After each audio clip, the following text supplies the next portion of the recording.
But yeah, whenever you become a really big fan of something, do you ever think about the feeling you had when you first experienced it and you saw it? Because I remember like looking over my stepdad's shoulder as he played Morrowind. It was like magic to me. I didn't understand what I was looking at, you know?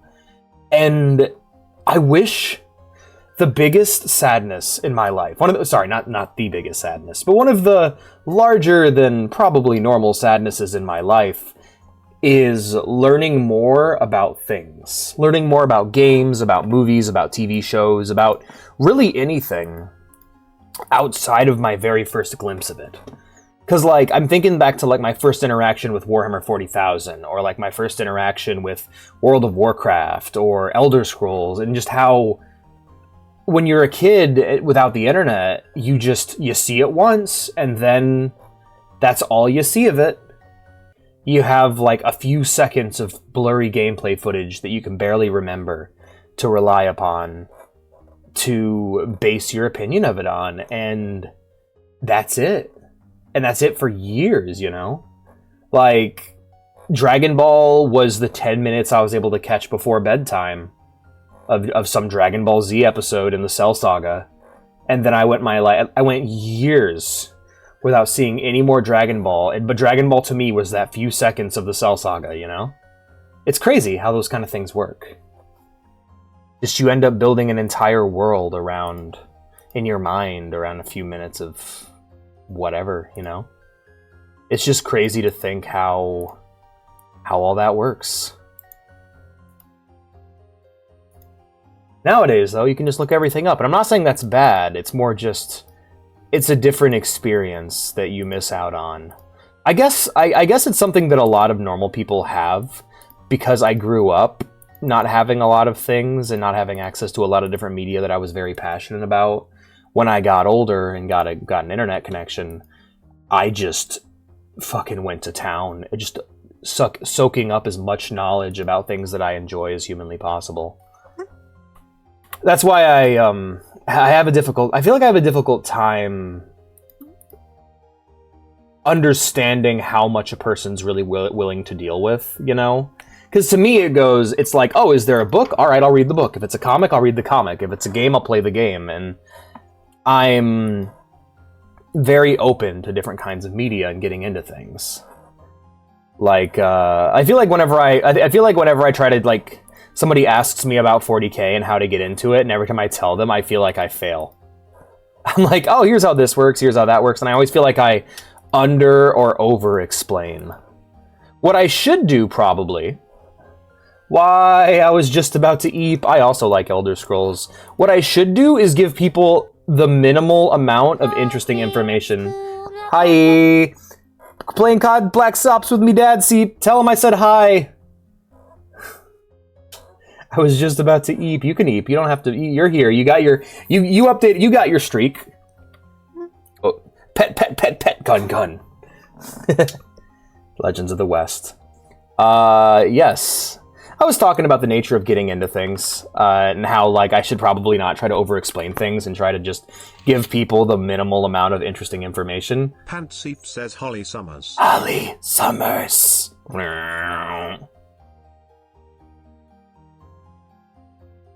Yeah, sorry. Hey, if I can figure out how to change it to the Mac default text-to-speech that they use in No More Heroes and Serial Experiments Lane, I will.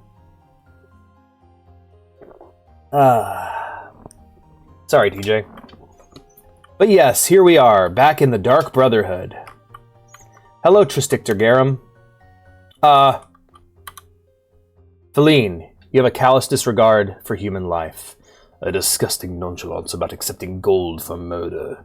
We couldn't be more delighted with you. The Brotherhood has chosen once again to promote you in our ranks. You are now Feline Assassin, the Feline II. It is more than a title, though it means that you can now speak to our spy master, the character who keeps us most informed about the newest, most important happenings in the Iliac Bay. I can give you little rumor myself.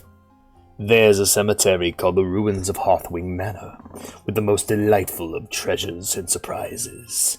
I know you'll love it. Here, I'll mark it on your map. Feline. Or should I say, assassin Feline. We will read a certain number of books every hour on the hour. Or, not on the hour, but every hour. Right away, what do we got? Okay, we got... I plan on streaming for 4 hours at least, so we can read 2 books every hour. How about that? Yeah, I try to. That's a good... You give too much information, it's autism. But that's everyone on the internet. Yeah. Not nearly as cool, never mind. See, it sounds like Panseep's saying the game's not nearly as cool, which I totally believe. But yes, so... Tristictor, I need a job, my friend. Actually, we're getting close to the end of this quest line, so... 74, I think maybe 4 or 5 more quests and we'll be at cap. As you can see, my fighter's good rep's pretty low. That's okay, I don't care anymore. I got what I wanted out of them. I got my quests and my free repairs.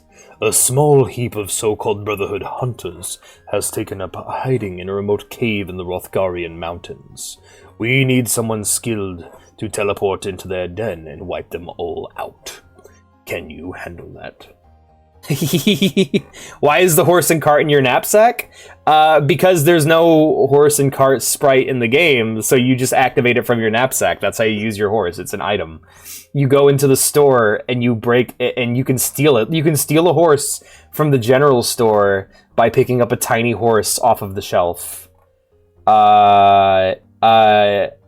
Hey, Turtle, how you going? I almost just said, hey, drunk. Hey, Turtle, how's it going?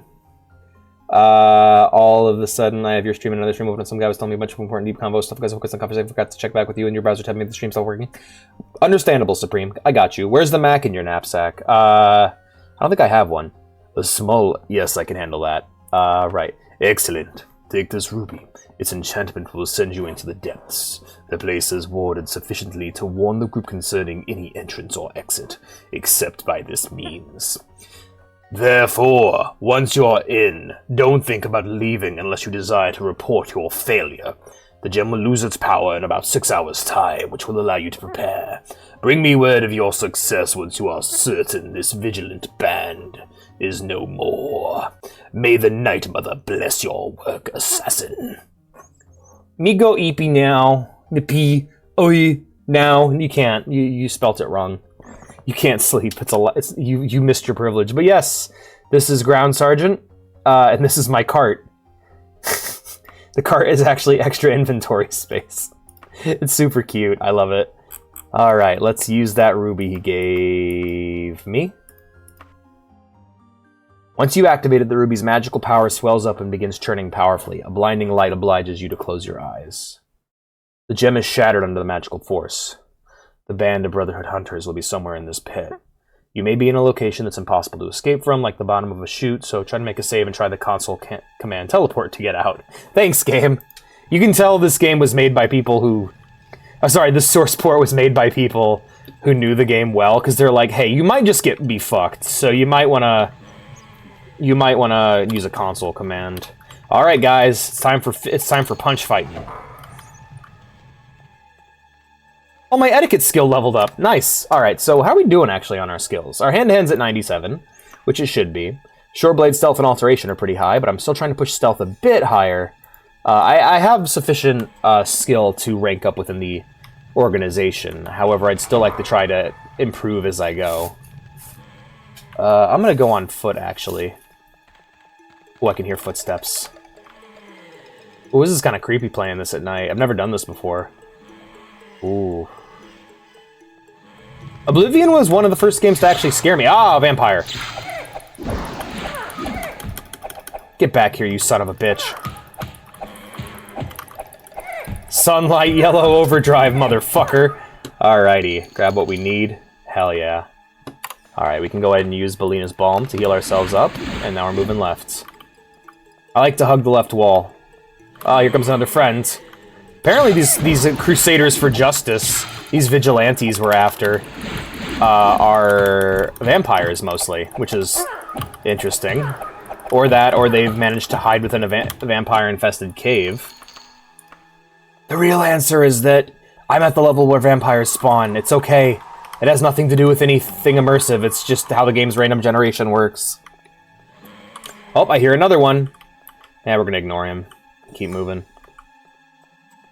You know, I am sufficiently overpowered that unless I start seeing, like, Daedroths and shit, I'm pretty confident I'll be able to deal with whatever comes my way. As long as I'm fighting one-on-one, you know? But, like, I wish I could bottle the feeling of terror I had when I encountered a scorpion in this game for the first time. Because they animate real creepy. Here's what scorpions look like, by the way. Isn't that horrible? Isn't that just the worst thing you've seen? That's a fish.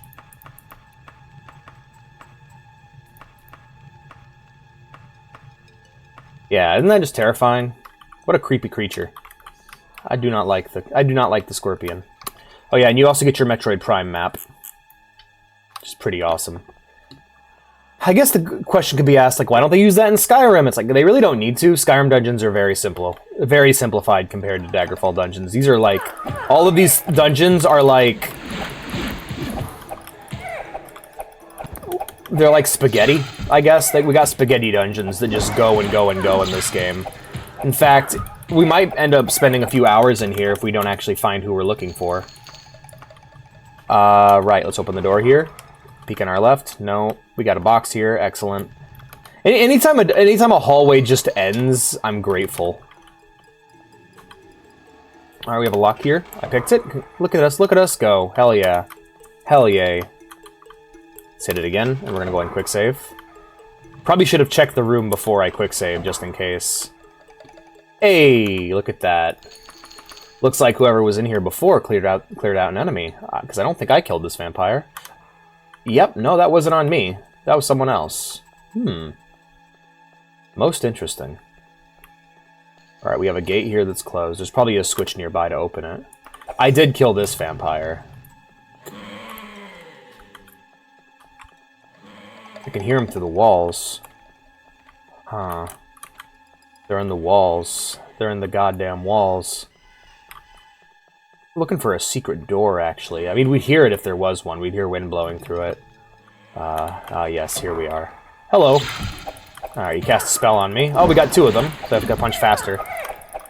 That's kind of where I'm at right now, is my damage is all about how many hits I can land, and because of how fast I am, I can land a stupid amount of hits if I match click fast enough.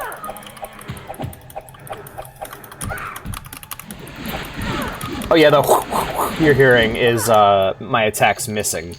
Every attack in this game, and in Morrowind as well, is a dice roll.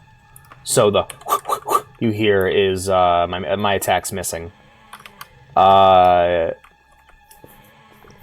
Just like how they can attack me repeatedly and I can't die. Honestly, I know it feels weird in Morrowind. In this game, though, I think it's the right call. Like, I think it's the right call in Morrowind as well, don't get me wrong. It's more just... I've never been one to enjoy melee combat in 2.5D games with sprites like this, you know? Like, I've never been very good at, like, melee combat in Doom. Like, I guess the argument could be made it's fairly simple. It's a lot of just punch. But, like, I'm trying to imagine, like, can you imagine trying to do, like, Skyrim-level combat in terms of, like, blocking and parrying and everything, but with this style of gameplay? And before one of you just pulls up a game on Steam that does it, and does it well. Again, I'm actually really interested in playing Kingdom Come Deliverance for that reason, because, like, the strength of this style of combat over action combat is... Oh, I mean, it's both action combat, regardless, but I feel like the strength of this style of combat over something like Skyrim is the idea of a character advancement. Like, you can feel your character getting stronger, and it's a lot more believable in that way. Something like, you know, Oblivion, you just kind of do a bit more damage. You don't quite feel the growth your character has made over time. And I think that's a bummer, but some people just don't like missing. They don't like the idea that their character's not good enough to hit, and so it's interesting that we're starting to get games again that actually take that into account. I've learned that when it comes to modern RPG fans, for the most part, people don't want to start weak and then get strong. They want to start strong and then get stronger. or they want to see the reason they failed immediately right in front of them, which is... But yeah, it makes sense, right? That's, like, logical. The idea that you're like, okay, why did I fail? Well, your attack bounced off the enemy's shield, and then the enemy beat you to death with his shield. It's like, that makes sense. It's less angering than in this game, where he can make the same clapping animation 50 times, but one of these times he'll flap his fingers and it'll just kill me because he landed a crit. So it's totally understandable to me. I get that. I just know for me, when I go, hey, how come it's not done this way? And it's like, well, because it just wasn't done that way and it hadn't been done yet. And it's like, okay. That makes sense to me. The idea that just, they did it this way because this was the way you did it. And they didn't know any other way to do it. And the priorities weren't quite on making the game, like, it was the priorities in development were not, hey, Lukos, good to see you. How you doing, friend? Whoa, Iron Maiden. Or no, Coffin. It's a vampire bed. This place is infested with vampires, after all.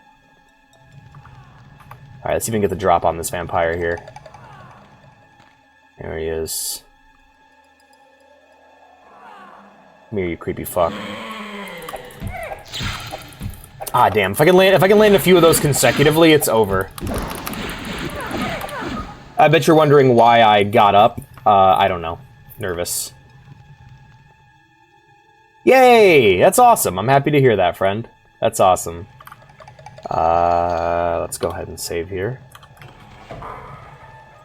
We are looking for a group of vigilantes that are hiding in this cave.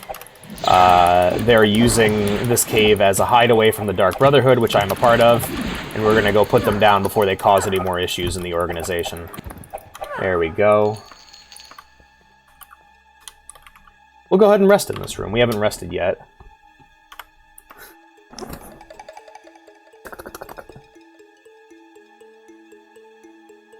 You know, I feel like this game is pretty hard, but like it feels a lot less hard when you realize that you can save anywhere and you have free heals at any time. Make them suffer for their betrayal. Indeed, I will try. Oh, yeah, you guys are stuck here. Haha. I'm just gonna leave them. I don't give a shit. I'm here for my objective. Here we go. Door opened. Just some benches. Betrayal, disloyalty to the Brotherhood. To be fair, they're probably like a group, like they're probably like a party of adventurers who got way in over their head, and we're gonna go put them down. That's an isekai. Hey, Real Banzai Part 2. We already read that, so we'll just leave that where it is. The four heroes who pissed off the Assassinations Guild. It's a Rob Zombie-esque horror movie. It's like Texas Chainsaw Massacre, or House of a Thousand Corpses, where they gotta escape a house full of psychopaths. There you go. Now you're thinking, Brotherhood. Like, we may have zero value for human life, but family is family, man.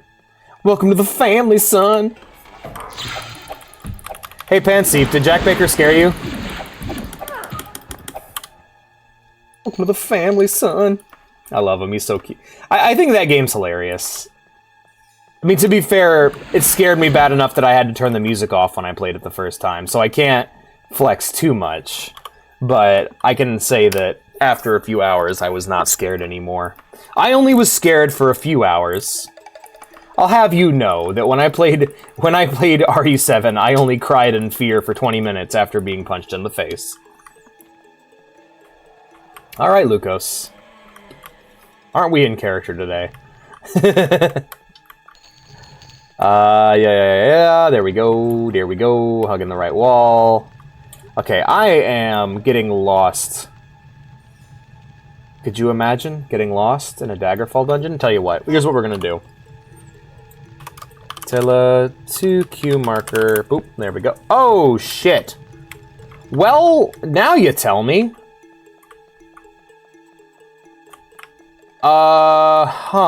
Well, let's just hug this right wall and see where it takes us, huh? That is concerning.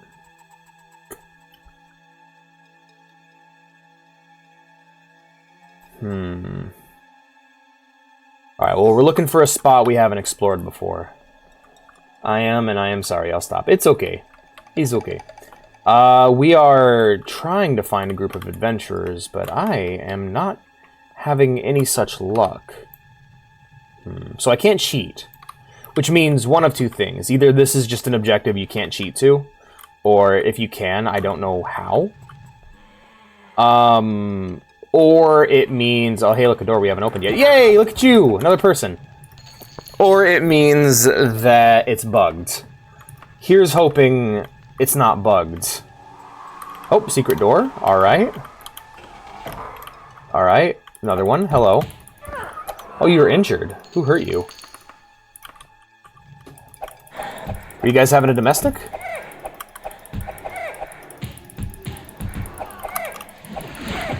For the Brotherhood. That's what I keep thinking of. It's not from this game, it's from New Vegas. It's something Veronica says during fights. For the Brotherhood. I just keep thinking of saying that in this game in the context of the Dark Brotherhood.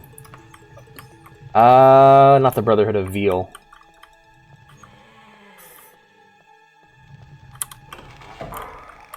Alright, is this a fresh room? This is a fresh room. We haven't been here yet. This is all new. Fuck me. Alright. Yeah, I'm pretty busted overpowered right now. Good lord. I'm just, like, casually punching vampires to death like it's no thing. Alright, this door leads into that secret room.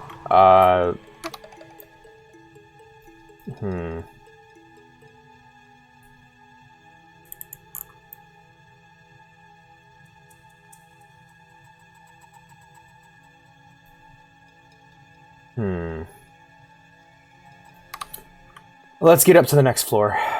Oh, good lord.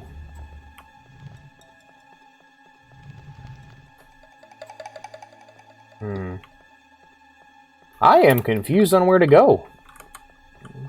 This quest might actually be bugged. That's concerning. Alright, I've been through that gate already. I know where that leads. Boop-a-doop-a-doop-doop. Checking the body. Oh, he has a bunch of ingredients on him I forgot to grab. Look at that. And we have another one who's dropped his Aordric. Aordric. Alright, we'll stop here. This feels like a place that I would not have explored yet.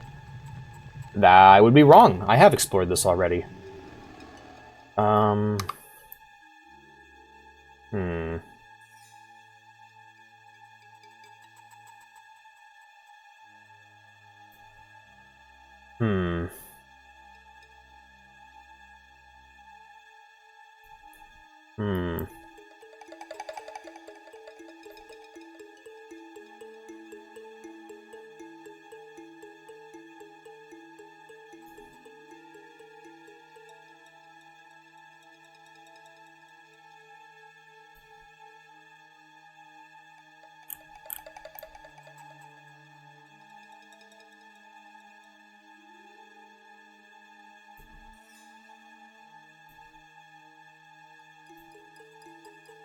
I believe I have 100% explored this place.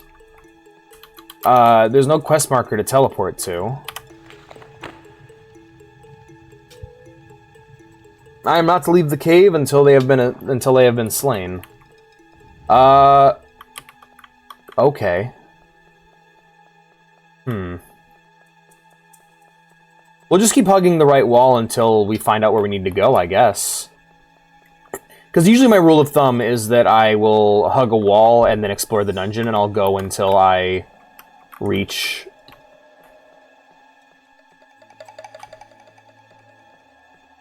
It's to my right now. Yeah, I'll go until I reach the entrance, and once I do, I'll go, alright, well, I pretty much explored the whole thing, let's find out what I missed, you know? And then I'll do the Tele2 Q marker, but there's no Q marker to Tele2, so... Did the game break, or is there just no quest marker for this quest? Which is weird. Oh, hold on. Hey, are you guys the headhunters I'm after?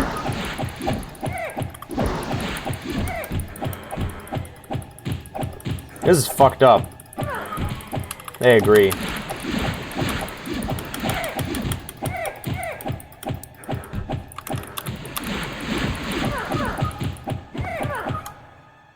Alright. I guess it wasn't you. Maybe it's your friend. He didn't fly so good. Alright, there we go. Let's see if I can get him down. No, it was not you either. I see. Right, well, let's continue. It's gotta be somewhere, you know?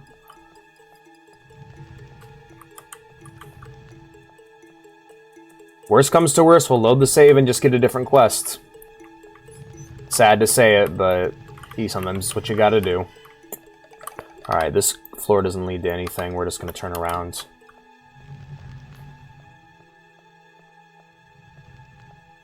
The sad thing with this kind of, like, procedural generation is eventually you begin to, like, detect all the pieces and how they click together. So there's no real surprises. I mean, honestly, my favorite parts of these now are when they get into these big, really big open areas with a bunch of different sight lines, because you can...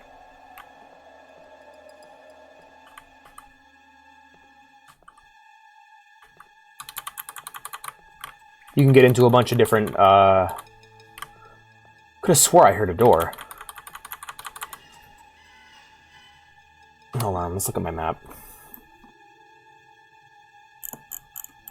Usually, you know, I said I was playing with my dad. Were you?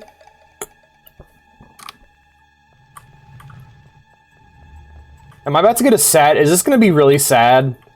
Reveal, like... Go on, Pansy. Yeah, I know you mentioned that. Huh. I am curious. How many of your guys' parents have, like, listened to me, or heard my streams, or caught my streams? Because, like, I'm sure there's some stuff I say on here that's... So online split screen decided no fuck you. Yeah, that's unfortunate. Aww. Dang. I'm sorry, Pansy. Well, I hope it works for you guys later. I know most of the fun I had with Call of Duty was doing online split screen. That was a really cool feature. Especially on the Xbox, where you could actually log in on the different accounts. Oh, wait, no, you can do that on the PlayStation as well, if I remember correctly. Yeah. I can't have shit. Damn. I'm sorry, friend.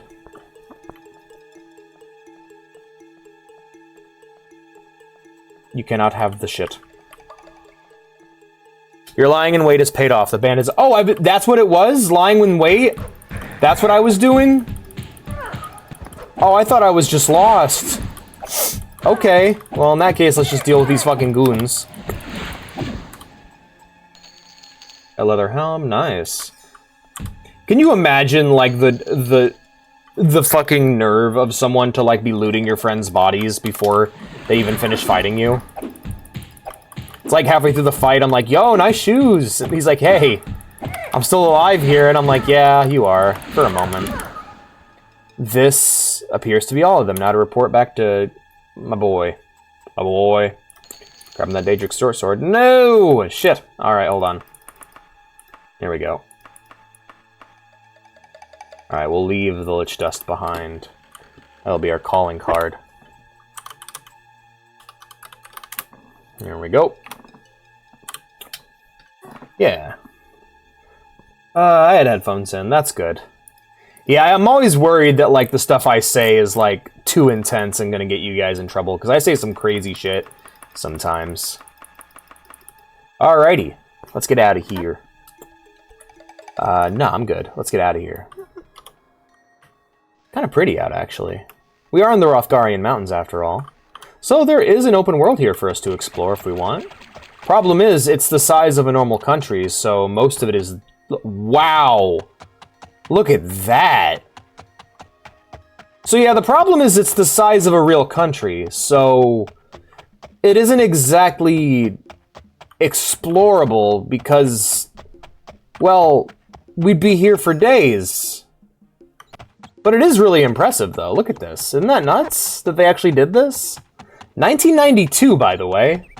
If I remember correctly. So yeah, this is all 1-to-1. Okay, so let me pull up my travel map. How did this come out originally? This, but really slow and laggy. Yeah, open world games have existed for far longer than people think. I mean, the game Elite on the Commodore 64 fucking had a 1-to-1 representation of our universe. Elite Dangerous is a remake. Of our galaxy, not our universe. Like, procedural generation and open world stuff like this has existed for a long, long time. In fact, probably about as long as games have. The real stumbling block, however, was creating it graphically. It's like, yeah, you can tell a computer to process the data of a 1-to-1 fantasy country, or like this, right? However, can you render it? Nah, probably not. That's the difficult part. Now, Arena, the way Arena worked is the Arena is the previous game to this one. The way that game worked is that it would procedurally generate as you rode, so you could just pick a direction and just ride in it like Minecraft until eventually you hit the glitch lands. Which I think also applies to Minecraft as well too, right? You ride far enough in Minecraft and the world just becomes... It becomes the glitchlands. The glitchlands. I don't know what it's called. I know in Elder Scrolls Arena it's called the glitchlands. That's what people call it, at least. But yes, originally this was all flat, and the draw distance was very small. Here, let me get you... I'd love to get you some actual footage of Daggerfall. That'd be neat. Hold on real quick. Let me quick save real quick. Pop. Alright. Let me get you some actual footage of what the game used to look like. Because this is a source port called Daggerfall Unity, and there's quite a few graphical enhancements. It's so... The way it looks is like this, but flat and laggy. Daggerfall... Unity. Or sorry, Daggerfall long play. We'll just do Daggerfall long play, and let's see if we can find. Let's just see if we can find some shots of the open world. Daggerfall open world. The Farlands? Yes, there we go. It's significantly. I'm trying to find it, actually. Because, like, it used to be easier to find. Nowadays, everyone plays Unity. Alright, I do not care. We'll do it later, then. I know this because Minecraft Story Mode Netflix. Ah, they're called the Farlands? Okay. Yeah, similar principle, just where you go past the limits of what the game is willing to procedurally to proc gen for you.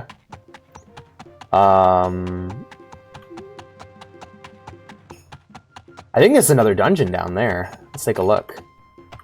So yeah, the main reason you'd go out into the wilderness is to find a dungeon, find content to do. I think this might be a witch area. So this game actually has witch covens you can find in order to summon demons out in the wilderness. It's pretty awesome. Pretty metal. They removed it off Netflix. Yeah, Netflix as a gaming platform is weird, isn't it? But I can see it working for a game like Minecraft Story Mode or Walking Dead, you know? But yeah, that's this is the world of Daggerfall. Let's see where we actually are in relation to where we just were. So yeah, there's the dungeon we were in. I think. Yeah. There's the dungeon we were in. We made it about this far in all that time. We're getting close to Old Victina's farm, though. So if we head north, south, east, northwest from here, we could probably get there. Let's see if we can make it to Victina's farm. Sometimes I just do this to unwind, honestly. Just ride out into the wilderness after a mission to unwind and just enjoy the sounds of nature. It's kind of awesome. And it actually feels like nature, too, because, like, even something like Skyrim, Skyrim and Oblivion are pretty big, right? But they're significantly bigger than Morrowind. And Morrowind has this as well, but it doesn't, like, feel like actually being outside. There's a sort of open-air nature to being out, you know, in nature that video games have a difficult time I saw that you were playing Tekken 4. I didn't check it out, though. I'm glad to hear you're enjoying it, though. I enjoyed my time in Tekken 4 as well. Who's your favorite character? I like Steve. Steve's my favorite. Cool boxerman.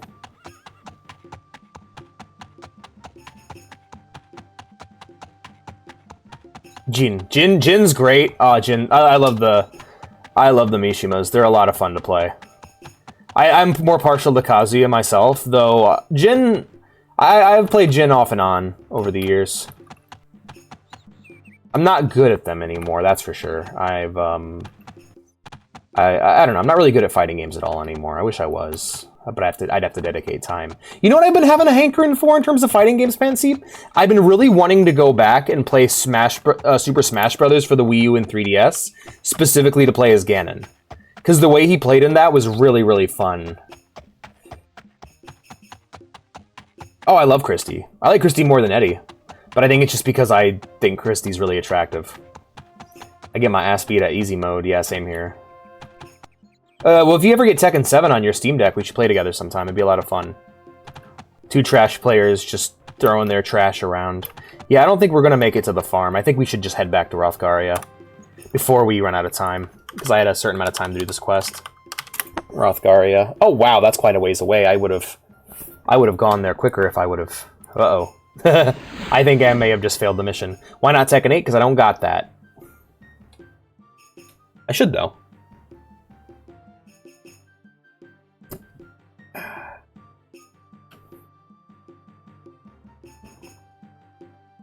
I got Tekken 7 because that's back when I was like, no, yeah, I enjoy fighting games. I can play these kinds of games, only to realize that I don't and I can't.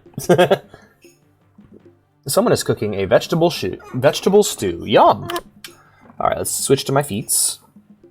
Let's go visit our friend the cow. Hey, Beaverton. But yeah, this is Rothgaria. This is the main town where the Dark Brotherhood... Well, I don't know. I like to do the guilds in different regions just for the change of scenery. No, I'm good. I don't need to fight the Messiah again. Oh, I don't, because I don't have it. I have Tekken 7 though. I might get Tekken 8 in the future. Who knows? I had Tekken 7, but I got that to play with some friends. But I don't know. I think after that, I kind of realized I wasn't really into fighting games. I wish I still was. I loved them as a kid, but I think a lot of the time I put into fighting games simply came down to the idea that we didn't really have shooters on the PS2. Like, we mainly just had fighting games. That was our main form of multiplayer, and they were almost always an anime fighter, where I could pick a single character who was overpowered and then break the game as them. But, yeah, it's just kind of a sad revelation that I wasn't really into fighting games. Comically enough, the Lord laid this plan to replace us with something more malleable. Surely we will have more such bands in the future to hunt down. But, yeah, it's because I don't have it yet, and I don't know if I'll get it. Alright, we got 20 minutes till reading time. Hey, Tristictor, got another quest from your friend? As you know, no one ever leaves the Dark Brotherhood. One brother has disappeared on assignment, and we must know if Dipspith is dead or alive. You have been picked for this assignment. Good. Dipspith has a cousin in Outwood, a young lady in green called Elizevira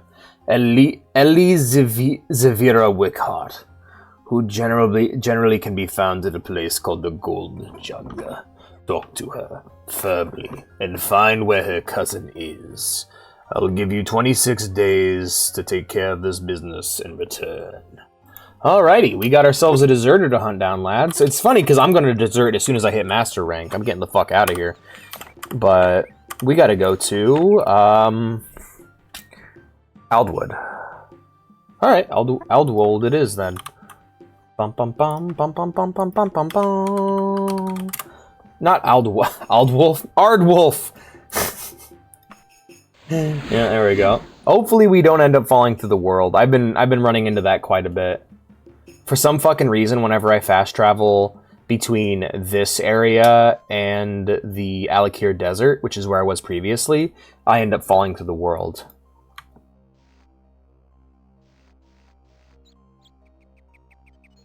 It's pretty magical.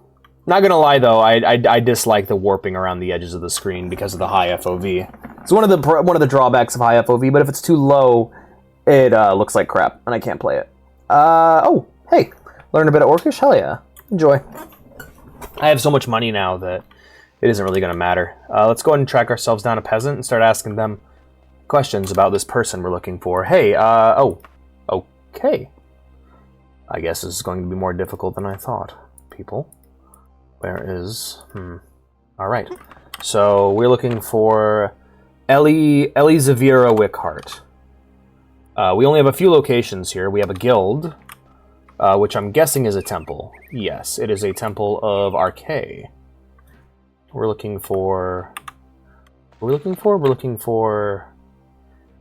Elizavira Wickhart. She is a lady in green. Okay. I doubt she'd be at the Temple of Archay. Tell you what, let's check it out just to be sure.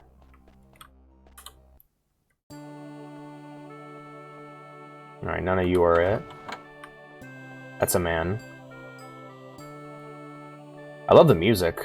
Yo, what's up with your face, bro? Alright. Well, I plan on working for a temple later on, too. Just not this one. Isn't it cool, though, that they did all this, by the way? Like, the fact that they had this... Oh, I gotta kill the superior milkmaid, I'm sorry. You will bring no milk.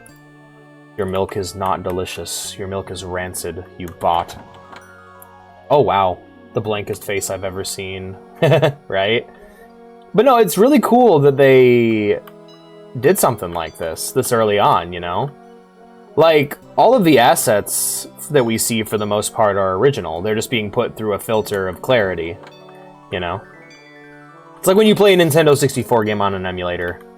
I could rob the church. I don't wish to. That's just a normal sprite painted gray. That's creepy. That's like an NPC sprite they painted gray. That's... that's really funny. But no, it's impressive they did this, you know? They really did this. They're really him. Let's get the hell out of here. I don't think who we're looking for is actually here at all. I think this was a huge mistake, and now I'm lost. This temple is huge. Hello? Oh, crap. I'm so fucking lost. Hello. Goodbye. I'm getting out of here. Your church is big and confusing. Alright. Well. We got some shops and we got some taverns. Let's say we check out the tavern. We can probably track them down there. They're usually at the tavern. I really wish I could give you guys a side-by-side comparison. I guess the best thing you guys could do if you want to see what it originally looked like is to see if there's anybody else streaming Daggerfall and see if they're streaming the original. Because I know there's a few people I've watched that actually do insist on streaming the original. Hey, look at this fucking orc. Hell yeah, look at him. He's awesome. Oh, cool, lizard lady. So this is mods. Originally it was all human and elf characters. But now I've added in a mod that makes it so all the different races of the Elder Scrolls actually show up, so we get a cool lizard lady. Isn't she awesome? I love Argonians, they're sick. No. Creepy. Hey there, Wickhart. I haven't heard from Dispith since he went off looking for that Baron in the haunt of Corivaris. Weird character, that Baron. Never came around during the day. Lived in that creepy place. It's no wonder someone wanted him dead. Still, if someone was going to stop my cousin's career in the Brotherhood, I wouldn't have expected him to be that skinny, pale Baron. He's probably a vampire. Ooh. All right, let's see if we got ourselves a destination. We do. So if you actually have a specific destination, the game will just let you click it like that. It's pretty neat. I got the Red Bull. Also, it snowed again, a whole bunch, and the car slid around a bunch earlier when I was driving, and it was scary, and that's the end of my story. I hope you guys enjoyed it. Bumney hopping. We made it. Oh, I thought it was just a snow pile for a second there. I'm like, uh-oh, that's embarrassing. I thought it was the dungeon entrance. It was just a snow pile. I hear a vampire. They're more common than rats now.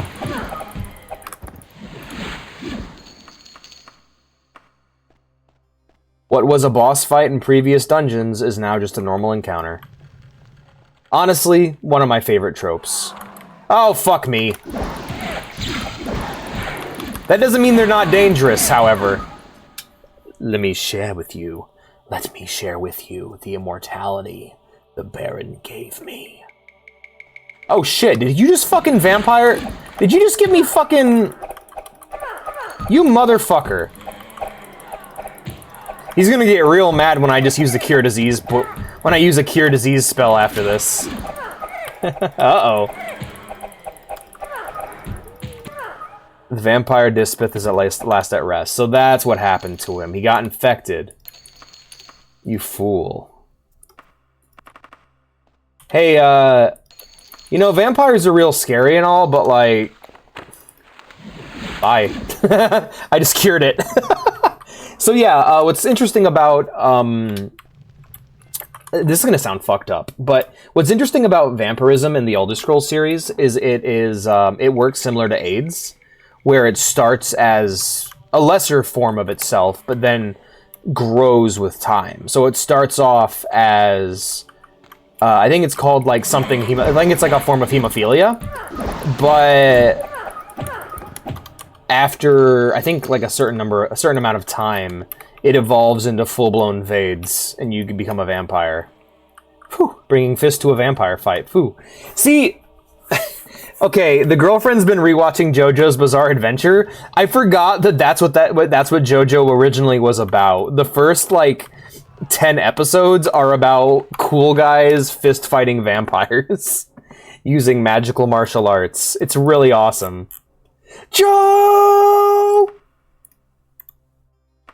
Joe's Bizarre Adventure. It's just Joe's Bizarre Adventure. But yeah, I forgot that JoJo started being about fist-fighting vampires, which is pretty fucking awesome. Alrighty. Let's head back to Hrothgaria.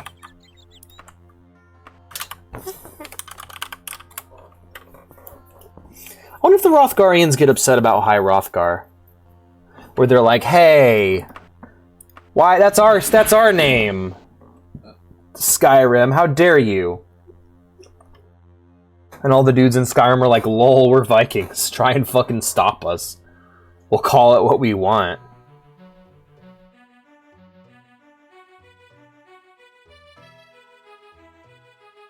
Good luck, asshole. You've unlocked all the characters in Tekken 4. Yay! Congrats. Even Combat?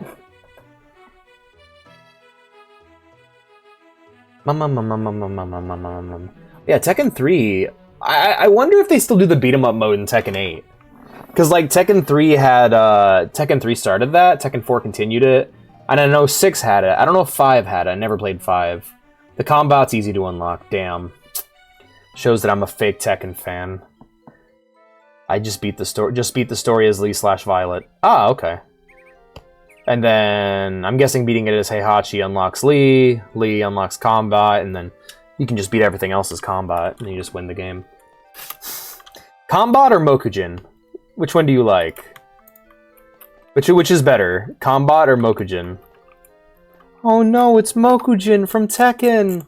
Who knows what moveset he'll use? I know, I'm aware. That's probably my favorite moment in all of Half-Life VR, but the AI is self-aware. Like, oh no, he's Mokujin from Tekken! Who knows what moveset he'll use? And then they just fire a single rocket at it and it fucking explodes. Beat the story once to get Jin. Yeah. Oh yeah, I remember that being really weird because they're all speaking English. Like, I remember playing Tekken 4, I beat it as Jin, and like they were all speaking English in that cutscene. I was like, damn, that's weird for Tekken. Because the way Tekken works usually is that every character speaks their native language. To each other. And they all understand each other. Huh? No. Really, I remember them speaking English. It was really weird to me. Wow, I'm really misremembering it then. Did I play 5? What am I... Oh, wow. My whole past is a lie. What system are you playing it on? I played the PS2 version. Maybe they changed it. That might have been what I remember. Dispith was a vampire. Well, that does explain things, if you haven't already. You'll want to get yourself healed at a temple, so you don't end up in Dispith's blood-sucking family. Ah, Pansy's really got to break this down for me, huh? Damn, gotta embarrass me in front of my community. Holy shit. That's the unlock list. Thank you, Pansy. Now, if I ever want to unlock every character in Tekken 4, I'll come back to this Twitch chat. That's how I'll remember it. Thank you, Garam. Alright, we'll drop a hard save here. And, well, I think now is about time for some reading. What do you guys think? Well, you know, we'll use the old save. I don't want to have too many saves, because then the load times are just going to get longer and longer, and it's going to keep crashing. Alright, so, we'll read our first book. Do we have part 3? Oh god, we have so many volumes of King Edward. Okay, hold up.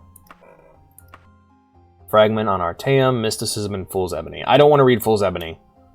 I just straight up don't want to read it. Every part of it has been, like, borderline unreadable and, like, disgusting. So, Fragment on Artaeum by Tarsi Anslema. By Tarsi Il Anslema, 3rd Era, Year 400. The Isle of Artaeum.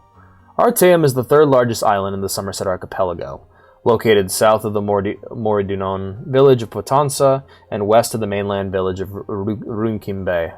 It is best known for being the home to the Sijic Order, perhaps the oldest monastic group in Tamriel.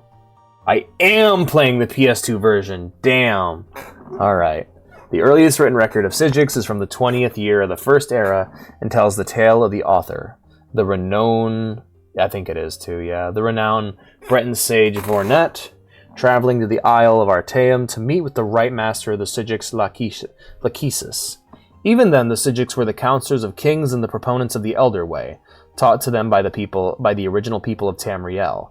The Elder Way is a philosophy of meditation and study that is said to bind the forces of nature to the individual will. It differs from Magicka in origin, but the effects are much the same. That being said, it is perhaps more than coincidence that the Isle of Artaeum literally vanished from the shores of Somerset at the beginning of the Second Era, at about the time of the founding of the Mages Guild of Tamriel.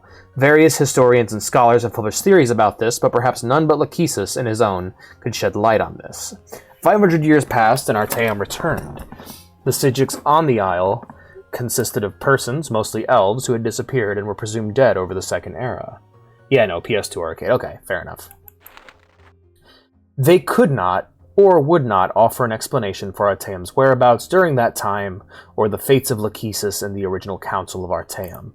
Currently, the Sijics are led by the Lore Master Celarus, who has presided over the Council of Artaeum for the last 250 years. The Council's influence in world politics is tidal. The kings of Somerset, particularly those of Moridunon, have often sought the Sijics' opinion.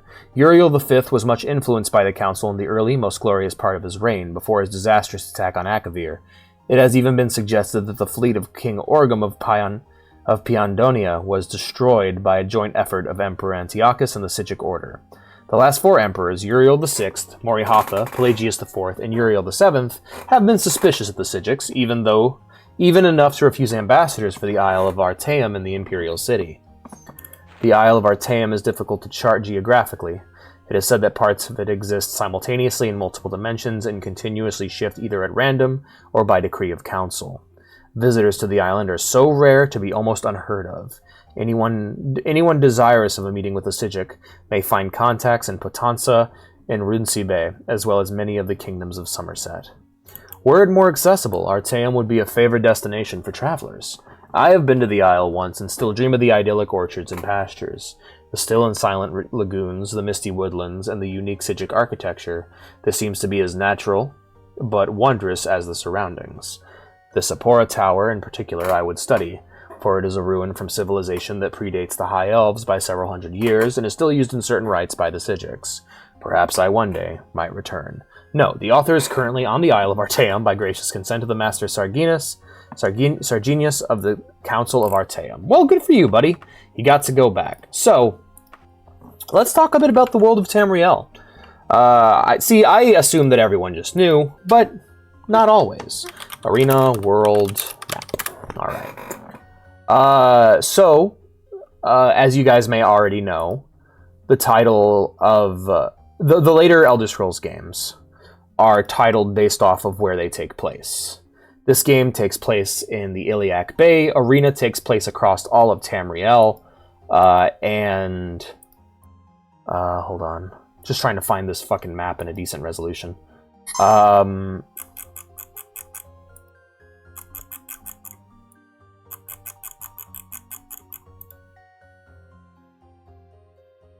Okay. Well, this is as good as it's going to get, I guess. But, there we go. So...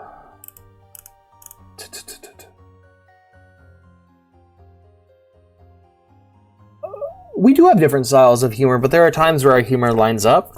The main reasons why I didn't... Oh, why you don't care for YouTube Mondays. I see. Yeah, I feel that. I thought you were saying why I don't care for them. I did enjoy them, but my problem was bringing guests on who just didn't get it, or people who would ask every time if I had played their video yet. I see. Well, whenever I see something that a bunch of other people find funny that I don't, I see it as an opportunity to potentially evolve my sense of humor. So... maybe re-experiencing it yourself without the company of others might be what you need in order to find it funny. That helps for me. But if you just don't find it funny, you don't find it funny. There's things that people think are hilarious that I've never liked, like fart humor, scatological humor I just can't get into. It's not saying it's bad, it's just not my thing. Okay, so, this is the Empire of Tamriel. This is all the different locations. Right now, we're here. We're in a mixture of High Rock and Hammerfell. We're in this specific region known as the Iliac Bay. Elder Scrolls 1 takes place over all of this. The world is shrunk down, or not shrunk down, but like I said, procedural. A lot of locations aren't as well fleshed out as they are in later games. Skyrim, you get all of Skyrim.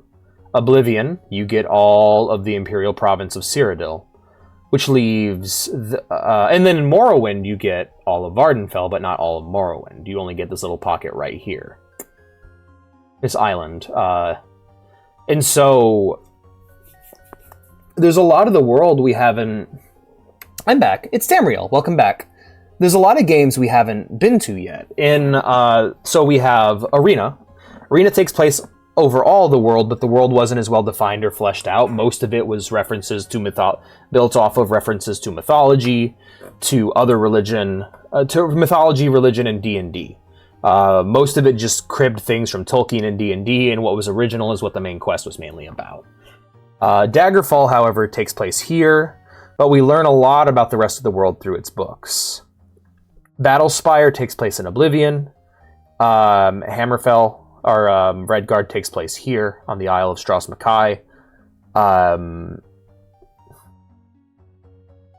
And then after that would be Morrowind. Morrowind takes place in Valenwood, including this area here known as Solstheim. And what else? Oblivion covers this. Skyrim covers this. So we still haven't been to most of Hammerfell, most of High Rock. Actually, we do get all of High Rock and Daggerfall, but we haven't been to most of Hammerfell. We haven't been to the Somerset Isle. We haven't been to Valenwood or Elsewhere or Blackmarsh. Now, bordering Morrowind and Skyrim? Why is Elsewhere a desert in that one mod? Because parts of it are a desert. Parts of it are... it's very tropical. So Elsewhere is very, like, Caribbean. Parts of it are a jungle, and parts of it are, like, these big sandy beaches. And parts of it are a desert. Elsewhere is the home of the Khajiit.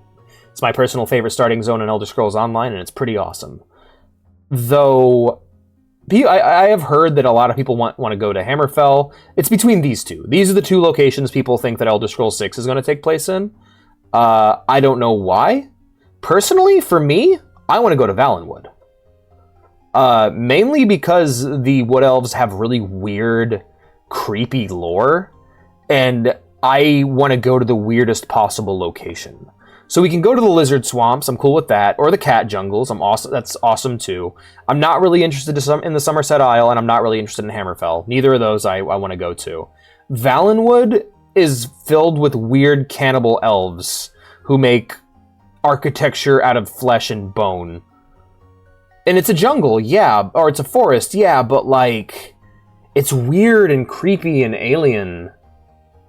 On other maps, it's to the west of Ardenfell. They've changed it, probably. But, yeah, I'm really hoping... Okay, so my top 3. My number 1 is Valenwood. Number 2 is probably Blackmarsh. Third place would probably be Elsewhere. Hammerfell and Somerset, I'm not really interested in elves and humans, honestly. But I do understand why people would want to go to Hammerfell, because the Red Guards are fucking awesome. Anyway, that's what we got so far. We got a game. We got this. We got a game here. We got a game here. We got a game here. And here.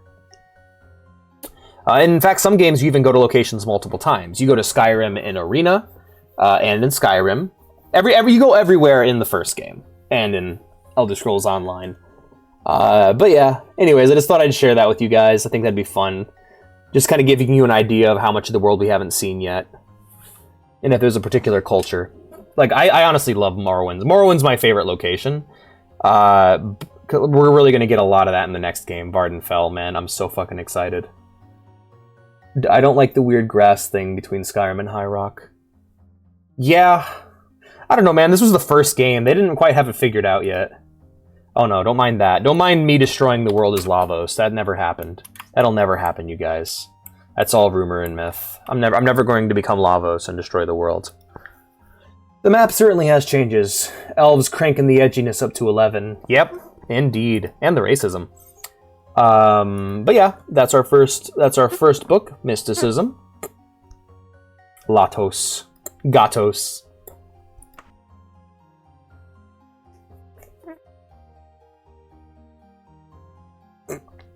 I agree with you on the fart jokes thing, Pantseat, by the way. I miss what you said there.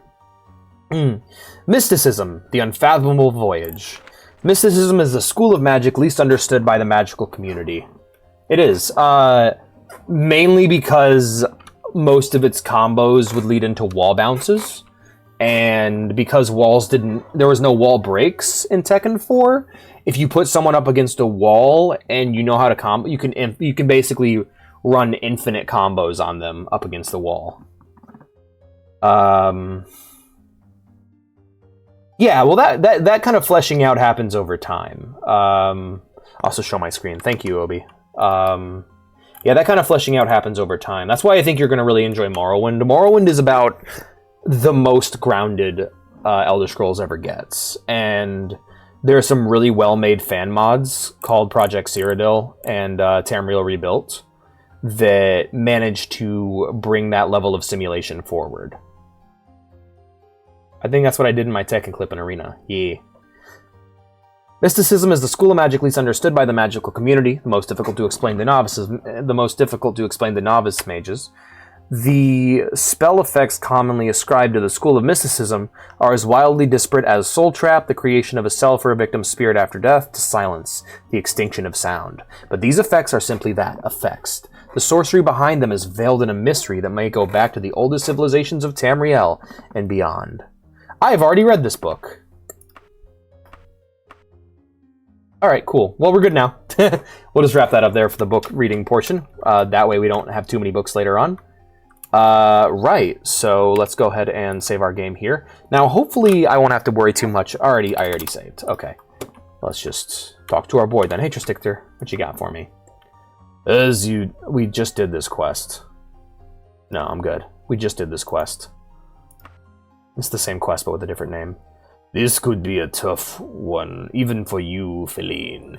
It's one of the best fighters in all of Hrothgarian Mountains. Are you sure you want this job? Yeah. Don't worry, they fixed that in later games. Somehow I thought you might try for this one. It's your funeral. This mark is no arena gladiator. We are talking about a veteran of the Bethany War, Killed 9 men if the story's alright. Oh, wow. Wow, 9 whole people. Wow. Go to Lord Tristard's blacksmith in Uphope. You'll be able to identify the mark easily because of the limp.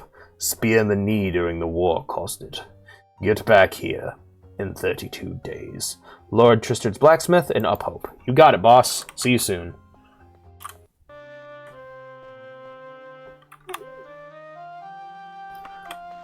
Alright, let's go to Uphope. So yeah, right now, in terms of the older games, I'm waiting for source ports of the other 3. Of the older games, not counting any of the handhelds, we have Redguard, Battlespire, Daggerfall, and Arena. Right now, there's a Unity port being made for Redguard, and there is a port of the Elder Scrolls Arena called Open Test Arena. So we'll see what happens with that and where it goes. I'm very excited to play Test Arena because that game has similar style dungeons to this one, but they're all handcrafted. So I think it'd be a much more enjoyable dungeon crawler game.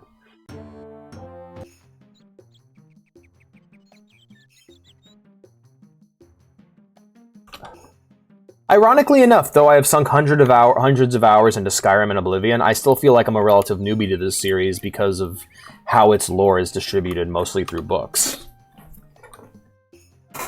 Alrighty, my friends. We are looking for Tristard's blacksmith. Let's go and try and find someone to speak to. And a weary elderly peasant opportunes people in the area for help with something. He then approaches you and asks for your help in a raspy voice. I'm sorry to bother you, Khajiit, but I've no one to ask. I sent my children off to labor for the season, and then run out of wood for my stove at home. The night gets so cold I'm too old to chop the wood myself. If you've got a strong arm, in a few hours, would you be able to chop some for me? I'll pay you honest. Yeah, man, no problem. You are led a short ways to the home of the simple peasant. The lumber poses no great difficulty to someone of your strength. It takes a few hours, but you manage to fill an entire wagon with chopped wood, enough to last several weeks. You're awfully kind to do this for me. I'm sure this gold won't compensate you. Maybe Kinnereth will in my place. May Morningstar be kind to you. Yes, indeed, yeah. That Arena fucked him up, man. Yeah, maybe not, Pansy. I'm mainly playing this for the novelty of it. We're looking for a specific blacksmith, so let's talk to this fella here. Hey, armors, we're looking for... Am I going crazy? Where the hell?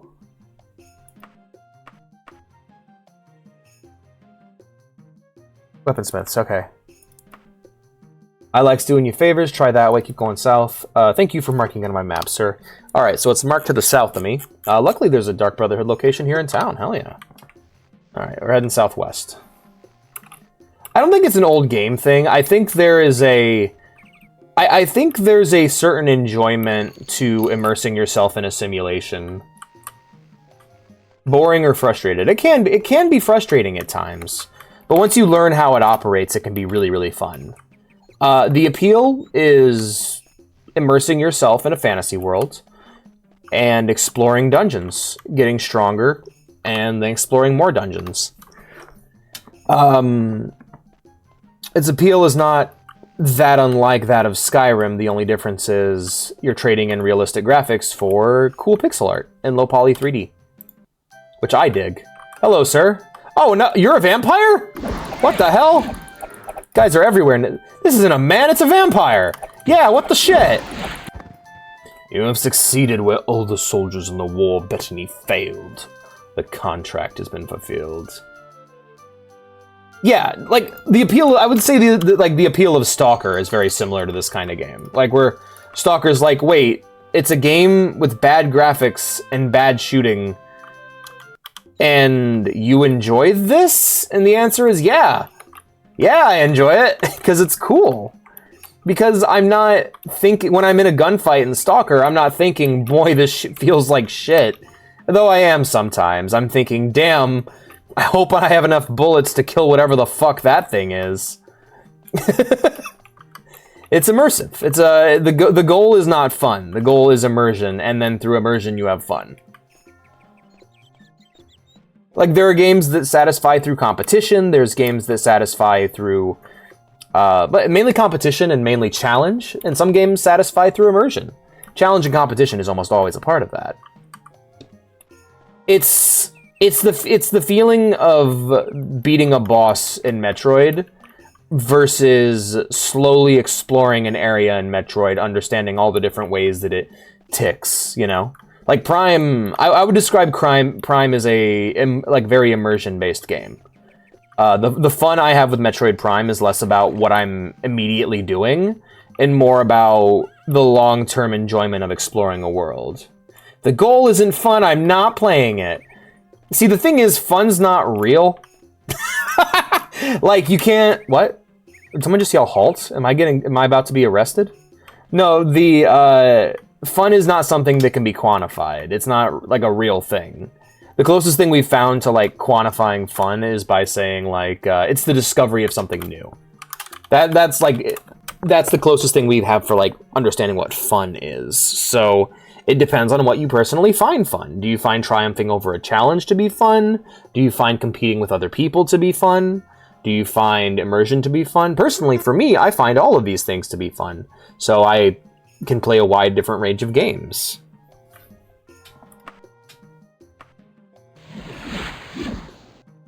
Fun isn't real, damn that... Oh, sorry, it's not that it's not real, it's just something that's difficult to quantify, you know? Like, for me, immersion, a little bit of immersion is always necessary. Is raising his dopamine levels. Yeah. I guess, yeah, because, like, I think that's a hole to fall into. Like, because I guess what you'd be saying, Les, is I don't find this interesting. I don't find immersion interesting or fun. But, like, I don't know. Did you enjoy exploring the Chozo ruins and, like, learning about their history and looking at different things in the environment and trying to guess how they might work? You know, because I think there is value in that as well. Because originally I was the same way. If a game wasn't just instantaneously fun, I wouldn't care. And that's how I ended up playing nothing but Mario Kart and Call of Duty Black Ops for like 2 years straight. And eventually I got bored of those things. Yeah, you have action too, of course. And that's not all there is to Stalker. Stalker's got fairly impressive enemy AI. It's fun to play, but the primary appeal of Stalker and like this and of Elder Scrolls is, why is this so loud? Is immersion. Is getting lost in another world and just spending time in it. Like when I was, well, typically walking simulators have a much higher standard of writing than other kinds of games. Like the kind of games that like rival most walking simulators in terms of writing quality are, well, CRPGs like this. Stalker's cool. Walking simulators, I didn't get it either, and then I played one and loved it. No, I'm good. Thanks. But no, I like walking around this little town. I like seeing the smoke coming. Like, Obi is crazy into immersion. He is so into immersion that I have difficulty playing games with him. Like when we play World of Warcraft, he's too busy staring at like architecture for me to be like, no, dude, we gotta go kill goblins. Fucking stop looking at the Baron's architecture and help me kill these fucking goblins, for fuck's sake. Yeah, and it's very rare that you're just walking. Most walking sim, like a lot of games that get called walking simulators have some level of gameplay to them. Some of them are just walking simulators. Like one of my favorite ones, one that I can recommend to you very easily, is The Beginner's Guide. That's one of my favorite games, and it's a walking simulator all about exploring the interior mind of a game developer and why and how he makes games. If you find the creation of games to be interesting, it's definitely worth checking out. I would be the one to notice the Marleyan language on the cans of the Uthgard Castle. You definitely would. Like, yo, what language is this? Hey, Amir, how come you can read this? That's one of my favorite moments in Attack on Titan, by the way. that is a moment that it's funny because I think that's one of the most exciting moments in that entire show, and it's just a lady reading text off of a can, but it has such intense implications for the world. No, I find getting lost in other worlds to be fun. Action's great, action's cool, action's nice, and I love action. And a game can just be action. But if you give me a character that I can recognize the look of in a world that I'm in, I will begin to build a story in my head. Like, there hasn't been a single game we played on the channel, aside from like Mario, where I haven't tried to gain some understanding of the world of which world I'm in. I'm one of the, because like Obi does, I think about things, I ask questions. I'm like, hey, what's up with that? Now that sounds interesting. Yeah, Beginner's Guide I'd really recommend. Stanley Parable's really great. I'm trying to think of other walking simulators I can recommend, because most walking simulators are like either puzzle games or horror games. Like I can strongly recommend Myst. Myst is fucking amazing, and you can play it in VR. I haven't played The Witness yet, though I hear really good things about it. Fool's Ebony, King Edward. Oh yeah, okay. Right. No, but the main fun in this game, and the core loop of all Elder Scrolls games, is getting a quest. That quest will send you out into the world, and eventually end you up in a dungeon. In the dungeon, you'll encounter enemies that you have to overcome in interesting ways, be it through understanding the environment or understanding their specific spells and how they work. All the while, you're working on building up a character who can pretty much do anything. Like, I can cast spells, I can throw punches, I can use a dagger, and the more you do those things, the more your character gets better at them. I have Myst on VR, though I'm dumb, though, and I don't like puzzle games. Damn. Alright, fair enough. Myst is awesome. Let's go ahead and talk to Tristictor first. What a battle. What a battle. I heard about it already. Street gossip is faster than a horse, you know. Here's 1,917 gold pieces for the job, Valine. Thank you, friend. Well, let's talk about where this game's going, because this game's got some issues with its guild system, and I'll talk a bit about it. We're almost done, but once we finish with the Dark Brotherhood, I do feel bad finding an interesting dungeon knowing it's for a quest, but I still want to see what's in it, right? Isn't that the worst feeling? You're like, this is too important just to be some side content, right? Okay, so here's what's up. I do want to do the Imperial Guilds. However, I beat the Mages Guild, I beat the Fighters Guild, and I beat the Dark Brotherhood. There's nothing the Thieves Guild has that's of interest to me. I'm honestly kind of done with the guilds. So I'm thinking once I achieve max rank in the Dark Brotherhood, I'm going to tackle the main quest, and then we can do the Knightly Order and the House of Dibella after that. House of Dibella will allow me to summon Daedra, which I can already do as a Mages Guild member. However, I don't know, I just figured it'd be fun, because there isn't anything like that in the games I've played. So what we'll probably do is we're probably going to skip the Thieves Guild and the Archaeologists Guild, because I am, like, fucking bored to death with guild quests. Though, we will finish the Dark Brotherhood since we're so close to the end. Because you're right, Fancy, this does look boring, and that's because it is. The guilds in Daggerfall. Here's my tip, by the way, to anyone playing Daggerfall for the first time. Make your character, look at what skills you have. Then what you need to do is look up what skills are valuable and find out what guilds are good for your character. Then go do those guild quests until you get to a sufficient level, which is about level 10, and then go do the main quest.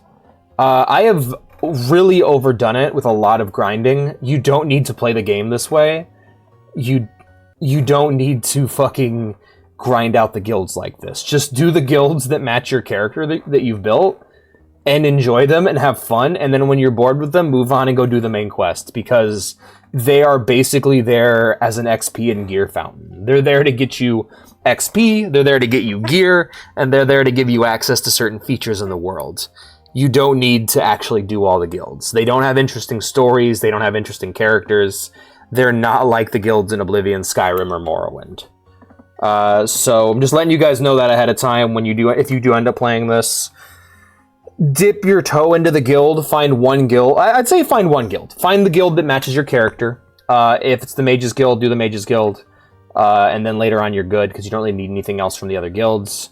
If it's pick the Imperial guilds that apply to you, and then pick a faith, and then pick a knightly order, and go do those 3. Because knightly orders and faith get you a bunch of bonuses and shit. So, anyway, I'm going to finish up the Dark Brotherhood, and then we are going to go do the main quest, and I'm taking a fucking break from the guilds for a while, because I'm going to lose my mind if I have to keep doing these fucking, congratulations, you have been promoted to the rank of Dark Sister, with all the rights and honors that accompany it. Remember, we do not rest on previous accomplishments in the Brotherhood. Cool, I'm going to save my game now and look up what rank that is, and if that's the final rank, I'm getting the fuck out of here. Daggerfall. That being said, Pansy, I genuinely think that you'd probably have a lot more fun with Oblivion or Skyrim. Especially Skyrim. Skyrim's like really fun. Assuming you don't do a stealth archer build and break the entire game.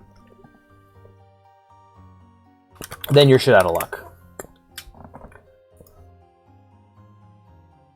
Ask the guy a question. There isn't much to ask him. So, here's the dialogue system, Obi. Hey, Tristictor Garum. Do you know of any alchemists in town? Tell me about the blades. I beat this info out of a guy. You shouldn't be asking about the blades so openly. Everyone knows they're made of the best fighters in Tamriel, but no one knows the purpose for their existence. That makes them dangerous. I mean, I don't know. Like, I think his arguments are sound. It's just you get different things out of games, you know? The game is ultra ADHD. I don't know anything about it. When I hear a Black Ops game, I'm assuming it's like another grimdark spy adventure. That's what I hear. That's what I hear when I think of Black Ops. Grimdark spy adventures. That's what Black Ops is all about. Ask the guy. I don't think you can. I don't think you can. I think that's how you get quests and shit. He also seems to be saying no already. Either that or his head is spinning. I don't want to think about that. Anyways, let's find out. Dark Brotherhood. There we go. That's what I was looking for. Okay, we got Dark Brother, and then Master Assassin. We're aiming for the Master Assassin rank, so let's do another quest. We have an interesting job available to a high-ranking member of the Thieves Guild. This will be a tough one. Do you want it? Yeah. You are a sharp one. The target's name is Angrinak Woodheart, here in Rothgaria. He moves around a lot and is usually protected by bodyguards. Be careful. You have 7 days. When it is done, return here, and I will pay you 2,046 gold. Ask for Tristictor Garum. Later, Garum. I'm gonna go ask some peasant outside. Hey, lady with a large ass! Where is Woodheart? Gotta be somewhere around here. Ask around some more friends. Someone's bound to know. She doesn't like me. That's how you can tell by those dialogue lines they don't like you. So yes, procedural generation is a big part of this game. Wow, the game is big and there's so many characters. Well, it's all procedurally generated. Kind of like landing on a new planet in No Man's Sky. It's not going to be interesting. Woodheart, let me think for a minute. Agranak Woodheart is... Oh, hold on, let me show you the Ashen residence on your map. Thank you. You're a heroic woman who's going to help me murder this person. Watch them be a vampire too. You didn't mark it on my map at all, did you? You bitch. I think the quest is bugged. Yes, this quest is very much bugged. Okay.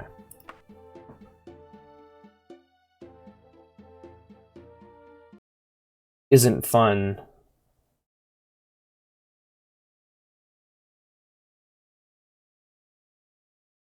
What the fuck are you talking about, Pansy? That's really gross. Starfield. Yeah, pretty much.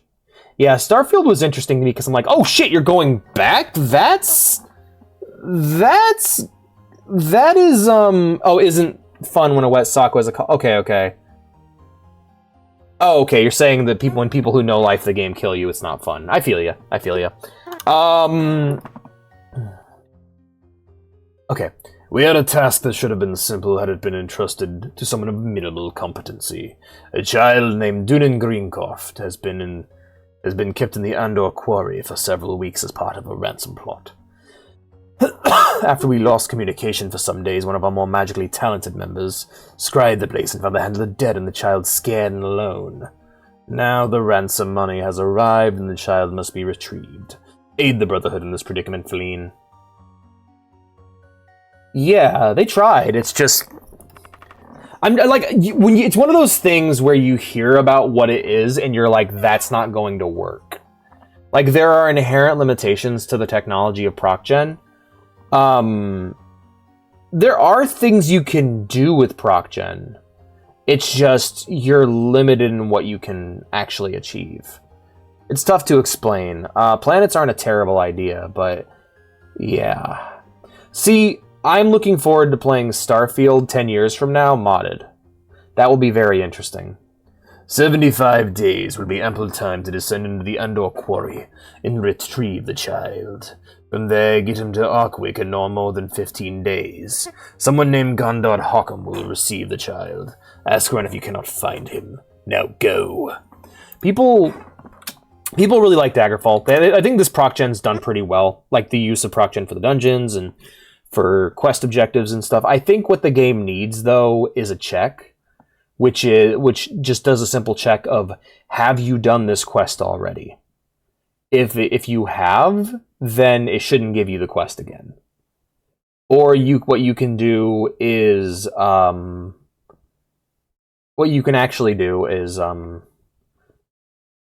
what Skyrim does. What Skyrim will do is Skyrim gives you several scripted quests, and then it'll give you a ProcGen quest, where a random NPC will be assigned to be assassinated. And they'll also prioritize NPCs that you have met before in the game. It's actually a really cool feature. Okay, so in Skyrim, for the Dark Brotherhood quest line, it will assign an NPC in the world as a target, but it specifically prioritizes NPCs that you have spoken to before. So that way you'll actually have some sort of familiarity with them. And it especially, and at the top of the list, most importantly, and rank the highest, are NPCs that you have completed quests for that no longer have quests to be done with them. So like a good example of an early assassination target will be the Gildergreen lady in Whiterun. She's a very common assassination target to the point where people believe that it's a scripted quest because she has one quest, it's very easy, and you can do it early on. And so by the time most people get to the Dark Brotherhood, they've already done the Gildergreen quest. And so they'll most likely get her as an assassination target, which will, give you the impression that the game's more living. And like that kind of ProcGen is really smart. Like the game dynamically creating something like that for you to fight is really awesome. I think Radiant quests are really neat, and they can be used really, really well. Especially like for assassinations. Like assassinations are great for ProcGen because it's just you assign an NPC as a target. You give the player the goal of killing that target without being seen. The environment they're in will create the gameplay. Like let's say, all right, well your ProcGen target is this lumberjack in Riverwood. All right, well when you get there, the lumberjack's at the inn, and the inn is full of people. So you got to think of a way that you can get to this guy without being seen. Can you? Oh, you. That's hilarious. The guy likes to talk about things that are a work in progress before they're made. I don't have the hatred for Todd other people do. We've kind of been over this, but like that's just a really cool thing Skyrim does that I found out about very recently that I wanted to share with you guys. Yeah, just give an NPC a normal routine and tag him as an assassination target and see what happens. Pick an item, like a Thieves Guild quest. Put an item in the inventory of an NPC or in the house of an NPC that you have to steal. Like, all kinds of cool stuff you can do with that. Oblivion had a whole dynamic goblin war mechanic where there's different warring factions of goblins that would travel the map and, like, fight with each other. And they would, like, attack towns and shit. Of course, it broke. It broke almost immediately upon release and didn't work properly, but it's a cool thing you can do in the game if you mod it. And you don't even have to add anything. It just fixes the broken mechanics, so it's usable. I don't know, just there's cool stuff. We are going retrieve a child from the depths of the Andor Quarry. I am not in the Andor Quarry. I'm in Arkwick. Then get to Arkwick. Okay. Well, I didn't end up in the Andor Quarry now, did I? There I go.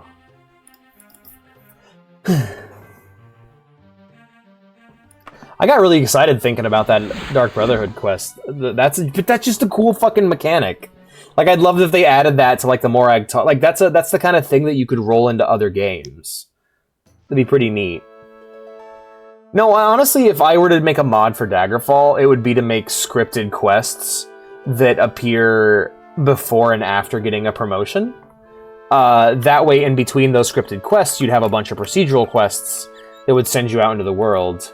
Not sure what factions I want to join. You should join all of them. There is no reason not to.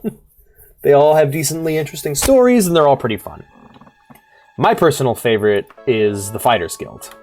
But the companions can be fun as well. Yeah, I'd recommend the Fighters Guild. Companions is the worst one. I would recommend, in order of best to worst, is Fighters Guild, Mages Guild, Dark Brotherhood, Mages Guild, Thieves Guild, and then Companions. The main reason I dislike the Thieves Guild is everyone's a fucking asshole. Like, they're just pricks. And honestly, you might accidentally find yourself falling into the Thieves Guild if you do the main quest. The main quest of Skyrim is interesting because it like guides you towards not all of the guilds, but all of the major locations of the game, so like all the main cities you go to, and if you spend time there, you might join the guild. I will also recommend joining the Stormcloaks. Oh, god damn it, did I just lose all of that?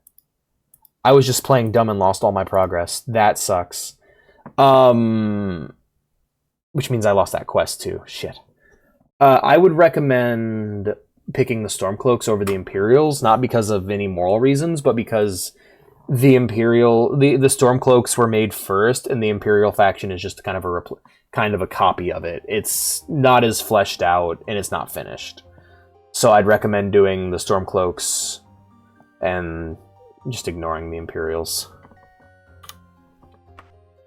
Small herd of... Yeah. We already done that one. Give me a new one. Alright, no, you know what, we're gonna load the save real quick and just pick a different quest.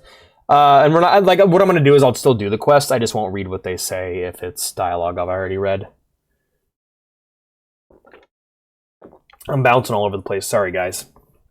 The murder mystery. Oh, hey, Supreme Master, welcome back. Are you sad? I'm sorry you're sad, friend. Quest. Traitor's been found within our order. It must be... Okay. You have been selected. From time to time, the Brotherhood is forced to do an accounting in our own books. A traitor has been found within our order, who must be settled. You have been selected to do the honors. Very good. The traitor has taken refuge in the ruins of Buckington Court to the east. You have not returned in 20 days. Your honor will be forfeit, and another will take your place. Do not fail us in this, Feline. Not gonna lie, I think the way the structure they have for Skyrim's not a bad thing. I think that they need to do two things. One, flesh out their gameplay more, so it's more fun. Just saw you died and lost all the progress. Aw, damn. I'm sorry, Supreme. Yeah, there's a bit of a delay. I had an upload going when the stream started. But I think what they need to do is flesh out their gameplay a bit more. And yeah, no, I think that's about it. That's literally it. Flesh out their gameplay and get some better writing.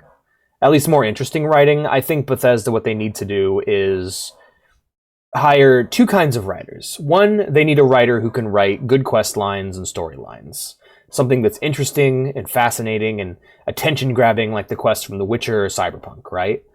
And then they need people who are good at really making simple little stories that are fun to uncover, and have those people make those little short stories into procedurally generated quests.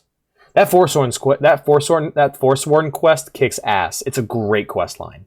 I hated it as a kid because I just went to that town and I just wanted to sleep. But then I got involved in all this bullshit and I'm like, I just want to find the bed. Yeah, it's good. It's good. That's a good quest.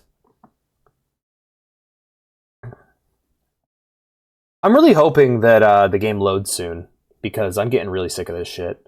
For some reason, sometimes when I go through this door, it just crashes. Right now, it's not responding, and I'm just waiting on it, and it's taking its time. But yeah, that Forsworn quest is awesome.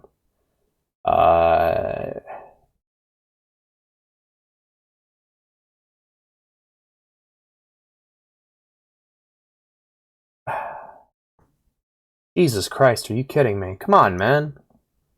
It's taking a goddamn eternity. I just suddenly got a really strong craving for quesadillas. You guys know that feeling? You guys know that feeling when you just suddenly have a strong craving for quesadillas? Oh yeah, I love that. No, just interesting situations like that, you know? Make more quest lines that are about that sort of thing. I'm gonna try and get a ride with Kai because I don't think our car can take it. Okie doke. Sounds good, hun. Don't die. Yeah, simple things like that. A prison escape. Like, what I would do if I were to make a Bethesda game, and of course, I don't know what the hell I'm doing. There should be a main story, right? And there should be an idea for different storylines. So like in Morrowind, what it did really strong is every quest line had, every guild had a writer. And then there was, yeah, it's emulating the classic floppy disk loading times, absolutely. The 5 floppy disks this came on. Sorry, I'm just laughing at that's just really funny. But what they could do is you have a writer for each quest line, and then make a bunch of little quests that are just proc gen. Things that are fundamentally interesting, like a prison break. Like, oh hey, one of our people got locked in the Imperial prison, go and break them out. Or, hey, there's an item, but a guard has it, you know. And then little things that could be explained, little stories that exist just to explain the proc gen, and then you just have the proc gen do its thing. Anyways, Ruins of Buckington Court. We're gonna go and kill a guy. Sorry, Steven, I think we're gonna have to kill this guy. Damn. I love that. You know, that Steven Universe comic's fucking hilarious. Fucking Steven, like, I think I can change your mind, Hitler. And Garnet's just like, Steven, I think we're going to have to kill this guy. And it's just Steven going, damn. Because that's not that far off. Like, that's actually, it exhibits some understanding of Steven Universe. Oh boy. Just, damn. Guess we'll have to kill this guy. It probably upset him a lot to have to kill him, but still, he's Hitler. Fuck him. Yes, he deserves to die, and I hope he burns in hell. Anyway, we'll grab some items here and keep moving. So yeah, the fun of this game is delving into dungeons, getting stronger, finding loot. It's, at its core, it is a dungeon crawler. And if you enjoy dungeon crawlers, you should definitely pick this game up. But otherwise, you might just want to skip to Morrowind. But yeah, the prison escape concept's really strong. That's kind of what Bethesda, I don't want to say they excel at it, but it's what they mostly like to do. They love doing concept quests. They love doing quests that can be explained in a single line. Like, player dresses up like a superhero and goes on an adventure. Player settles argument between 2 warring supervillains. Like little gimmick episodes that happen, like they feel like a lot of Fallout 3's quests fit into this, of just things that feel like a goofy side story in a long-running TV show. Like it feels like a goofy episode of Star Trek or Doctor Who, where the Doctor and Rose land in a weird location, and there's this one guy who has control over ants, and this one guy who has control over robots, and the Doctor has to help them work out their differences while still protecting the town people from their evil.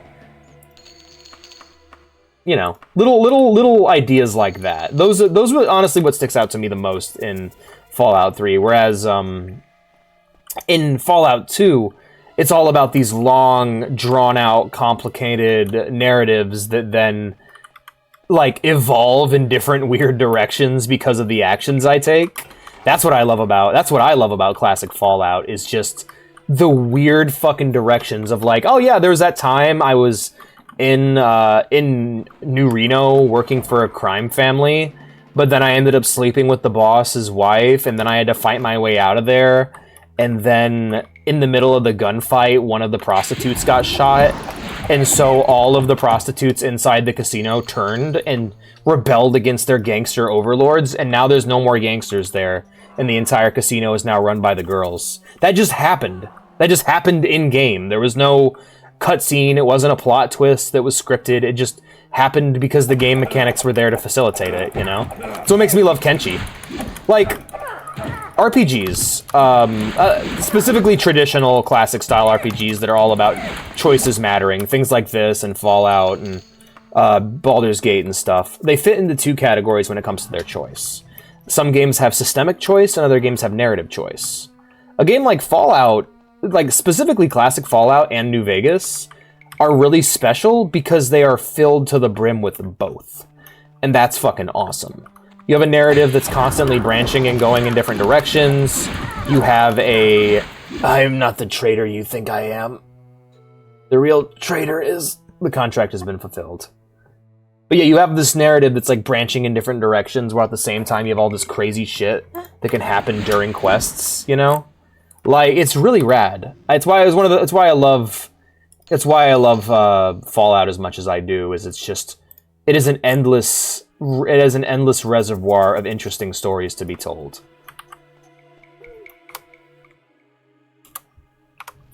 It's really rad, and it's why I ultimately find Bethesda's output in the series so disappointing. Is the most it seems to be able to do is branch the narrative, and it's constantly making these little gameplay decisions that limit how you can they limit how you can interact with the world to such a degree, and it's very upsetting, you know. Like The Witcher is a game that I think has very little systemic choice, or has a very little systemic choice, but a lot of narrative choice. Mass Effect, I don't know. But The Witcher is one of those things where, like, I have not felt the tension of a dialogue decision outside of The Witcher. Where it's like, if I say the wrong thing to this guy, it might fuck me over hours down the line. And that's something that I don't think any other game, outside of, like, maybe visual novels, has achieved. And that's rad. And that's why I'm so excited to play Disco Elysium and Kenshi, because Kenshi is pure systemic choice. It is pure actions and consequences, exclusively in gameplay with no dialogue. Or there is dialogue, but it's very limited, you know? Whereas Disco is the opposite. It's pure narrative choice. And that's what I'm really excited to explore with those games, and while I'll be playing them soon on the channel. Anyway, our work here is done. Let's head back to Rothgaria. And I think with Bethesda, and the reason why they're having such a hard time is they're trying to course correct. They're trying to, at least in terms of Skyrim, what we've learned from Skyrim and Fallout 4, is that they really seem to want to make very systemically limited games while still offering more narrative choice, so to speak. Like, I think the narrative... Like, I'd love to actually do, like, a map of, like, all the different ways the narratives can branch in an Elder Scrolls game. In the Elder Scrolls games. Because, like, I feel like it branches more in Oblivion and Skyrim, but at the same time, it's like, the gameplay is so limited compared to what you used to be able to do. They're very different games to Fallout, which is why I find it weird that Bethesda took up Fallout, and why I feel like they've always struggled is because their identities are so at odds. Yeah, weird, huh? I guess you just specifically found a really big mammoth skull. You found the great mammoth. Maybe it was related to... Maybe he was friends with the big cow that everyone worships outside of Whiterun. Also, I found the mod for that. Yeah. Yeah, like, Fallout 3 is so fucking bleak and depressing. Like, it feels, like, closest in tone to Fallout 1, and I'm like, we are, like, what, 50 years from that now? It's really weird. It doesn't fit. Like, it doesn't feel right. I guess that's why I've always, like, felt like Fallout... Like, despite Fallout 4 being kind of a fuckfest in the writing department, its setting seems to actually match with the Fallout universe a lot better. 76, on the other hand, has the opposite problem, where that era is supposed to be just bleak, depressing anarchy. So 76 being as colorful and goofy as it is very weird and doesn't quite fit. And can we please load the fucking game, Daggerfall? Good lord. I'm Daggerfalling apart over here. But like... Yeah, it's really strange. That's the weird thing about it, is it's like... It's not nearly as bad as 343 in Halo. 343's Halo is like... apocalyptically terrible. Of just like a fundamental misunderstanding of the entire franchise it's based upon.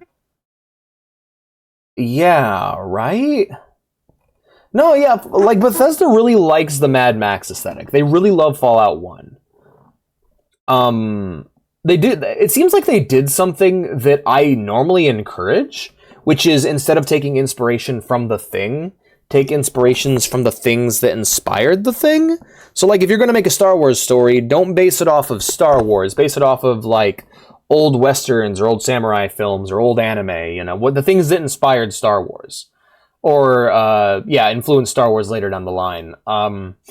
Bethesda, though, but Fallout, on the other hand, is so unique compared to what it is. It's this weird mashup of, like, 1950s sci-fi, or 1960s science fiction, and Mad Max, and, like, just, it's such a weird pastiche that if you focus too much on one part of it or another, it just doesn't link together quite right, you know? Like, if you focus too much on the Mad Max aesthetic, you lose the like, retrofuturism. If you focus too much on the retrofuturism, you lose the Mad Max, and not to mention, like, all the other, like, influence, like the Harlan Ellison, the dystopian shit, you know, the 1984 shit from Fallout 1 with the Master and everything.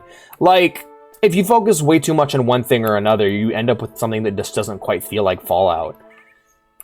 And it's really difficult to get Fallout right. New Vegas is like, the best thing New Vegas does is it just does its own thing. It doesn't try to, like, you look at New Vegas and it's like, all right, so we went from, you know, Fallout imagery, you know, because, like, that was Fallout 3. Fallout 3 was like, oh yeah, Fallout imagery, super mutants, raiders, super mutants, raiders, power armor, Vault Boy, Vault Tech. Let's really focus in on that Fallout imagery.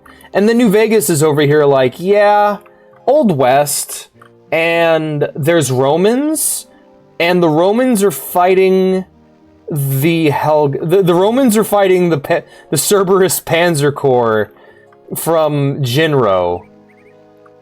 And it's so weird and out there, but it feels so fundamentally Fallout, you know? Like, it's creative. I think that's the biggest thing, that's the number one thing I appreciate about New Vegas, is it comes out of fucking nowhere with this weirdo gonzo shit. It's like, the NCR existed in Fallout 2, but it wasn't like the NCR from New Vegas.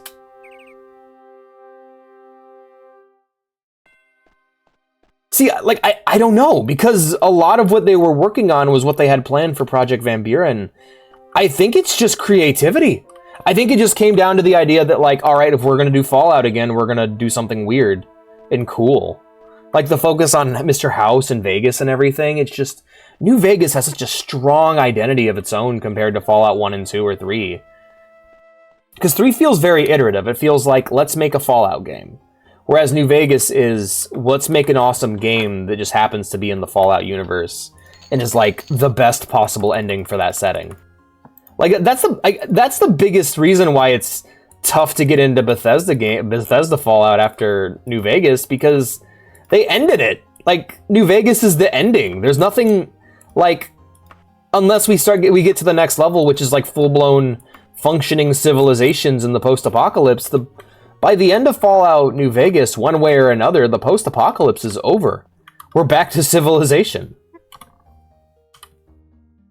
Well done. You have reason to be proud. Great. No, it's just... Hey, guys, we really like your work. Why don't you come back and work again on this franchise? Oh, you made the best one, and it's over, and you ended it. And we gotta follow that up? Christ. I think, honestly, they should just stop numbering the games. I feel like they'd get a lot more leeway if they did that. I think it comes down to good writing. Like, I think it's the sad thing. I just think they're better at what they do. Like, they just kind of just upstaged them completely. God, I love New Vegas so much. I know people who aren't crazy about it get really sick of hearing people talk about it, but it's the best one.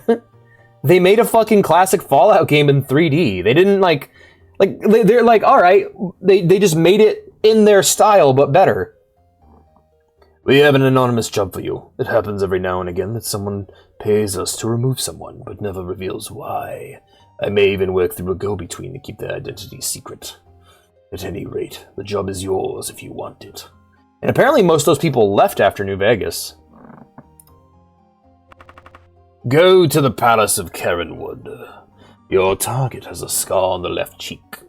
That's all we know. Come back in 5 days to collect your payment. May Farah bless your blade, Feline II. Like, the problem with Bethesda making Fallout is I just want them to stop. It's this thing of, like, it's just embarrassing. Every time they make, like, the reason why I'm not so critical of Starfield or of Elder Scrolls is because it's their baby. It's their work. There isn't some better version of what they're doing out there, you know? They're unique. At the end of the day, Starfield and Elder Scrolls are unique. That's Bethesda's baby. And also, I want to point out, compared to the other sandboxy open galaxy games like Elite Dangerous and No Man's Sky, I'm far more interested in Starfield. Like, I can see myself playing and enjoying Starfield. I can't see myself playing or enjoying either of those games. So I'm not really that critical of that, but like, Bethesda is, you're working on an you're continuing a project that someone else started, and you're not as good at it as they are. But you now have this, and it's very, contract some writers, or keep doing spin-offs. Honestly, if you just want to milk Fallout and just make infinite spin-offs, like with the TV show, just oversee other people's projects in like a publisher capacity, go for it. Make the tabletop games, make the TV show, make spin-off mobile games like Fallout Shelter, like do things that are not first-person open-world Fallout games. I am not looking forward to Fallout 5. I will be when that game gets announced and we see gameplay of it, I'm going to be a very unhappy camper. Alright, we gotta go to Karenwood. That being said, like, I don't know. I think what they need to do is similar to what I think Microsoft needs to do, which is give the license out to other people and let them do what they will with it. Do a Warhammer. Do a D&D. Just let people make things, or hire some good writers. Hire some good writers to oversee the project, because that no design document shit ain't gonna fly for a Fallout game. These worlds are intricate and intricately made. What I can say, however, more than anything, is the most interesting quest design and writing that Bethesda has comes from their Fallout games. Like, I enjoy talking to people in their Fallout games more so than I do in Elder Scrolls. No, they need strong writing and they need a strong identity. Games not having writers is something that's very weird. I really have to use the restroom. I'm probably going to reset this game Because I'm getting real fucking sick of it taking like an hour to load each time. Go on, crash, please, crash. Thank you. We're gonna reload that. All right, I'll be right back, guys. BRB. BRBs. Right. BRB. AAA graphics, AA gameplay. Yee. No, just, I think those games are neat. I just think they need to focus up, and I think they need to realize they can't just do it all themselves. BRB. I am back. Hello, hello. Yeah, they do. They really are. One thing, what kind of happened, a bit of a thing about what happened with Bethesda. People talk about this, and like, a very similar thing actually happened to something else I'm a huge fan of, Doctor Who, where you have a guy who writes a really good story. Somebody working for your show or for your game, they're a writer or a quest designer, and they make a really good story. In the case of Doctor Who, it was Steve Moffat who wrote probably my favorite Doctor Who story, known as The Empty Child. One of my all-time favorites. Just fucking... Ooh, just... Mwah, pure sci-fi perfection. Takes place during World War II and is genuinely one of the best science fiction stories I've ever experienced in any medium. The Empty Child. If you want to look it up, it's a Doctor Who episode you can find. It's part of the 9th Doctor's first season. Or the 9th Doctor's only season, I might add. Brilliant story. And it was so good. And this Steve Moffat guy, he just kept cranking out these fucking awesome one-off stories. And then they're like, hey, why don't you write the whole thing? And he's like, okay. And so this guy who keep making these amazing one-off stories, they put him in charge of writing all of it. They put him in charge of writing the main storyline in Doctor Who. And his tenure on the show is fucking dreadful. He's responsible for the Matt Smith era. The Matt Smith era is notable for its constant attempts at humor that aren't funny. Its repetitive use of characters that you just get sick of seeing. The complete... Like, there are so many times where a storyline will start and it'll be interesting. Not a storyline. An episode will start and it'll be interesting. It'll be an interesting concept. And it'll just get steamrolled by the main storyline. So, not a great writer for the main... Can we fucking stop this? Can you stop Daggerfall? Can you fucking not for a few fucking seconds? Thank you. Christ. Alright, we're heading to the ruins of Buckingcourt. Sorry. But yeah, they basically had this guy who was originally good at these really good one-off stories. They gave him the whole fucking show, and it fell apart. Now, of course, he finished his time writing on the show, and eventually he was replaced. I don't know if it got better after that or not. I don't know. I didn't watch it by then. I had already stopped. But something very similar has happened at Bethesda.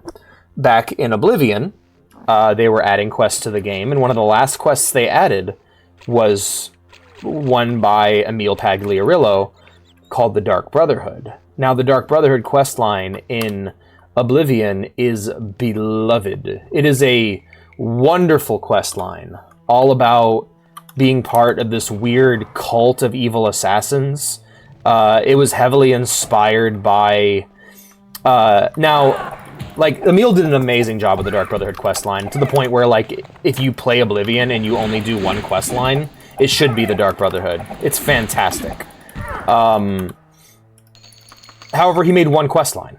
A really good one, but only one. And so, in Skyrim, they put him in charge of all of them. They're like, hey man, why don't you write the main story? Now, Dark Brotherhood questline, similar to a lot of things, and you learn this over time when you analyze art or just watch something over a long period of time. No single piece of art is flawless, and the Dark Brotherhood questline had its flaws. Mainly being how it fucking wrecked.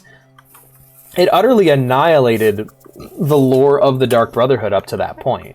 It just didn't match with the Dark Brotherhood lore from previous games in the series, inventing new deities such as Sithis. that like completely annihilated, like, wait, is this really the Dark Brotherhood? This is completely different than what we had before. And it's like, all right, well, in one little quest line, that's not a big deal. Have I read this one yet? Yeah, we read this one last time. In a small little quest line, it's not a big deal. However, when you're writing a main quest for your RPG, especially when that main quest is, I don't know, about a dragon that's thousands of years old, about dragons returning to the country after thousands of years, with tons of crazy lore implications about different political entities and deities, it probably helps to get things right and not wrong, and it gets a lot wrong. It gets a lot right, and it's not nearly as flawed as the Dark Brotherhood, but it's not as interesting either. And so this guy, who is kind of not great at these kind of stories, is now put in charge of these stories at Bethesda. He's the guy in charge of making these game stories, and the thing about the Dark Brotherhood is like what Obi said. A prison break's fucking cool. And that right there sums up his style of quest design. He goes, what's a cool situation I could put the player in? And he then puts you in it.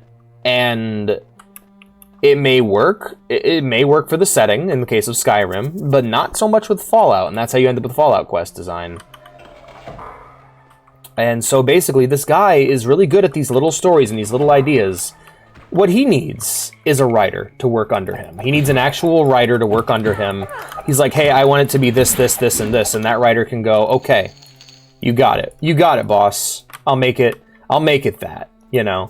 Because, like, you have your writer, but then you have your director who's, like, decides what he wants the story to be. It's like, I could tell you guys about a story, right? Like, oh, I want it to be about this, this, this, this, and this. But that doesn't mean that I can write that and make it sound convincing, you know? Everyone's got masterpieces in their head. Everyone's got great ideas. Like, you in your head right now exists the movie that's, like, going to be the next Harry Potter or Lord of the Rings, right? Like, the next epic fantasy story that everyone loves. And it's in your head, and you just got to get it out. But that's what art is. Art is not about imagining things. It's about having the skill necessary to take the things that you imagined, or in the case of a lot of artists, the things that other people imagined, and put them to book or script or game. And that's who Emil Pagliarillo is. Emil Pagliarillo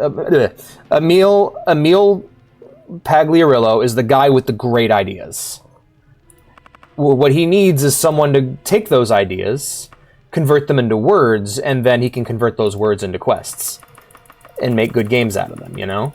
I probably sound crazy right now, but like I hope you guys get what I'm laying down here. That's the fun of D&D, by the way. You get to skip that middle step. As being a DM in D&D, you get to just skip step 2. You get to go, cool idea, and then execution. Like, I don't gotta write all my shit. I just come up with an idea, and then I have to execute on that idea in the moment with voices and mechanics and stuff. Oh, cool. That's good to hear, Supreme. Well, I'm glad to hear you're getting some of it. But yeah, you need... Your ideas guy is not always your writer. Your ideas guy probably shouldn't be your writer, you know? George Lucas needs a Steven Spielberg. He needs someone to take his really cool ideas and put them into a movie. Or like, I guess if we're talking video games, your,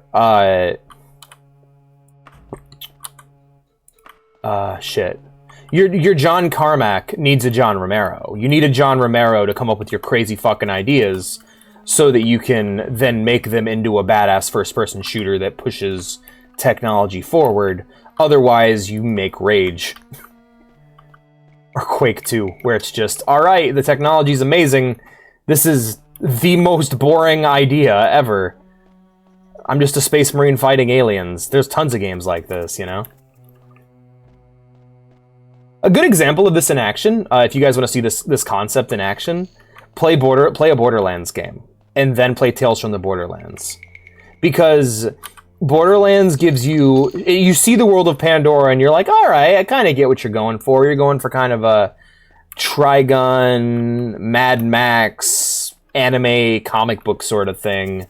and it's there, but it's kind of weird and horny and not funny. And then you play Borderlands 1 and 2, and then you play Tales from the Borderlands by Telltale Games, and then you're like, oh, that's why this setting's awesome. Like, I went into Tales from the Borderlands going, I don't know, Borderlands is kind of lame. And then I left Tales from the Borderlands excited to play Borderlands 3. Because you had the cool idea, which was Borderlands 1 and 2 in the pre-sequel. And then you had the perfect execution, which was Tales from the Borderlands with its amazing world building and character writing, where it's like, oh, you mean this place isn't just a fucking... You mean this setting isn't just garbage? You know? The idea, Randy Pitchford's, he's the idea man. I think I've read this one already. Hold on. Yep, read this one already. I'm really happy that there are a limited amount of books. But yeah, Randy Pitchford and Gearbox, they made a really cool, they made a decent setting, but they didn't have what they needed to fully execute upon it. They didn't have the skill they needed to make people fall in love with the setting.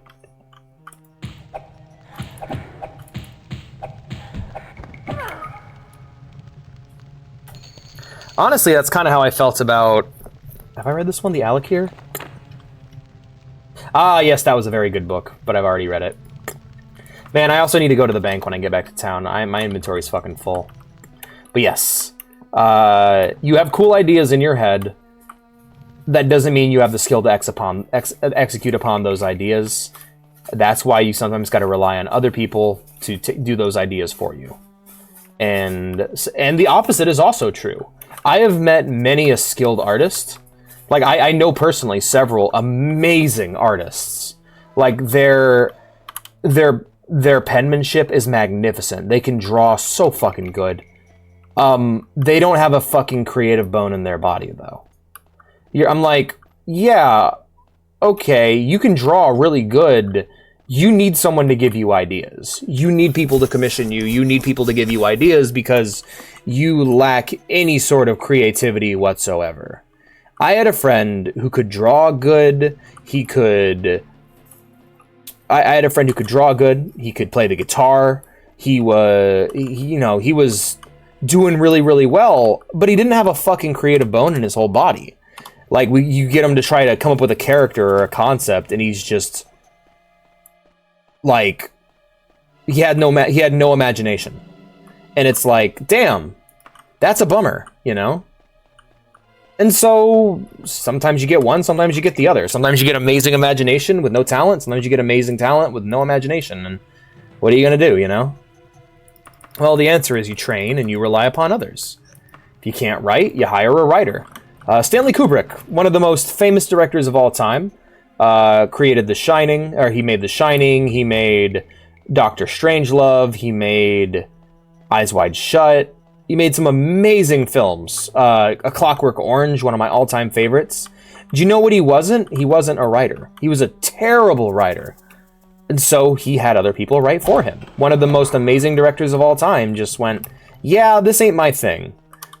You know, Hideo Kojima, everyone loved... People kind of noticed that once his writing credits... once his original writers left, the stories got a lot worse in his games. And it's like, yeah, he's a director, but he doesn't write the games.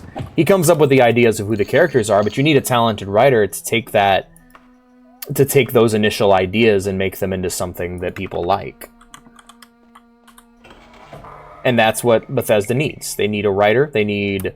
someone to take these concepts and these ideas and put them to a script, put them to a page, and make them look nicer. All right, I've explored this place.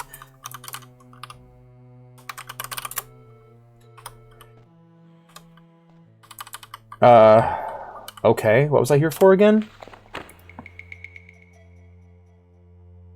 I guess I'm done? Unless he's... Maybe this is his body here. Nightblade dead.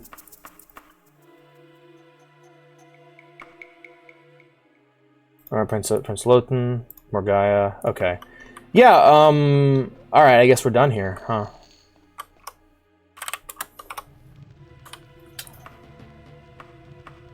Yeah, we'll swing by the bank when I get back to town. But yeah, that's what they need to do. And, that's just what I think. I will probably play Starfield when I get it. I'm just not in any hurry, you know? Was listening and undivided attention in case you were worried about saying any of that in vain. Thank you. I appreciate that. And thank you for letting me know that. I need that sometimes. Also, look at that big old hill. Isn't that awesome? I need to turn down my FOV, though. I'm starting to see, like, seams on the edge. What I do find interesting about Bethesda, and the reason why I talk so much about them, is they're a developer that I believe are, like, fundamentally creative people. Neato! Am I falling through the world? Where am I? I'm a master of hand-to-hand combat, and I think it sent me to hell.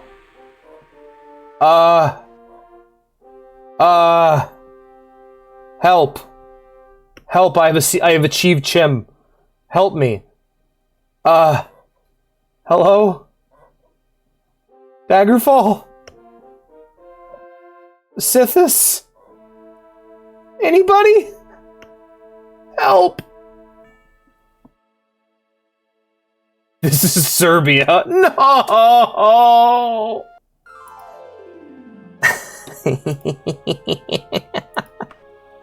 Mastered. Look at that. 100. Badass. I'm a master of I'm a master of the marital arts. Yo, congratulations, Feline II. You are now a master of hand-to-hand combat. One of the finest practitioners of hand-to-hand in Tamriel. You've ascended to level 21. The results of hard work and dedication always looks like luck to saps, but you know you've earned every ounce of your success. Damn! Yeah, these are getting more. I like the little texts about, yeah, look at that. Wow, that's amazing. Now I can punch real good. No one can stop me. Nobody can stop my punches.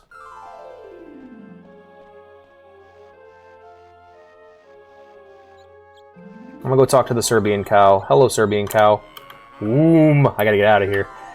Just goes Like, fuck this. No, I'm good. Thank you. I don't want to buy your scarab. Bounce, bounce, bounce, bounce, bounce, bounce. I am really happy though that I leveled up, that I maxed out my hand-to-hand. That's awesome. My punches now do stupid damage. Actually, how much damage do my punches do? Log, no. I wish I could see. Okay, +5. I don't know my default hand-to-hand damage, though. But, yeah, my primary skills are almost maxed out. Once these are maxed out, and these are maxed out, and these are maxed out, I won't level up anymore. My level ups are going to start to get further and further apart, and soon I won't level up at all anymore because I won't have any more skills to raise. That's why min-maxing in Elder Scrolls is such a fucking nightmare. Like, just don't do it. I cannot... Okay, so the way the game works is that these skills, these two skills right here at the top, the skills in these category, leveling these up will level you up, which will allow you to increase these skills, right?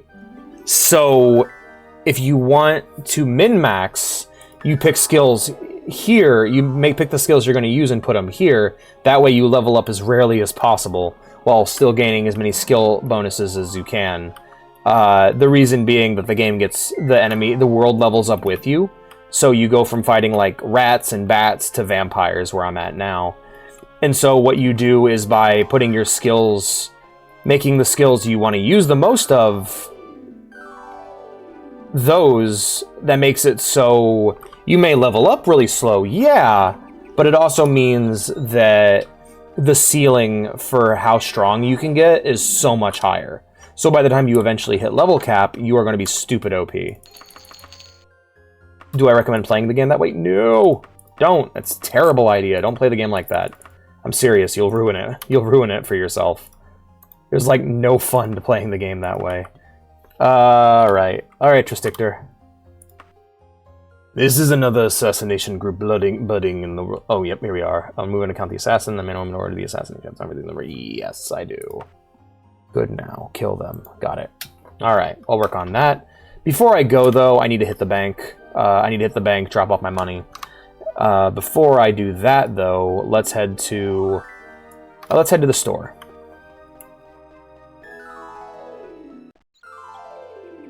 No, but the reason why I find Bethesda so interesting to talk to, and why you'll get me to say a lot more about them than you will hear me say about, like, Obsidian, or you'll hear me say a lot more about them than I will, like, Bungie, modern-day Bungie, or 343, or other developers who have an extensive past and track record, is, one, I know their games pretty well, and two, I have a little bit of faith in them.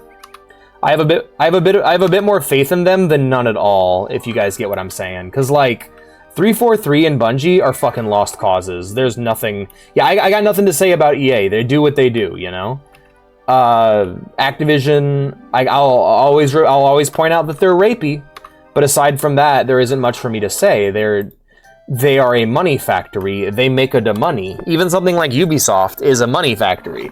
But Bethesda, they seem to have a genuine passion, and a lot of their mistakes seem to come less from greed and more from incompetence. Though there are mistakes that come from greed, a lot of it comes from arrogance and incompetence of being a mostly independent developer that was suddenly thrust into the spotlight. What else? Like, Obsidian, I get kind of sad talking about because they've fallen so far.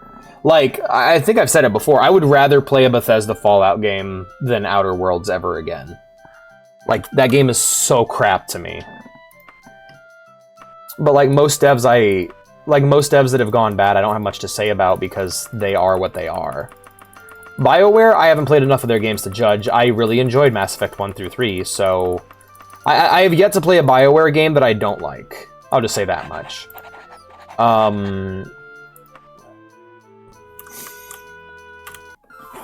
Whereas Bethesda, I can actually track what they do wrong.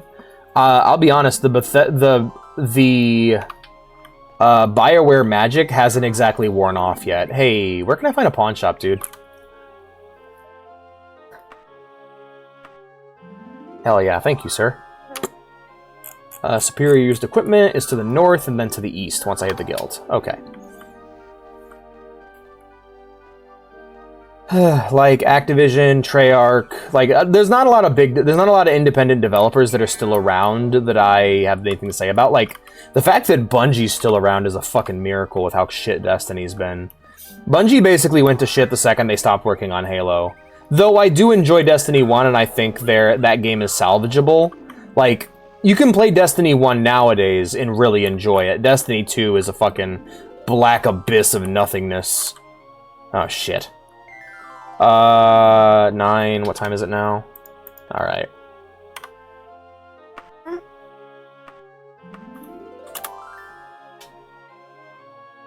Meanwhile, all of 343's output with Halo is so obviously fucking bad to anyone who's actually played Halo. Like, just dreadful, dreadful trash. Like, it's undefendable if you actually know what you're talking about. To the point where people that defend 343 are either, like, very casual or they're shills. It's fuck Todd. I'll be completely honest with you, Obi. I don't think people actually think fuck Todd. That one guy we found in the Steam forums, now he said fuck Todd, but, like, I don't think that's a general thought. Like, I think most people like Todd. I like Todd. I hope he's doing well. He made some amazing games. Motherfucker made Morrowind and Oblivion, man. That's some good shit. But, like, yeah, it's interesting with Bethesda, because there's passion there. There's a clear passion for their craft, and they come across less as greedy assholes more than they do arrogant idiots. Which is an upgrade. Like, if you want to see some greedy fucking assholes, look up the TED Talk that Bungie did on Destiny 2. It is fucking shocking, the shit that comes out of that guy's mouth. It seems 50-50. Really? Okay, because a lot of it's ironic to me. I always saw it as like a joke. The meme, you know? What it came down to a few things. First off, okay. Alex's little lesson on how the games industry was ruined. Step one, games got huge and made a ton of money. A ton of money happened. A bunch of game developers went publicly traded or were bought out by bigger publishers because the money was there to buy them out, and they wanted more money. And so a lot of these developers who actually founded these companies, after buying out, they got a cut of the dough and they left. BioWare, Pandemic, many different game devs did this. That's step one. Step two, you then have people sniffing for this money. Like, ooh, hey, is that money? I am tech guy who is in Silicon Valley and I invest in company. I am CEO at phone company. How about I become CEO of game company? And then so a bunch of the upper management positions of these game companies were filled by people who don't give a fuck or understand games and just want their money. So they just kept pushing deadlines, kept laying people off, kept taking their CEO bonuses. Basically a plague of parasites. So that's step two. Step three, you have actions taken by those parasites, and you then have things like horse armor and microtransactions where these people are like, hey, can we squeeze a little bit more money out of these guys, like the mobile market? Can we get some horse armor? Can we get some skins? Can we get some battle passes, you know? And they kept pushing and they kept pushing, and they realized the answer is yes. Because step 5, gamers are fucking morons who will buy anything. They asked for this. If you ever bought a microtransaction, if you ever bought a DLC, if you ever paid for something that was worth less than what you paid for it, you contributed to the problem.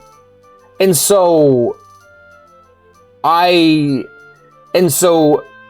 just let them do it. All of this shit was happening, and we just said, go for it. Yeah. And I think that's why at the end of the day, with Bethesda, I can't identify the parasite. I think they genuinely tried to make a bit more money off of horse armor because they thought that was a good idea, and then it spiraled out of control, and they haven't really done that kind of... I mean, they have now. It took them a while to do that kind of thing again. Heard about people in Hollywood doing drugs and stuff to come up with ideas that would be able to imagine otherwise for making movie stuff. Also, I think happening in dreams more profound outside the box than anything I've personally seen. Most storytelling has a lot of cliches and tropes. That happens. Yes. See that there you can trope write, but the best stories are inspired by personal experiences, and a way you can get quick access to personal experiences is through dreams and recreational drug use. Now, the idea is when a writer writing about a deep personal experience and using your writing as a way to explore and learn more about yourself tends to create writing that resonates with people because it taps into something that's fundamentally human. Tropes are less of a thing that real writers use to write, and they're more of a thing that fans talk about in order to explain stories. Most quality stories you find out there are not built of tropes. They're built of a genuine desire to explore an interesting topic or story. Tropes are then applied retroactively to those stories.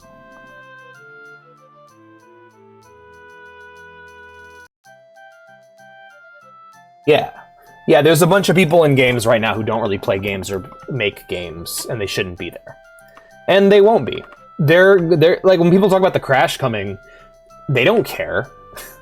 They got their money. They're getting out. Bobby Kotick left Activision not because he got in any real trouble, but because he made his money and it was time for him to go.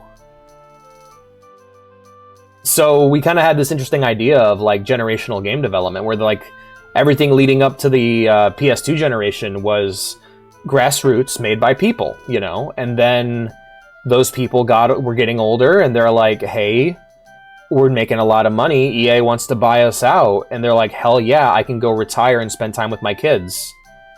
And they built this fucking empire that then kind of continued to exist. But then as more and more people left and retired or got laid off, you have these companies like Obsidian or Bungie that are just in name only. Like, the people that made it aren't there anymore. But, yeah, no, I think the problem with tropes is that it's self-defeating.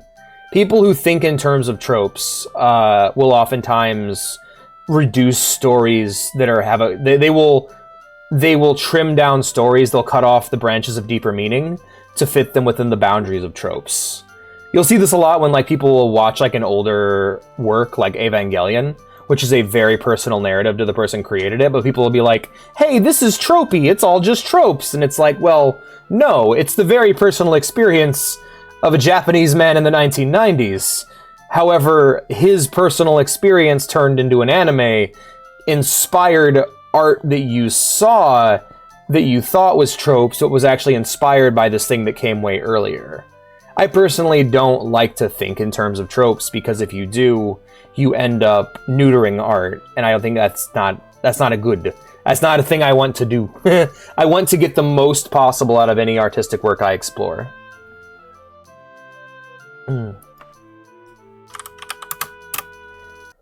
Like, what I find interesting, more so than tropes, is finding out what inspired a work.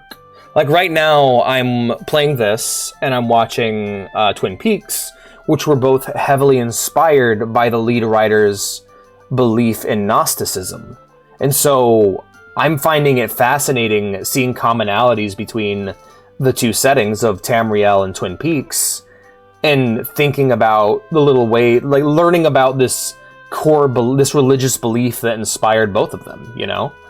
I love that kind of shit. Seeing about like how Christianity inspired Trigun or Evangelion, or like how Nietzsche inspired Evangelion. Like, I find the ideas and stories and philosophies that inspire stories to be far more interesting than any tropes. In fact, I don't even think about tropes nowadays, honestly. It never crosses my mind. Sorry, I'm not particularly trying to argue with you or insult you or anything. I'm just, like, exploring the idea of seeing stories through tropes. I used to do that quite a bit. Nowadays, I can't do it at all. Like, I take all things on... I mostly just feel things when I watch things now. I think quite a bit, but I also just feel. I'm thinking and I'm feeling. I don't go... this is a collection of this trope, which is a reference to this or that. I experience stories through going, this is a real person in a fantasy world, what are they going to do? And so when characters behave in a way that I find to be absurd, or absurd or strange, I find it to be either frustrating or fascinating, depending on how well it locks in with the tone, you know? Like, I'm watching Twin Peaks, characters behave in weird ways in that show for seemingly no reason, but when you get on the show's wavelength and actually kind of understand what it's going for, you begin to appreciate it a lot more, you know? Attack on Titan's the same way with that. It's like, why is he behaving that way? And then you get a reveal and you're like, oh, okay. JoJo's the same way, by the way. JoJo is really good about that. JoJo's Bizarre Adventure is fantastic because it's the idea of these... It is a story of heroes and villains that are larger than life and over the top, told in a world that plays by the same rules that our world does. Meaning that people sometimes just fucking die. But it still has this overarching morality to it that I love. Thank you. Oh, yes, yes. Nope, that's not the right one. Here, I'll get you the right link. Library of the Cat. Check out this YouTube channel, subscribe to it. The VODs go up. The VODs go up a couple weeks after on YouTube. Miss a stream, find it here. There you go. Cat Library is where you want to go. Yeah, so and I upload every day. So if I'm not streaming, feel free to check out one of my VODs and leave some comments on things I say. I really appreciate that. It's really awesome when people do that. Glad it's there. Yes, believe me, I know how you feel. I'd be really bummed if none of this stayed. If this all disappeared.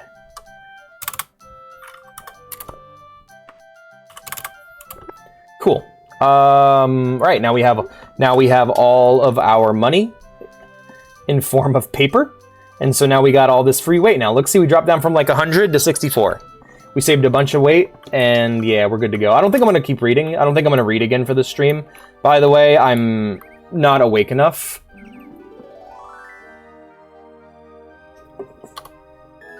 I'm running off a Red Bull and a dream right now.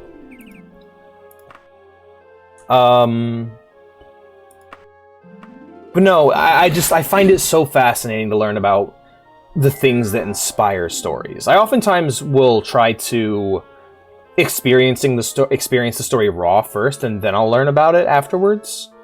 Like, it's also really great when you experience a story that's inspired by a bunch of shit you know.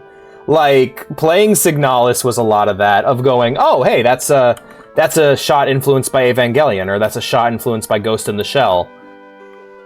And, no, that one was kind of unpleasant, actually, now that I think about it, because all of the shit I recognized from it, I loved. I'm like, oh shit, that's a shot from Ghost in the Shell, that's a shot from Evangelion, that's a reference to The King in Yellow, that's an H.P. Lovecraft story. Like, little things like that I thought were just the coolest, of like, little things, little ingredients you sprinkled in here to help create the vibe of this world. But like, the only thing I didn't get was all the editing tricks with like the Monogatari. It's like, oh, it's all a reference to Kitsu Monogatari. That's awesome. I'll check that out. It's a piece of shit. It's terrible.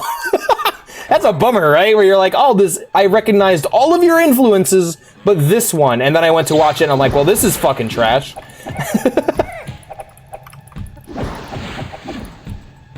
Just crappy generic anime fantasy with just really great animation and editing. I'm like, damn, hire a writer, bro. Holy shit, this sucks. But it was, you know, cool to see that Signalis made better use of its editing than it did. Nah, Signalis felt like a game that was meant for me. Like, TJ loves that game, but it was meant for me. I know it's mean to say, but like, dude, like, I love Evangelion and Ghost in the Shell and H.P. Lovecraft and The King in Yellow specifically. Just having a setting that's all of that with a nice helping of sci-fi fascism thrown in. Like, bro, oh god, by the way, I'm not a fascist. I just loved the aesthetic of science fiction fascism. Like the Imperium from 40K, the mobile infantry from Starship Troopers, most of the factions in Dune. What was the other one? I'm such a fucking hipster, by the way. That's obvious, but like, it's a really cool aesthetic, and seeing that applied to that setting in that way, and also having our characters being people who are suffering under that regime. God damn, Signalis is a fucking masterpiece. What a great game. But yes, when you can see all the little building blocks that they used. Another thing that I had that with was Emesis Blue, which is an amazing TF2 movie. If you know the TF2 universe, like if you have a decent understanding of the universe of Team Fortress 2, you gotta watch it. It's fucking amazing. It's the best video game movie. It's the best one. It's fucking amazing. It's fantastic. Genuinely great horror film set in the world of Team Fortress. It's badass. I love it. It's funny, it's scary, it's disturbing, it makes you think about concepts of, like, mortality. It's just fucking... Oh, it's a kick-ass movie. Like, and it was heavily inspired by things like The Shining, Jacob's Ladder, The House That Jack Built, and, like, almost every shot in the movie is an homage to a different horror movie, which I really appreciate. And to be honest, I'm sure if I watched more old kung fu movies and westerns, I'd probably appreciate Quentin Tarantino movies a lot more. Art inspirates art. Inspirates, Alex? Art inspires art. It's really cool. Alright, I'm gonna try to descend down this mine shaft without getting killed. Oh yeah, the climbing skill! Yeah, that's something that exists in this game. If you push against a wall, it'll do a climbing check, and if you pass, you'll climb the wall. Like Spider-Man. Or an Assassin's Creed character. Kinda cool. Wish I had more of a reason to use it. Alright, I dropped down here, so let's take this door here. Hey, money. There's a spell in Arena that I really wish someone would port into this game, and it's a spell that lets you just tunnel through the wall like it's fucking Minecraft. It's really cool. It's just a move Earth spell. That'd be a good idea, Obi. Yeah, don't let me keep you up, guys. If you gotta go to bed, go to bed. Feel free to just have me on in the background and listen to me as I fall asleep. I promise I'll raid someone afterwards, so the stream will keep going. That's always fun, though, by the way, to fall asleep watching Twitch, because then you'll fall asleep watching someone stream, and then, like, wake up and find somebody completely new. Oh, that stamina spell, fuck. Oof. Oof, that drain. Ah, I'm gonna do some smelling salts.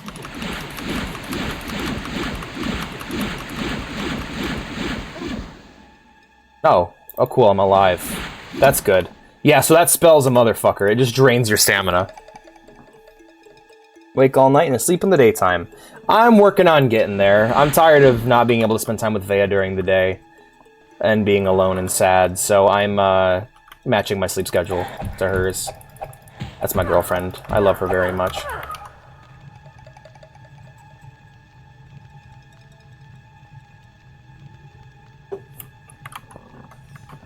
Alrighty, back to it.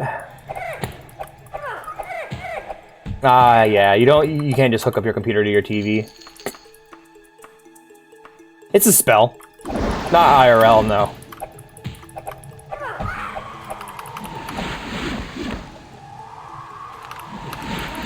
It's a low MP. It's a low cost restoration spell. I mainly used it to level up my restoration really quickly. That's why it's a meme. That's why you'll hear like Ghost or Arden reference it. Because there was a stream I did where I was just sitting in an in-room casting smelling salts thousands of times to level up my restoration magic. Oh, you're about to get fucked, boy. Oh, damn, you got. Yeah, vampire got him.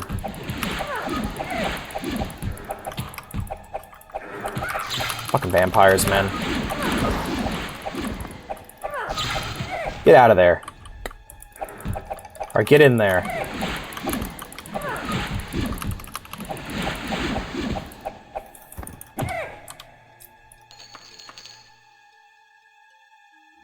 But yeah, it basically just became a joke because the idea is just like that fucking meme that Ghost made, that image macro that Ghost made. It was like 90% of 90% of Daggerfall players quit smelling salts right before they level up.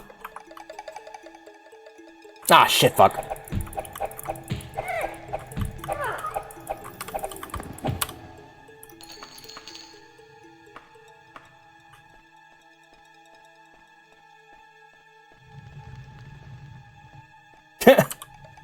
That's what Joe Rogan's gonna do when he gets to the pearly gates, is just interview different people, different historical figures.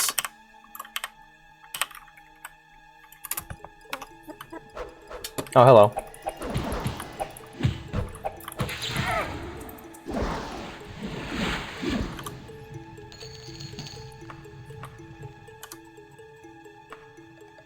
There's another person, Goaty, who's been playing this, and he has been not cheating at all, and I cannot imagine how miserable that must be.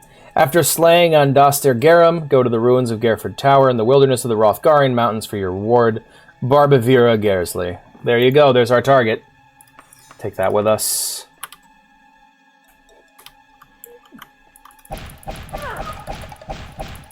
Oh yeah, you can just fucking kick doors down.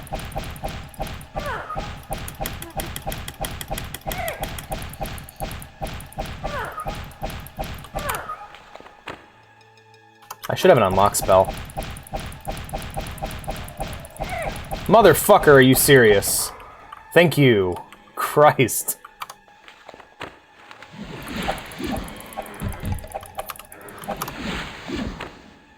Ah, I should cast Shield. I cast Fortitude. That was pointless. I've already got that effect on me right now. It's a constant effect.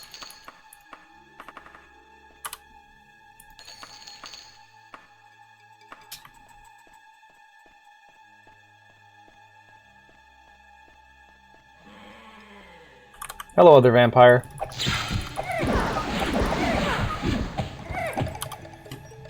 Oh yeah, where it's saying I strike with precision. Those are critical hits landing, like repeatedly, because just I'm just critting over and over again until they die. Shit's great. I love it. All right, nothing there. Fuck you, Battle Mage. Fuck you, Nightblade. Dayblade, Fighter of the Nightblade. Champion of the Sun. Part 10. Have we read this one yet? Yeah, we read that one. Damn. We're running out of books. Most of the books we've gotten so far, we've actually already read. Hey, look at that! We made it to the entrance. Hell yes! All right, let's go and empty out our stuff. Empty out our inventory. Up. And what else did I pick up? Yes, the parchment. Yeah, we'll get rid of that once we get back to town. We have another dungeon to dive into if we want to get this guy, of course. Quick save. Get out to the overworld. The ruins of Gareford Tower. Only 2 days away, look at that. Travel. Yep. One of the things I love... Honestly, it's funny. People complain about the new games having fast travel as, like, a thing, but, like... Because I don't ever do it, because I don't ever fast travel in Oblivion or Skyrim, I actually find their worlds to be... Like, I actually forget that they even have it, you know? Because in this game, I fast travel everywhere because you have to. You're not getting anywhere unless you do, you know? But, like, in Skyrim and Oblivion and Morrowind, I walk everywhere. If possible. I love exploring the world of Skyrim. And honestly, Obi, I've been seeing... When you play it, I mostly see you just walking around, too. You don't tend to fast travel very much. So, it's interesting. Like, the option's always there, but I only really ever use it to, like, deal with bugs. And to be honest, I don't really have a lot of problems with bugs in Skyrim for the most part. Its world's very travelable. Like, it's very convenient to walk around in those games. Morrowind especially, with, like, once you get your higher movement speed with how, like, how small that world is comparatively. Like, you can get around super easy, especially when you get, like, levitate and stuff. That's the coolest thing about Morrowind, by the way, is starting off walking very slowly and ending the game flying from town to town. Oh yeah, absolutely. Oh, New Vegas is brilliant about that. There's so many extra locations in that game. Hey there. This shit ain't nothing to him, man. I'm Dracula. I'm 12. What word did he say? Like, what absurd number did he say? I'm 12 million years old. I'm Dracula. I'm 12 million years old. Like, what the fuck? That is an absurd number. You will pay for your crimes against Dracula. This shit ain't nothing to me, man. I really did this. I'm really him. Flip the whole brick into an empire. Stop playing with me. Is there? Cool.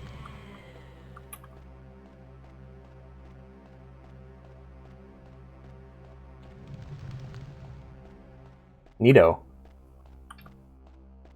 Flip the whole brick into an empire. Stop playing with me. That's one thing that Skyrim and Oblivion don't have. In Morrowind and Fallout, you have that moment where you encounter a new enemy of, what the fuck is that thing? And you're like, when I saw a Night Stalker the first time, it freaked me out. I didn't know what I was looking at. I saw a Deathclaw the first time, I was like, damn, is that the devil? Oh, the racetrack, yeah! With the fucking super mutant selling his moo-moos.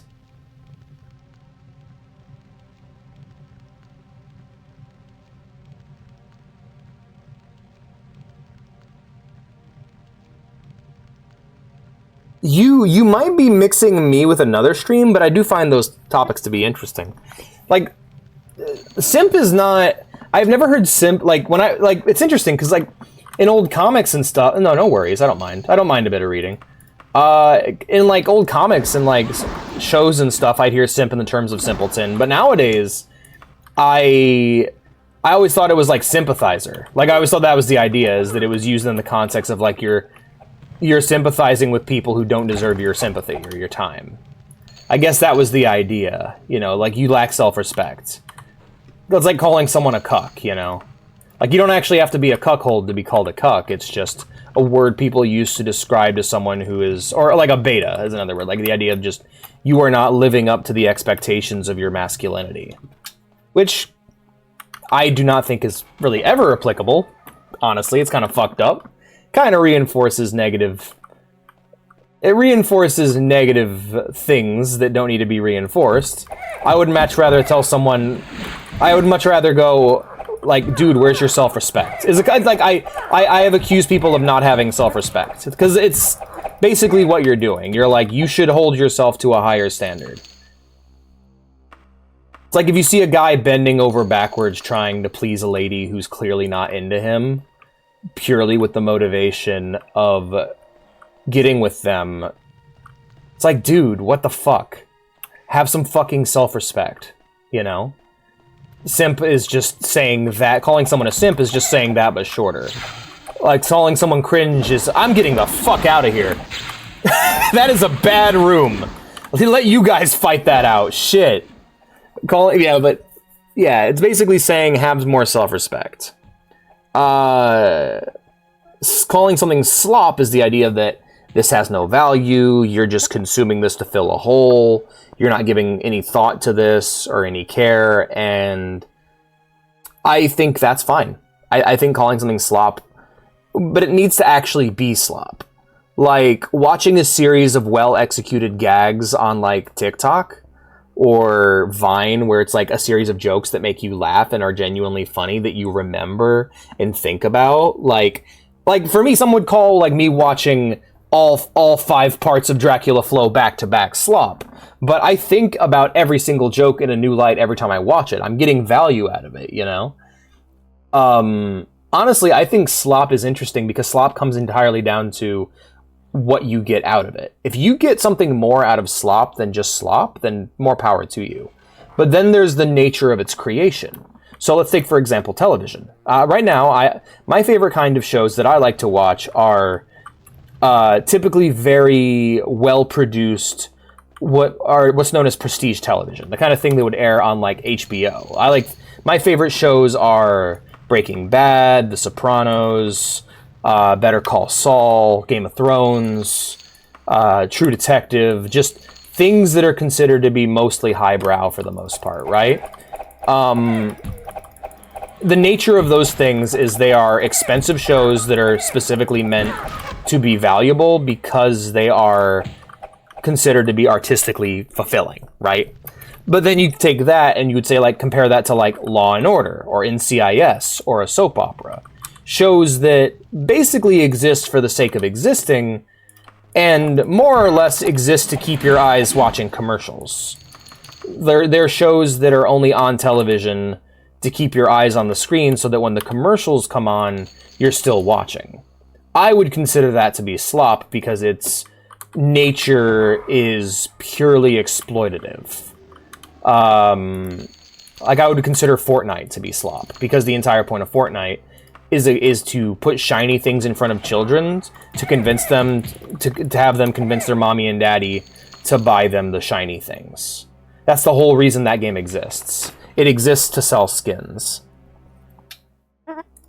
I read that already. What was the other one? But yeah, there's like, so basically once you identify the nature of something and why it exists and what it's primarily meant to do, then you can decide whether or not you wish to dismiss it or not. Like, I have no reason to take Fortnite seriously as a piece of art. The same way I have no reason to take All My Children or Riverdale seriously as a piece of art. Because it's not art. It exists to... Yo! I better not fucking die after this. Holy shit. Holy shit. What a cool room, by the way. This was all proc gen. This wasn't like intended to be here.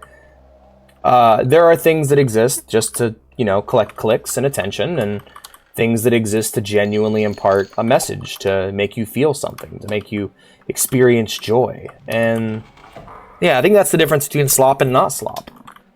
But at the end of the day, if you can engage with the exploitative thing without being exploited, then I don't want to say more power to you. I'll just say that's fine, because you're still hurting other people, but that's fine, you know? It's fine that it's not hurting you. That's a good thing. Later, Obi. To truly call something slop, you need to know why it's made and what's keeping it going. Just because you don't like something doesn't mean that it's slop. There are many shows I do not like that have a genuine artistic backing behind them. Like Vea's watching this show called Evil right now on Netflix, and like every time I try to watch it with her, it's like to me it's nonsense. I watch this and I'm like, this is the stupidest shit. That's all I can think every time I see it. But she enjoys it and she gets good things out of it, and it clearly exists since it's on a streaming platform. I can assume that it exists for the sake of artistic integrity, at least for the most part, you know. There's no ads for her to watch. There's no reason why she wouldn't watch something else. All right, cool, we're done. We're done here. Also, I'm so happy I found that Daedric sealed. I really hope I get to have a full Daedric set by the end of the game.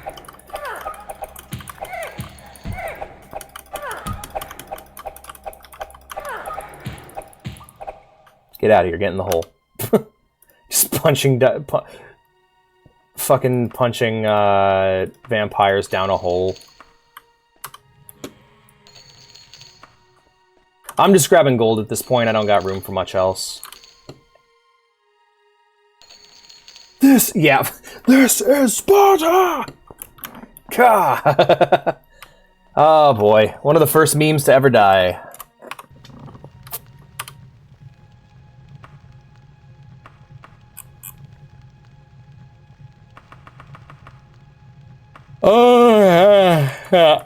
Sleepy, sleepy, sleepy. Gotta hang in there, Alex. This is only my first can of Red Bull, too. Isn't that nuts? I've been up this whole time, about to crack open a second one. Jump in the cack, yeah. Yeah, by the end of the game, I'm gonna be very red.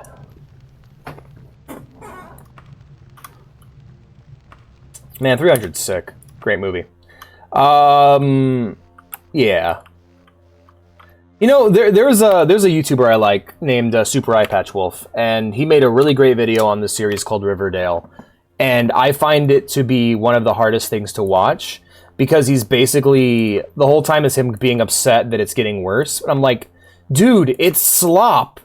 It's slop. It's only ever been slop. That's all it's ever been. By the way, I'm exiting the game for a moment to adjust the FOW, the field of view.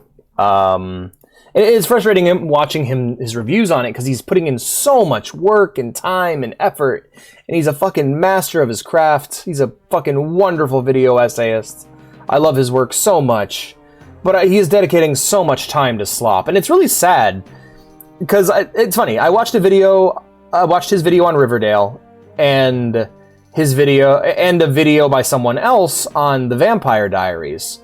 And both videos open with the same thing, which is, it's really unfortunate how media intended for teenage girls oftentimes just gets dismissed because it's intended for teenage girls. And I'm like, that's a good point. Yeah, I never thought about that.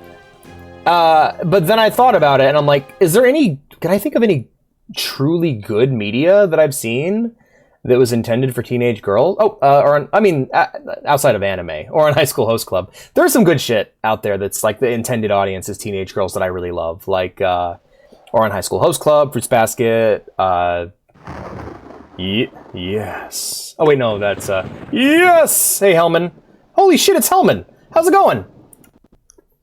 But then, like, the videos proceed to talk about Riverdale and Vampire Diaries and how garbage they are, and I'm like, dude, you poisoned the well. Don't open the video about the garbage TV show. Yes! Don't open the video about the garbage show for teenage girls with that line. That's terrible. It, like, poisons the fucking well. I was like, yeah, it is a bummer how we dismiss media intended for these. Oh, that mountain's not right. That's a creepy mountain. I'm getting away. It is messed up how we dismiss art intended for teenage girls that way. And then you proceeded to use an example of art intended for teenage girls that's fucking dog shit. I don't know. There's no broader point there. I think it comes down to, I just find it really funny that that's what those videos did. I was thinking of making a character that's from Savlar Chemdogs. I have no idea what that is. One moment.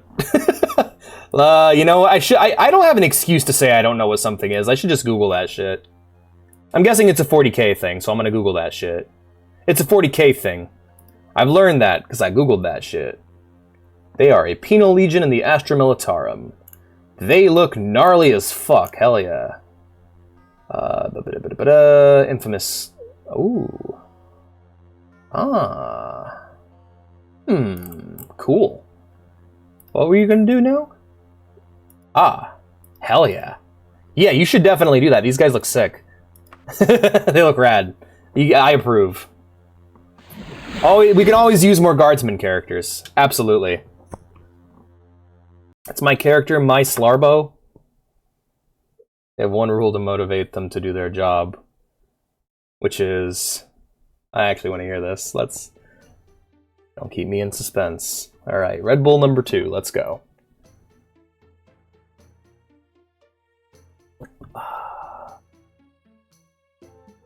Ooh, that felt good. They can call dibs on equipment. Yeah, hell yeah. For criminals? Absolutely. Oh shit, hey, the season's changed. That's one of the cool things about Daggerfall that you kind of have to mod into the other games, is that there's actual seasons. Ain't that neat? I always like that. Seasons, there's holidays, there's a cow you can pet in every town. It's great. This game's wonderful. You can pet the cow. Cows are our friends. I love cows. If we were rich, we would have a pet cow. I'm not even joking. They're so cute. I don't know what we name her, but Vea would probably spend a lot of time with her. We can legally have it. Cool. Hell yeah.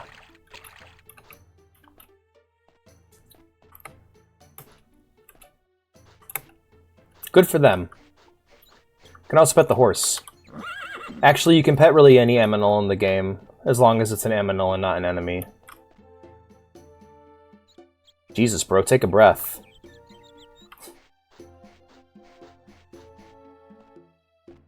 Boing, boing, boing, boing. Hey, there's that murderer just that goes hopping through town every evening. Boing, boing. What do you think? I think that's a cool idea, and I think that very much matches their, like, criminal aesthetic. Like, I can see Night Lords playing by a similar rule. Hell yeah, man. I approve. Especially just if you're making one character. That's rad. Let's go ahead and grab what we can here. Oh, everything. We can just grab everything. That's cool. We are going to need to run by the store and by the blacksmith to get our armor upgraded. King Edward. What was Ebony Part the 6th? Yeah, I don't want to read any more of this stream. A bolter. you just pointed out the example. A fucking hyper-specific Space Marine bolter that has been, like, bootleg. You know what it is? Get him a Chaos bolter that he has painted and modified and not look as chaosy.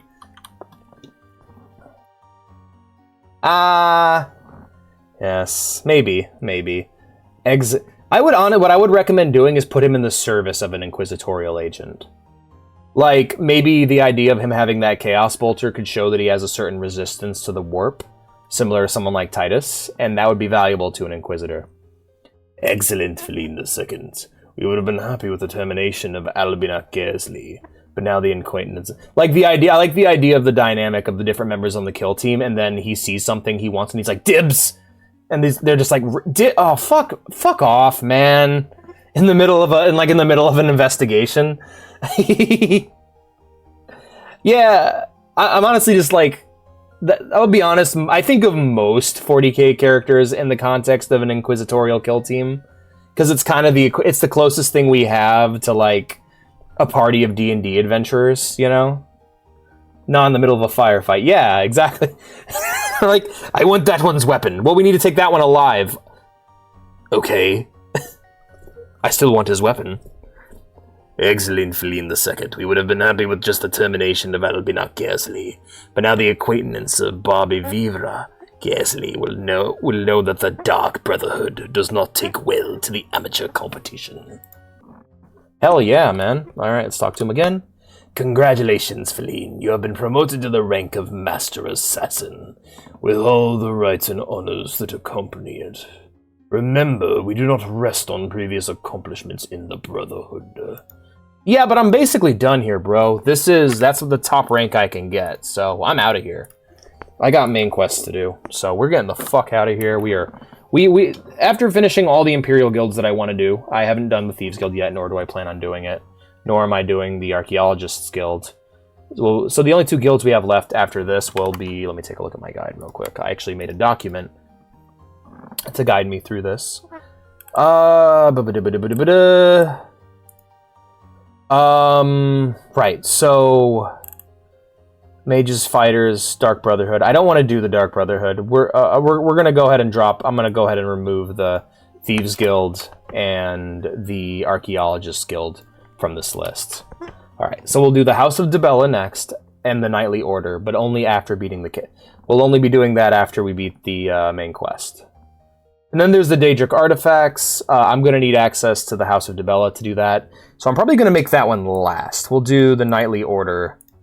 We'll actually do the Knightly Order before that, which requires me to have skill in Archery and Medical. My medical skill is fairly high, so I should be able to progress decently far in the Knightly Order.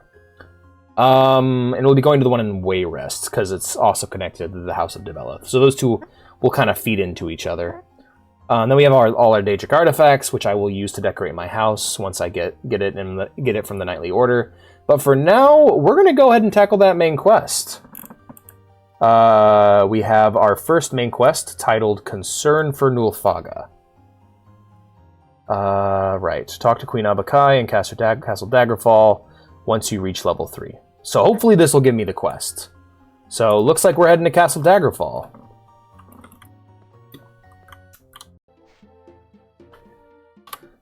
Here we go. I'm nervous because last time I fast traveled, it didn't go well. Let's go ahead and find... You know what? Fuck it. Fuck it. Let's get a boat. We don't have a boat yet. I want a boat. Let's get ourselves a boat. What's the nearest port city? Okay, is there no port town here? You know what? Yeah, we'll just go to Daggerfall, and then starting once we get to Daggerfall City, I want to buy myself a boat because I don't have a boat, and I would like a boat. I have a lot of money, so be a good time to get a boat.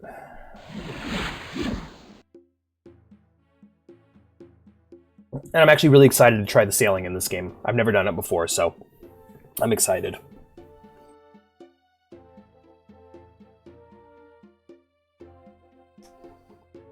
And the cat's got a boat, yay. That's what it'll be like when I get my boat. I'll celebrate. Do my boat dance. Actually, the sea should be that way. Is Daggerfall not a port city? Hold on, let's take a look at our map here. The Gathering of Evelina, Copperfield Manor. Here, we'll just do this. Okay, Fontborn, the Knave and Dragon Pub, Whitecroft, Whole Market. Whitecroft sounds like it should be a city. So we're in Daggerfall right now. Ripmore. Yeah, because Daggerfall's not close enough to be on the coast. Maybe I should go to Wayrest instead. Hold on a sec. Sentinel.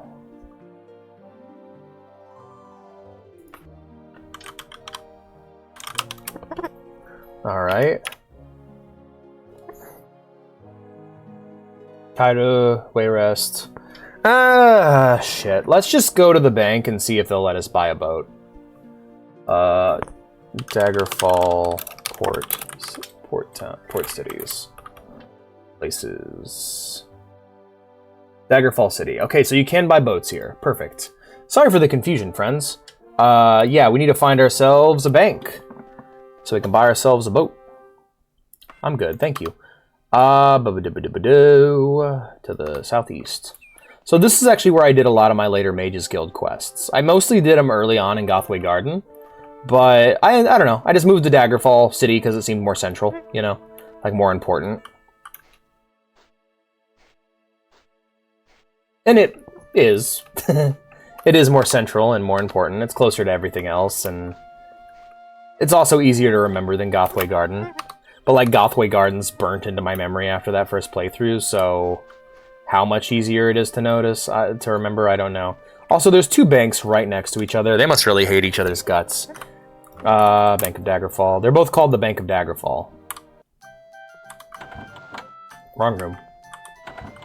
Hello, my friend. Banking time. I would like to buy a ship.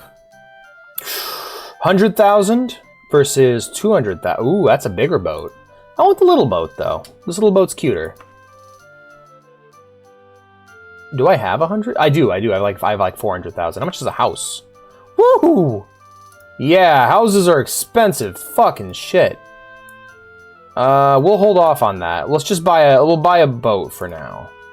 I'd like to buy one boat, please. Congratulations, you have purchased a sturdy vessel capable of ferrying you anywhere within the Iliac Bay. Excellent. Now we can travel by ship. And it's free, because it's our boat. Here, I want to try something. T-ship. What did that do? Alright. Huh. Yo!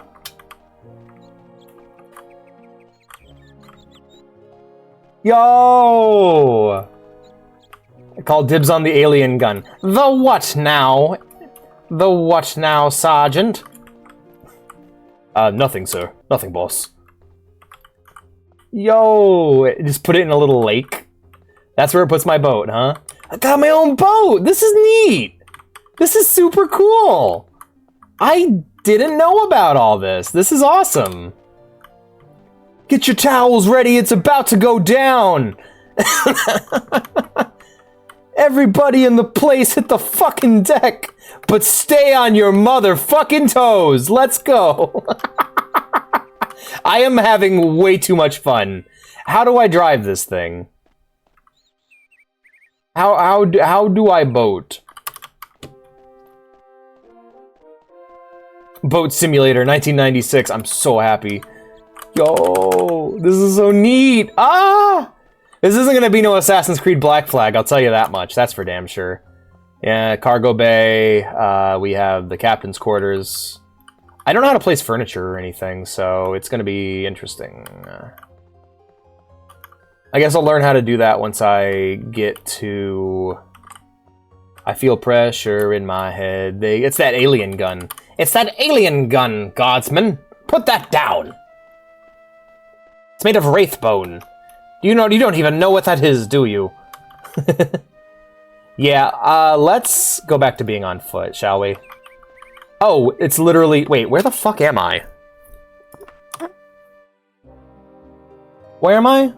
Okay, I'm at Daggerfall. Alright, let's go out. Let's try going out into the ocean and then summoning our boat. How about that?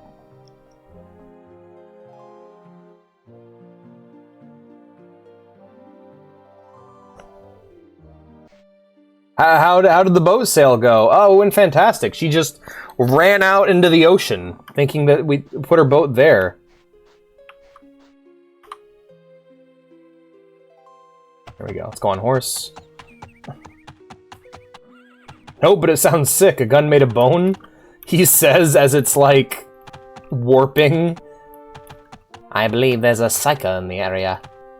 Oh, damn, it's me.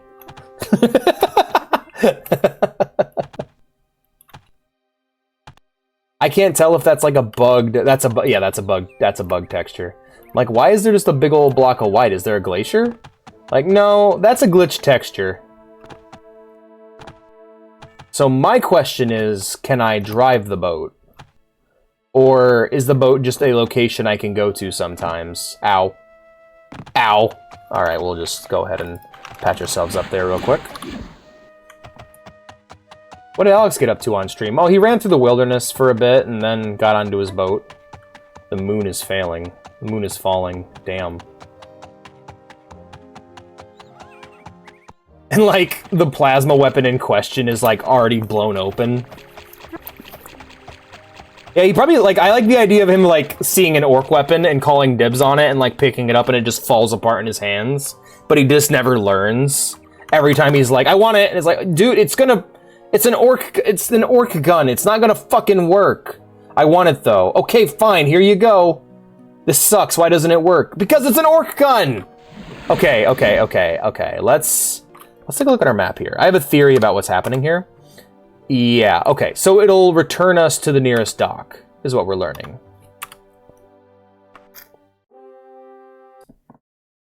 You made a seahorse. I did.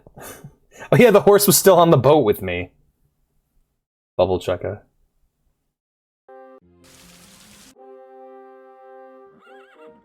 Oh, that's a tough one. The idea of getting an orc weapon to work for a guardsman is, or anyone for that matter who isn't an orc, is going to be tough.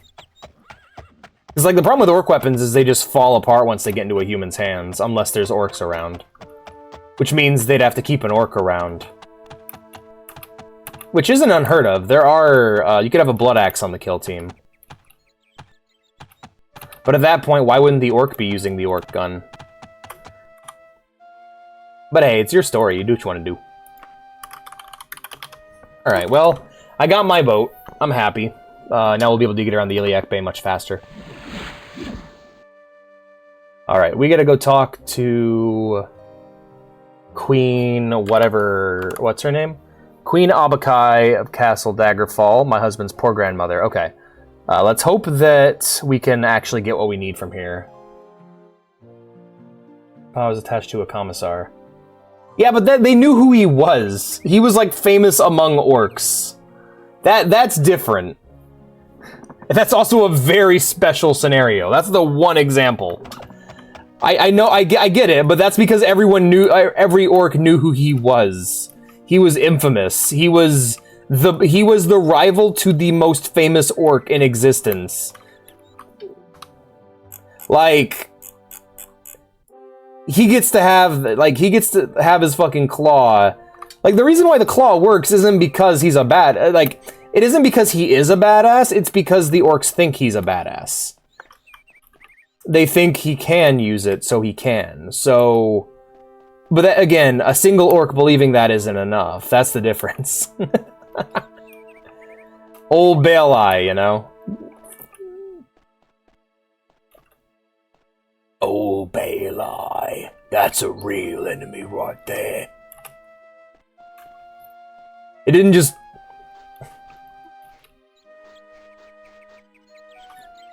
Do you think, like, it was in his house? Like, he had it, like, in a trophy case, and he was sleeping, and then one night he just woke up and it was attached to his body because the orcs believe that's what he did with it? Like, it, like, moved like the symbiote from fucking Spider-Man and attached itself?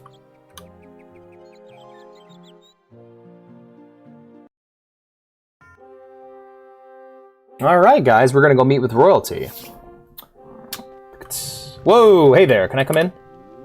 All are free to petition His Highness at this time. Do not stray from the royal audience chamber lest he have royal blessing to do so. Always speak politely to the king and queen, and above all, cast no spells while within these walls. Do ye agree to these terms? Yes. Thank you. No, we saw him attaching it. Damn, that must have sucked to lug around for a minute. Must have been great when it actually worked, though. Hey, Queen Abakai. My husband's poor grandmother, Nilfgaard, is rumored to be in frail health. Her once brilliant mind has been almost utterly destroyed. She has locked herself in her castle in the Rothgarian mountains, in experiments and magical studies with no regard for her own safety. I would know of her condition, but few possess the bravery to face the horrors of her castle and speak with her. My reward for a report on her health is a magical sapphire. Will you be my champion in this? Yes.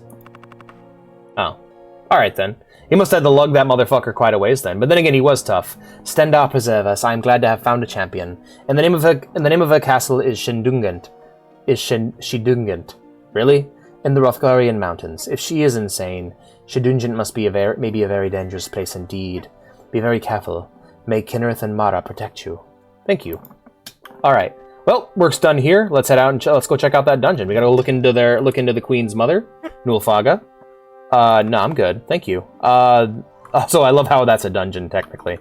That's really funny. Alrighty, my friends. What say we make our way over to... Shedungit? What a terrible name. It's in Rothgaria, so... Shedungent. There it is. Yeah, sure, man. Can we travel by ship? That makes it a lot quicker. 29 versus 33. All right, let's we'll travel by ship, yeah.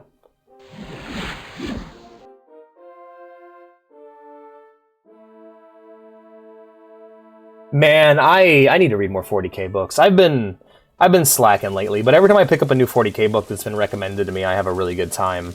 The last one I read that I loved was Gazgul Thraka, Prophet of the Wa, which I strongly recommend. Fantastic. Can't get more bullshit than orcs. Yeah.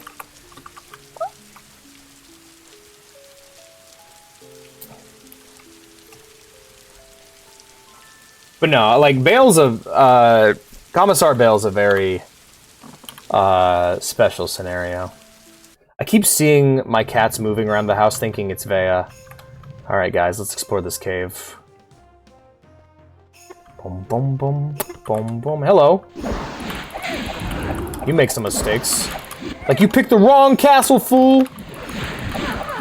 You picked the wrong cat, fool. Get deaded. Pig children, etiquette with rulers, already read those. Can you imagine someone killing you, looting your corpse, picking through your books and going, I already read that shit, and then moving on? Fucking brutal, man. But you came in here! Ow!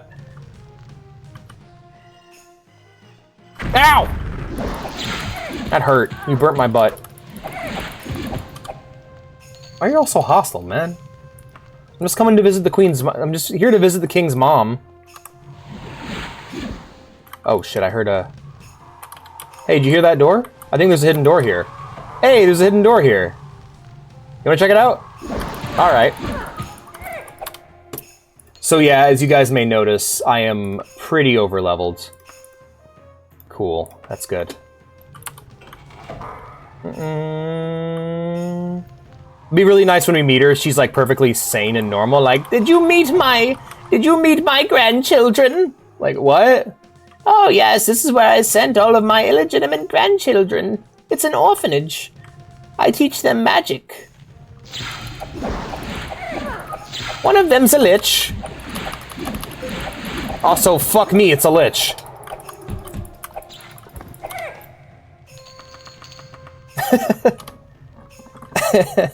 Pick the wrong house, fool! Like, motherfucker, you came in here! Punch kitty, yeah, indeed. Fuck you.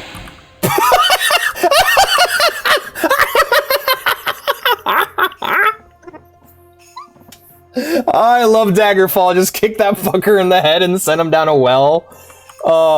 Get out of here. Shoo. No. Get back in the hole. Fill the hole filler. You go deal with the... Yeah, you go down there and play with the lich. Fall. Oh, that's great. No! Kicks him down the hole. You don't get to this as Sparta. No, but I totally did, though. Oh, this is great. I should have done it this way from the beginning. All right, hold on. We got this volume of King Edward. No, we do. Hi, Liara. Welcome to the backside of the computer. Penny. Penny, you better not be standing on that power button. I will be very cross with you, my dear. Well, Supreme made that joke earlier. I didn't want to steal. I didn't want to steal it from him. I've been kicking a few people down holes.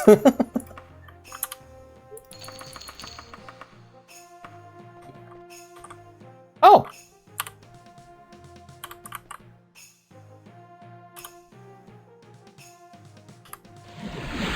Well, that first one seemed to damage me. The second one, I don't know what it did.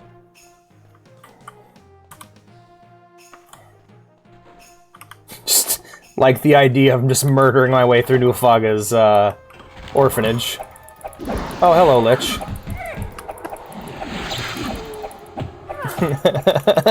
Yeah, the dungeon's a bit underleveled. It just... Holy shit, it's an intruder! Ah! Down the hole! Sadly gave you AIDS, damn. I will succumb to old age rapidly. Little did I know, pulling that second lever aged me 9 years.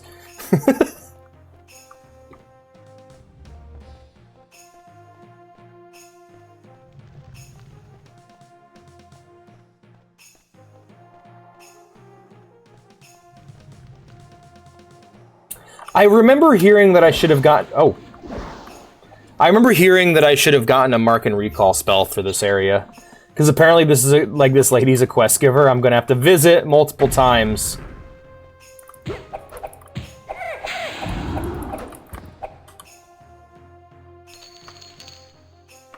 Ah, yes, come and visit me again next time you're in the super death maze. It's like, why?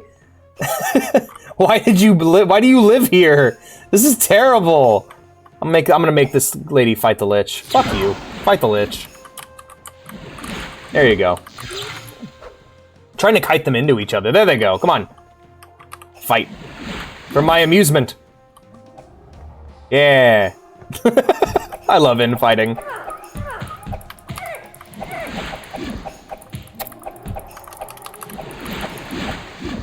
The old PC when this was an old PC game with its very specific control scheme, it moved very slow and deliberately, like that you had to because of the way it controlled. So like playing it now is just like a goofy, like moving around at the speed of a Doom character in this game is must be really funny for people who like really know this game. No, fuck off. Cease. Oh, congratulations, idiot. You paralyzed your friend. I'm still missing most of my attacks. That's hilarious. I think I have a Daedric Dagger on me I can use if I need to. Why is she a sexy witch? She's not.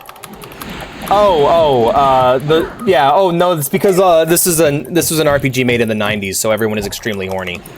But the witch we're going to see is not. She's an old lady.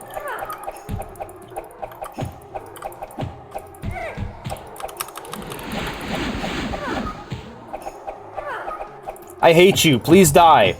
Thank you. At least the liches in this area, at least the liches in this cave are polite, you know. They die when you ask them to. Ah, let's heal up. Cool. My backstabbing skills improved. Yeah, I bet. I punched that guy in the back of the head like 5 times. I'm not reading any more Brief History of the Empire. Yeah, my inventory is proper full at this point. Bum bum bum bum bum bum bum bum bum bum bum. You guys don't have anything I want. Like, unless you guys start dropping Daedric gear, I'm gonna probably just ignore your bodies. Excuse me. Excuse me, sir. Can you come down here, please? I'd like a word with you. No? Alright, then.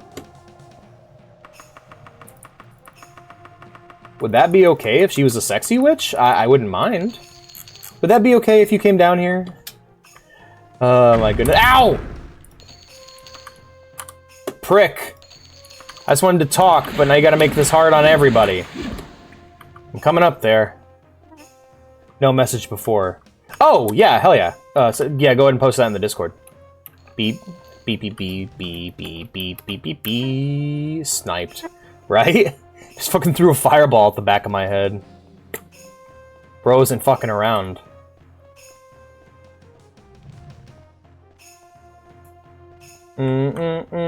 Well,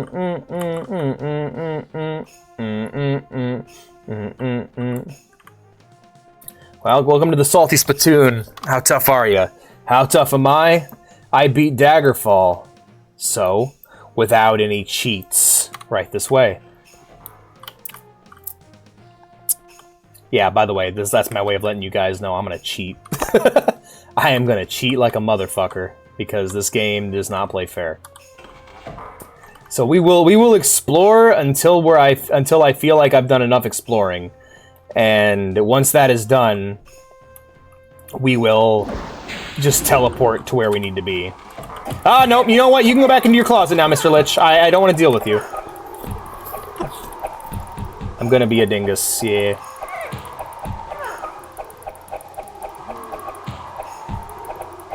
I can't sleep. Welcome back, Panseep.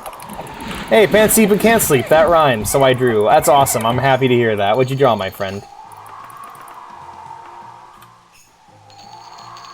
Oh. I think I already read this one. Hold on, let's... Yeah, I read this one.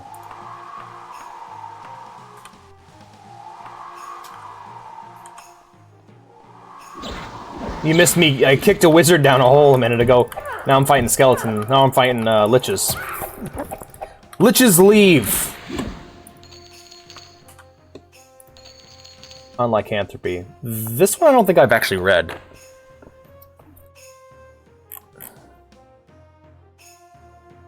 Yeah, I haven't read this one yet.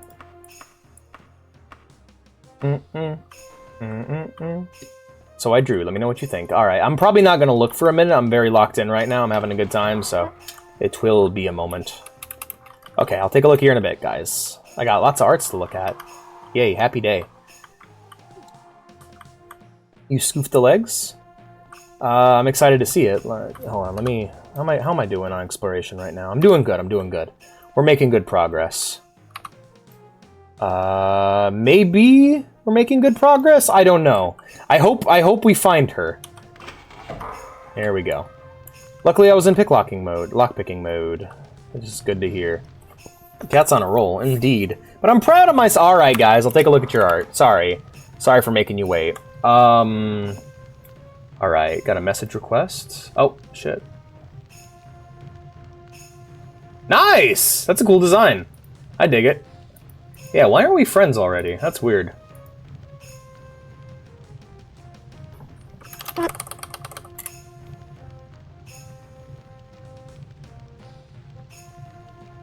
I just want my outlines blur. Oh, that's really great. I like that a lot. I love his hands. They're really cute. He looks like a character from Bone, if you've ever read that. Really good comic book series. Eyes glowing isn't weird. It could be an augmentation. Better yet, it could have a story behind it. Oh god, I haven't read this book yet, but it's another fucking volume of Fool's Ebony. Fuck me.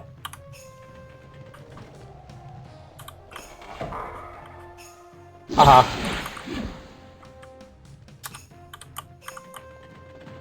Ah, that's not what that was for. Okay, well, let's hit that again.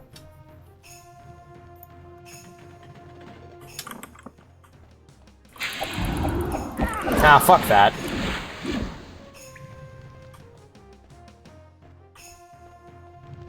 Yeah, guys with the big noses. He reminds me of a character from Bone. That's what he looks like to me. Specifically his hands. They remind me of, the way they draw their hands.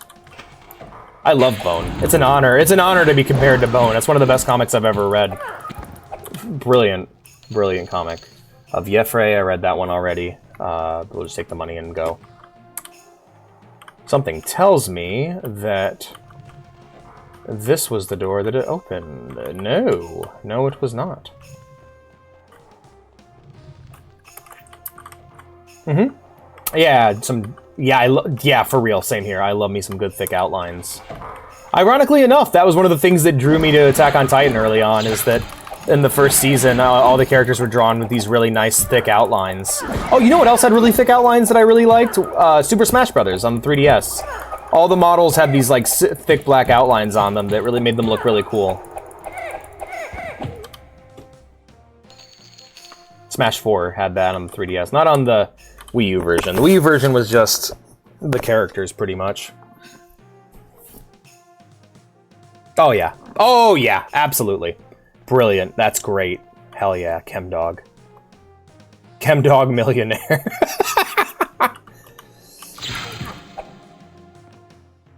You can come back. Oh, fuck him. No, you stay down there. Fuck you. Fucking fireball this douchebag. Alright.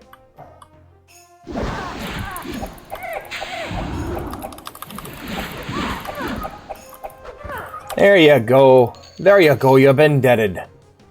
Don't you hate it when you get deaded? You've been deaded, my friend. Happens to the best of us at some point in our lives. Though, it's typically the last thing that happens to us. Sorry, I'll cease. Someone's having a fucking magical fight. That's cool. Yeah, good thick outlines are nice. What else was I watching that had good thick outlines?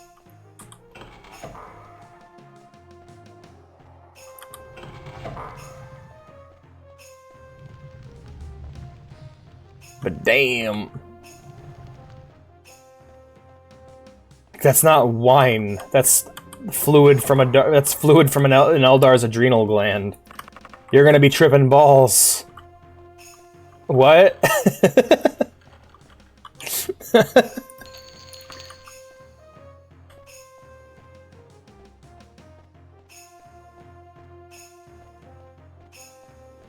This wine's crazy.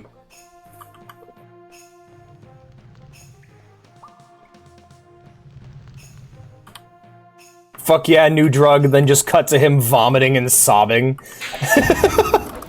Like, why would you make this? Ow! There are those kind of drugs exist. Like, for the people who just need something really hard. Like, oh man, I need to just forget what it's like to live. And then they take it, and then the drug just makes you shit, piss, and cry all over yourself. And it's just like, why? Who? I could just punch you in the face really hard, and it would be better than what this drug has to offer you. Like, if you want a movie that gives you a good sampling of that, check it. There's a great movie called Fear and Loathing in Las Vegas about a couple of journalists who go to basically go to Vegas and take every drug known to man. All right, time to retreat. And there's like scenes like that where there's just certain drugs they use where I'm just like, why? You need to rest that man low, yeah, pretty much.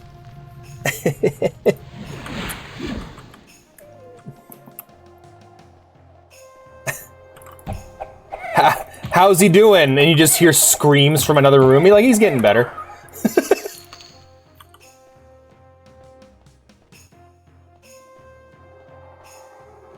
And there has to be a moment where it's like, you will die if you take that. That will just kill you. That is just a jug of Space Marine saliva. That'll just eat a hole through you. Don't drink that.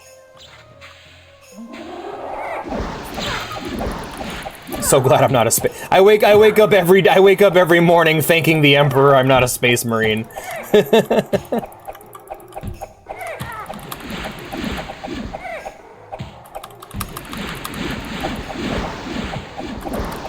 Yeah, I'll let you two fight. I'll let you two work out your differences. Fuck off!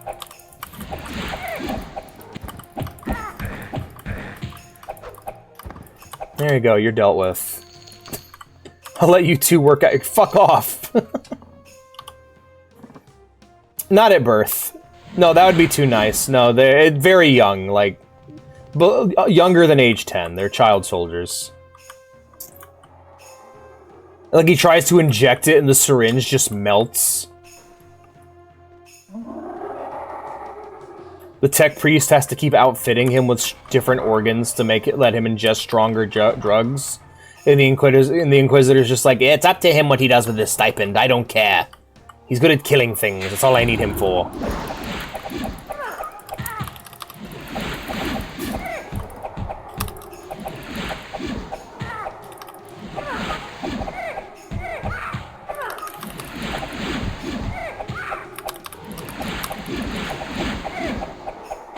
He can also pass as a cultist. He's also really good at, like, disguising himself as a cultist.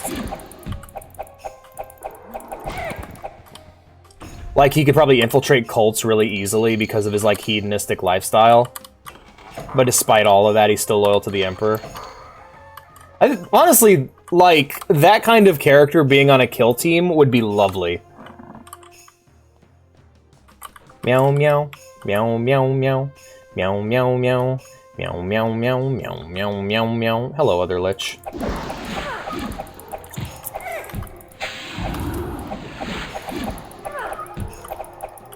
I would look up, but I'm dead ass scared. It depends. Okay, so the process is different depending on who it is. Early on, basically the preconditions to being a Space Marine is that you need to be trained from birth to be it in like a monastery, which usually requires heavy physical and mental conditioning, or you need to be a child who has shown yourself to be very hard to kill. If you're like a 5-year-old, if you're like a 10-year-old boy who was like given birth to on a battlefield and like grew up killing just to survive, like eating rats, you are prime Space Marine material. If you are a slum kid on some dystopian cyberpunk world, you are prime you are prime Space Marine material. From there, it's a matter of undergoing the correct rituals, which will change depending on what Space Marine chapter you're getting pulled into. Sometimes they just straight up torture your ass. Like, if you're getting into the Imperial Fists, they will just straight up torture your ass. Because if you can't handle the torture, you can't handle being an Imperial Fist. But once that's done and you've proven yourself as a child soldier, they will then have you undergo the surgery. The surgery involves the... this isn't all done at once, mind you. This is done over time, and it has to be. Because basically what your body's being put through is a second and third puberty.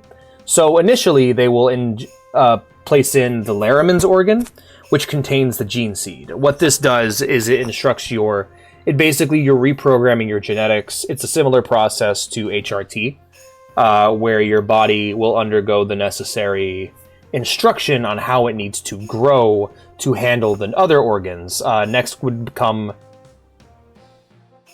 the Black Carapace. This is a extra layer of skin placed under the skin that does two things. One, it is a layer that is harder than iron, so it makes you effectively bulletproof, or it makes you bulletproof to conventional weapons. Bolters and laser weapons can still pass through. However, it makes you very tough and strong. But what it also is it adds a cybernetic inlay underneath your skin, which will allow you to plug in cybernetic augmentations and also plug into your armor. Now, I want to point out that 90% of applicants at this point are dead. Most people die by this point, for one reason or another. That percentage of mortality, that mortality rate only rises as the processes go on. From there, they add in the second and third heart, they add in the second heart, they add in extra organs throughout the whole body to basically make you better, make you stronger. Your muscles get reinforced with metal. Different things throughout your whole body that make you stronger, but the main thing is the Laraman organ, which will give you your unique Space Marine genetics. The Laraman's organ, which contains the gene seed, is different for every Space Marine. Long story short, it's a combination of cybernetic augmentations and cloned body parts from the original Primarchs that then get put inside of your body. Yeah, it's horrible. It is a horrific process. By the time it's over, if you haven't gone completely insane, you are a hardened, heavily religiously indoctrinated badass.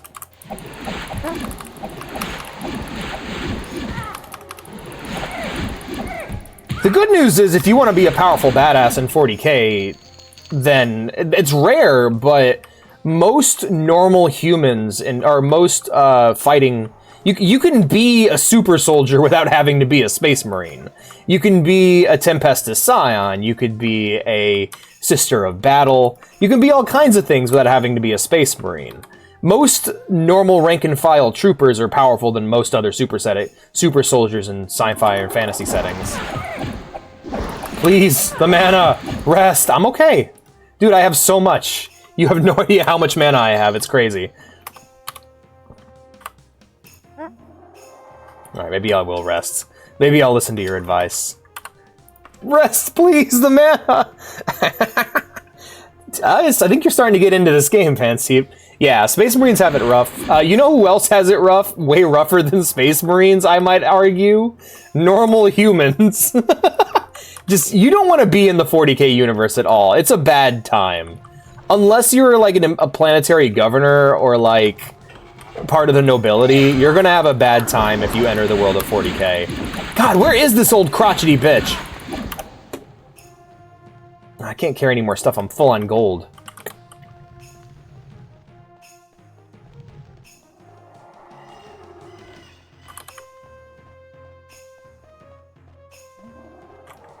Yeah, where? Yeah, the 40k universe is just bad. This is a bad time. What the fuck is this lock level? Yeah, gee, I wonder why. You'd probably be like a warp entity. You'd probably be banished or like imprisoned. They'd try.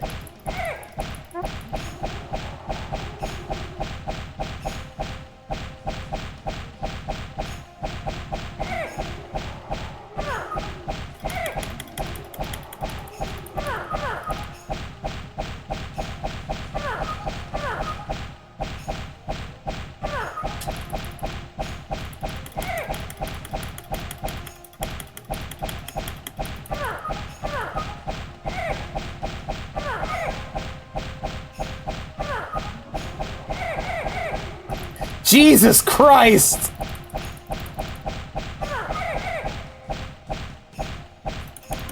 Does this work? Yes. Is it working? I don't know.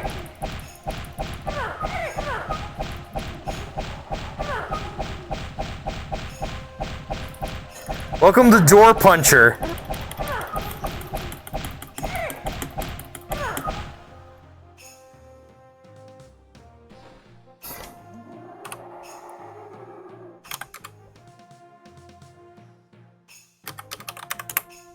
Damn it.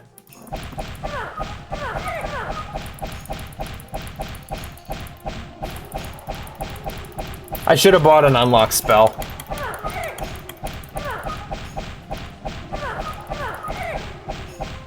You know what? I am gonna assume that that is not meant to be opened.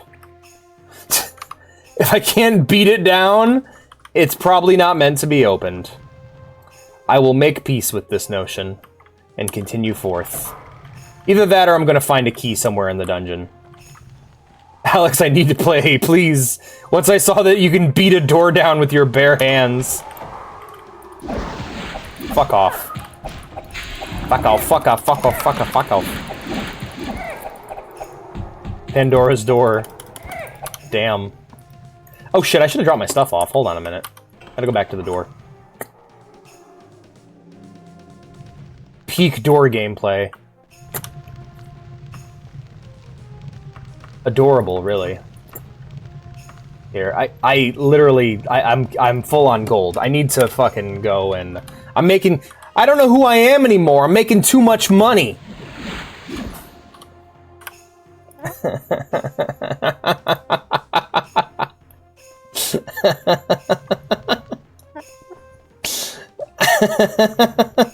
Who killed him? Oh god, I'm back in the same area. Fuck me. Alright. Nilfaga, I needed to... Jesus Christ, woman. What are you doing in this place? I gave you the benefit of the doubt. I thought it was an orphanage. And just there happened to be a few liches on the payroll. I don't know, man. You seem like an equal opportunity hirer. Employer. There we go. That's the word I'm looking for.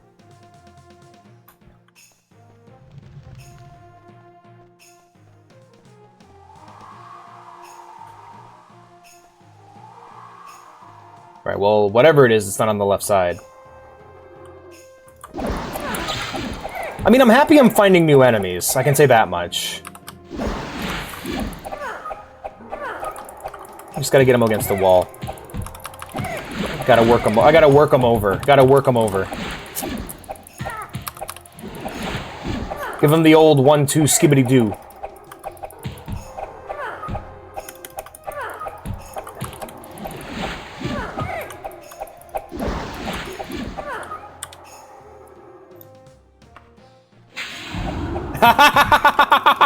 Right? Yeah, the Pandora mechanic. Lame it out like it's cross-teching.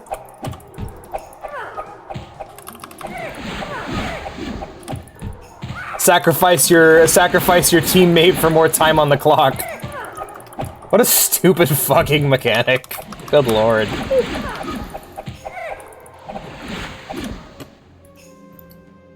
I literally can't carry anything. This sucks. Damn it. It's just cast this, you stupid bitch, and brawls. Yeah, it's great, right? No, like, there's not a lot of games that let you just beat the shit out of skeletons with your bare hands. It's a specific appeal. Wonder if I could do an unarmed build in Castlevania Symphony of the Night now that I think about it. It'd be fun. I have seen people do unarmed builds in later games. Quit draining my mana, you fuck! Alright, we'll quick save here, and then hearts, and then we'll rest. Get my mana back at least. Good lord. Nofaga, where are you, woman? I have fought many liches.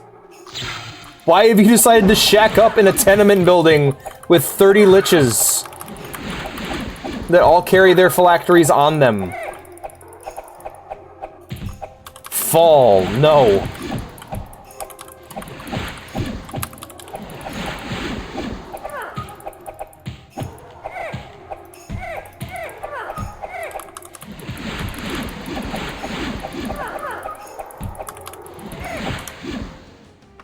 This goes out to the Lich who keeps casting magic missile at me. It's called I Hate You, Please Die.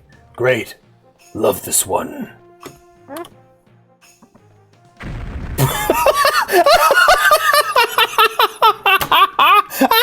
Poor bastard! Shit!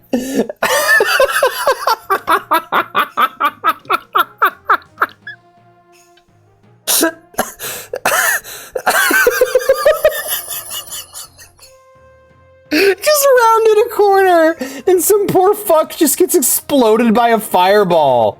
Oh, that's hilarious. Hello, hey, I'm gonna close the distance before you fireball my ass. Wow, I'm glad I saved. Shit. That was quick. He critted me.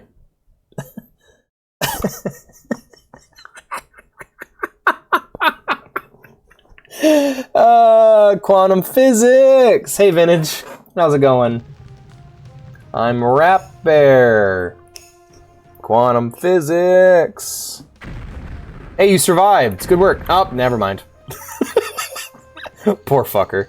Alright, I'm just gonna go ahead and cast a shield spell real quick, and then go in.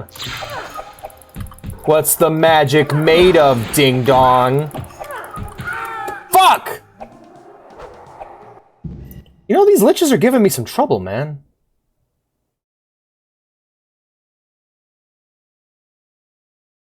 I gotta say,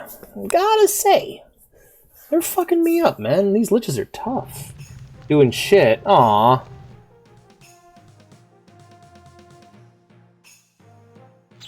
Do you have full mana? That's important. Oh, holy shit, he beat the lich! Good job, bro!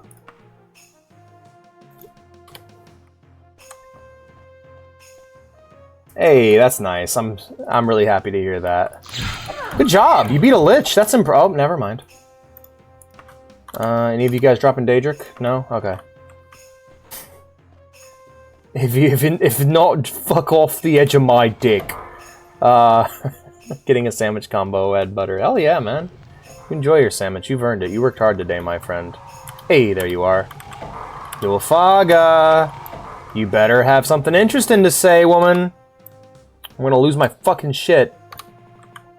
You don't know what I've been through. You don't know who I've killed. They wanted a stealth soldier, so I burnt my fingertips off at the Whiterun Forge. They will never find me. Can we please find this old bitch already, right? Daggerfall dungeons, my dude. This isn't even randomly generated. They made it like this on purpose. Can you believe this shit? That's the old, apparently, that's the old mindset. The bigger the dungeon, the better.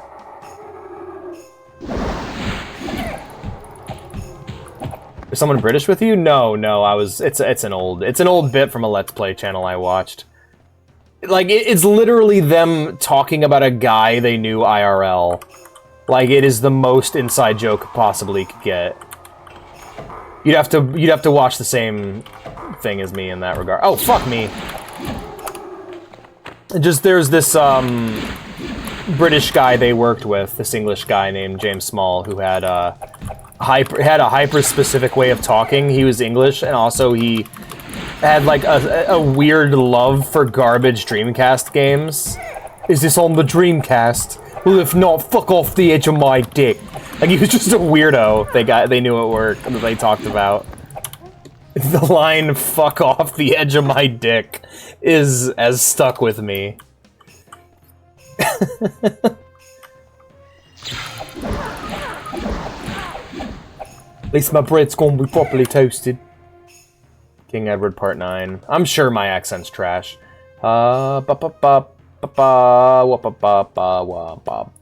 Shit, I think I need to get rid of some of my gold so that I can pick up this book. I'm not doing that, so... Oh, shit. Elvin. 11. Ah, damn.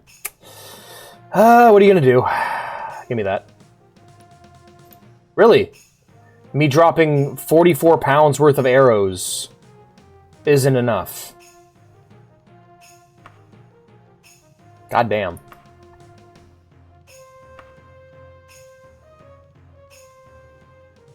I do not know.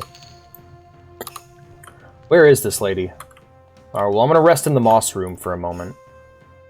There we go.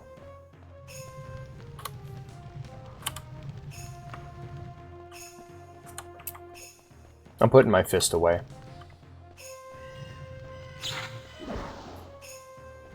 You died in 5 seconds. Yeah, but then I beat it. I got pretty good at that game, not gonna lie. I need to actually do another playthrough to, like, warm myself back up to it, because I got to the point where I was one-shotting bosses, and I felt pretty proud of myself.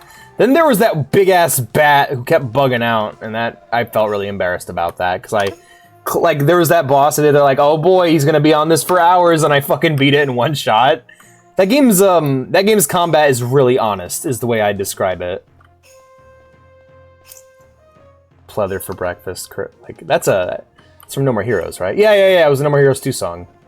Don't know which boss fight, I've never played 2, so... I just know what I picked up in, like, mashups and stuff. Nilfaga! Bad girl. Ah, so, first game. Might be. Hell yeah! I am a car! Feed me gasoline, woman!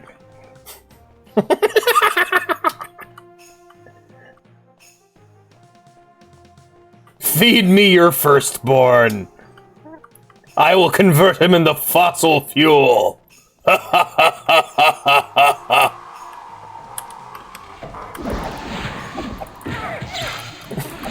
Too far. Wait, you're in Louisiana, right? So I could claim the car is possessed by the devil, and people there would believe it. I'm not gonna do that.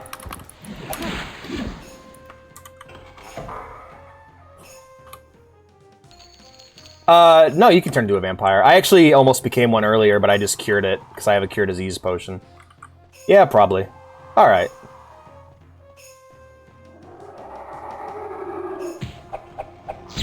Die. But yeah, you can become a full-on vampire. You'll actually get unique quest guy. You'll actually get unique. Fuck this. Get in the hole. Get in the hole. Get in the hole. Get in the hole. Head like a hole. There we go. Car sitting Louisiana? No. No, you can. Your vampire sire will actually give you quests too, so it's not just. It's not just a power boost. It actually has, like, a quest line, too. Fuck's sake, man.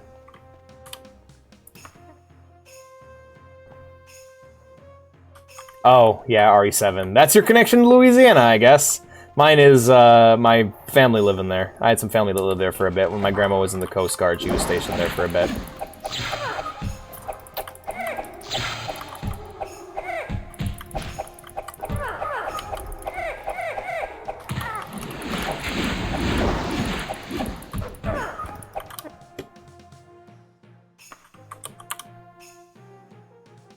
Damn, I want to pick up all these books, but I just don't have the inventory space. Jesus, really?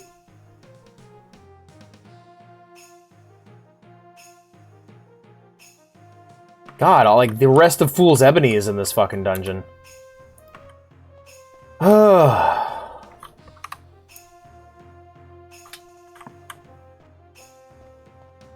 And you'll say, welcome to the family, son! And you'll be like, yay, daddy. I don't know, man. They seem pretty happy about it. Until they're not. Oh, wait. This is the hole I knocked all those liches down.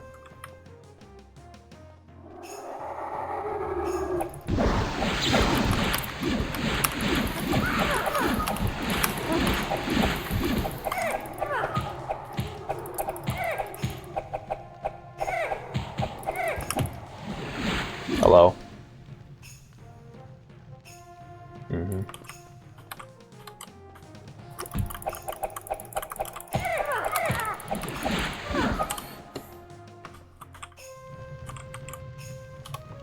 Sorry I got so quiet, I was dealing with the lituation right here. I really hope I find this lady before she dies of old age. That's my thought that went through my head. All these thoughts running through my head, arms on 5 veins burning red, frustration, it's getting bigger, bang, bang, bang, pull my devil trigger. Can you guys fucking believe Limp Bizkit's Rollin' is the opening to the Devil May Cry show on Netflix? What a fucking perfect choice. I'm so happy with this decision. This is our past, son.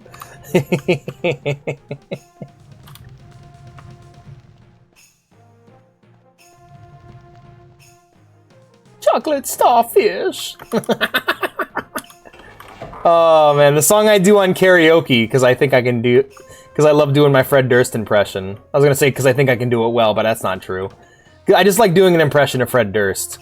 Chocolate starfish. Yeah, whatever. It's just crazy that that's now the official opening to a Devil May Cry anime. Hell yeah. Nice. Have fun, man. A good game. Beep beep beep beep beep beep beep beep beep beep beep beep beep beep beep beep beep. The girls are gonna be freaking out. I'm not supposed to be up this late. Yeah, I don't get. I gotta ask. Why do so many people have an issue with Ashley?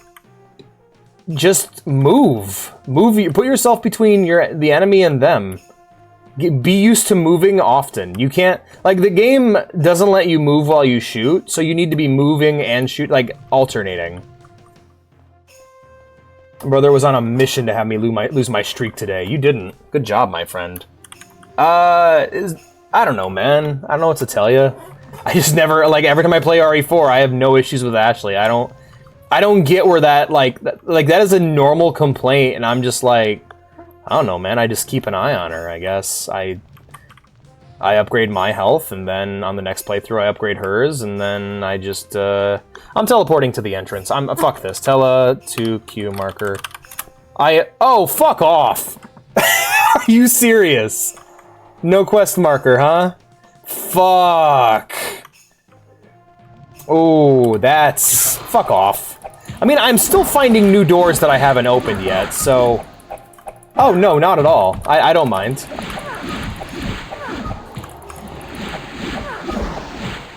You guys have been really good to me today. I appreciate it. You guys have treated me well.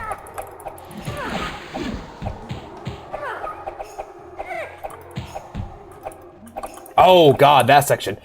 Okay, fair enough. Yeah, I had some trouble with that one. Man, I am jonesing for my full Daedric set, man. That crimson armor looks so good on me. I'm ready for it. I need it. Seriously, where the fuck is this bitch?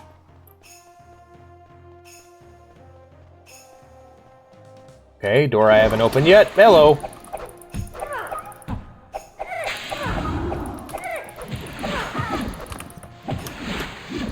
All right, nothing here for me. Yeah, unless they are packing Daedric, I'm just gonna let them leave them. I'm just gonna leave them alone. Dun dun dun dun dun dun dun dun dun dun dun dun.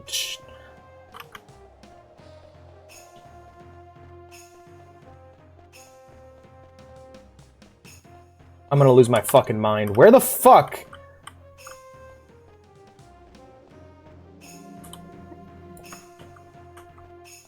Alright, you know what? Tele to exit. We're just gonna go ahead and just teleport to the exit. I'm gonna stop here, take a second, and look up a guide.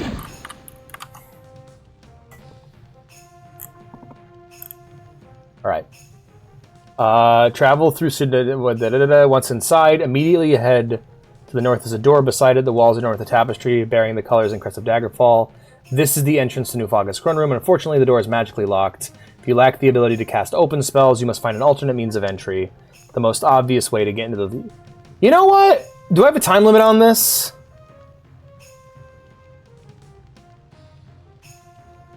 It doesn't say I have a time limit. I'm gonna go ahead and travel back to Daggerfall and grab a fucking open spell. Yeah, no. We're going to Rothgaria. I'm hitting up the Mages Guild. I'm buying an open spell, and we are bypassing that entire fucking dungeon. Holy shit. Rothgaria. Here we go. Oh, this quest? This is easy peasy. I bet it is for you, you master gamer. Password? Nobody's asked me for a password yet, so hey, if it's a riddle, I would like to try and solve it, but I need to actually get to the point where they ask me the password first. And the game just crashed, so we'll go ahead and just force close that. There we go. Yeah, so we'll go grab we're gonna go grab an open spell from Rothgaria. Can you talk to the door? Because if you can talk to the door, that's awesome. I haven't tried that, though.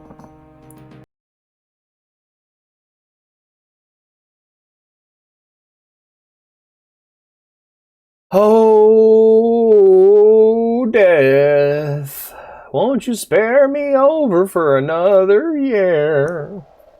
Meow, meow, meow, meow, meow, meow. Meow, meow, meow, meow, meow, meow, meow. For I am death. My ass is large. I don't fucking know. I don't know. I'm tired.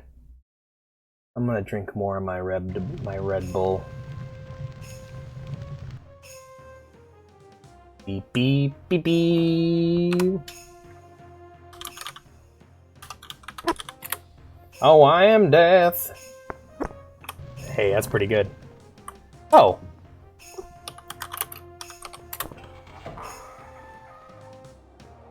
Hi there.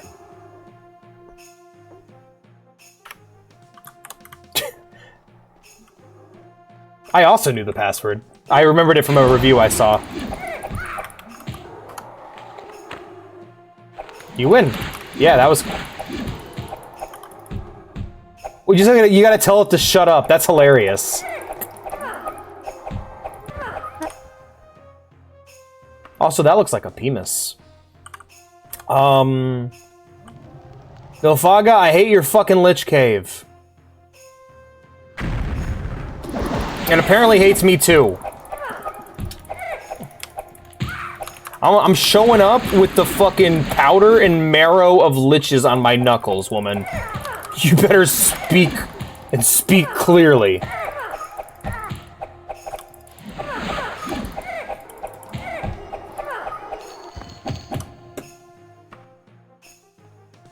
I'm showing up with bloody knuckles, and my knuckles covered in blood and ectoplasm. Alright, let's talk, Nilfaga.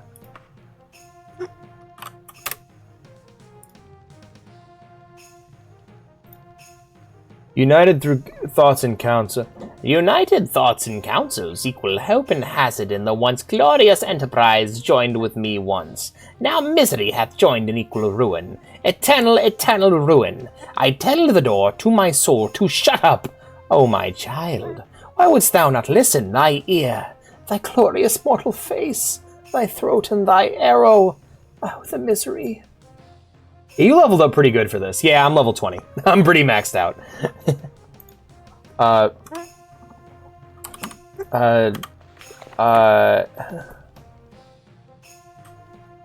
You seem batshit insane, woman, but yeah, alright. Well, yeah, let's go back to Castle Wayrest. I think I've done all I can here.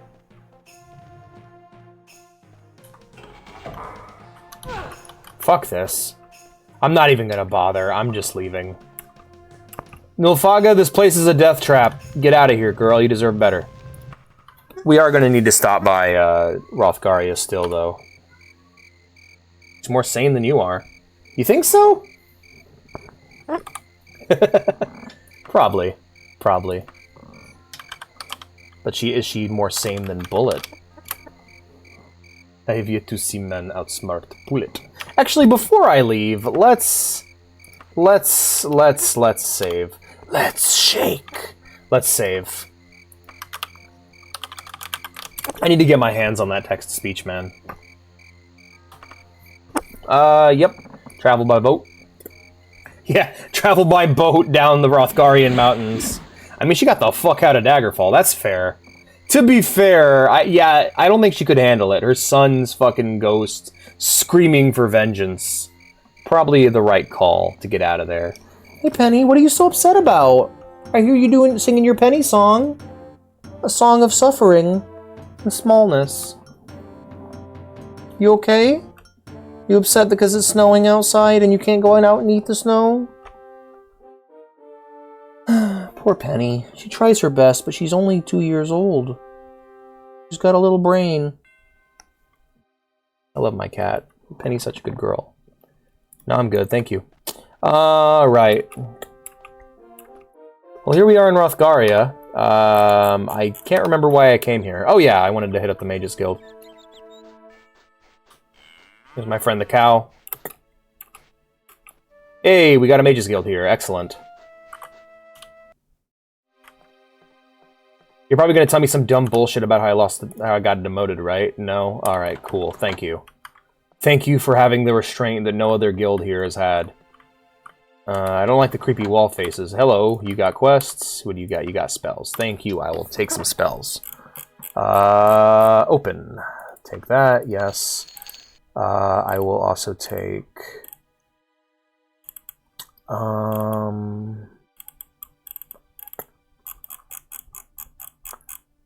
What else could I use? Mark and recall. I need mark and I need recall. So there's recall. Shield, sleep, slow falling, stamina, strength leech. While I drive, perfect nap time. Indeed, indeed. Feet of Notorgo. I can't find mark, but I can find recall. Is that fine? Shalador's mirror. Spell reflection, that could be useful. It's a lot of mana, though. I think I'll take spell absorption. Oh, spell shield. Oh, no, spell absorption. That could be useful. Be a good way to refill my mana, at least. I have this all sorted by cost, so... Here we are, and then recall will be pretty high up there, actually. Here we are. Alright, cool. Thanks, guys. I also need to get my shit repaired, so I should probably head to the Fighters Guild for that one, huh? I mean, I could either go Fighters Guild, or I could go just the store. I think the store would just be better.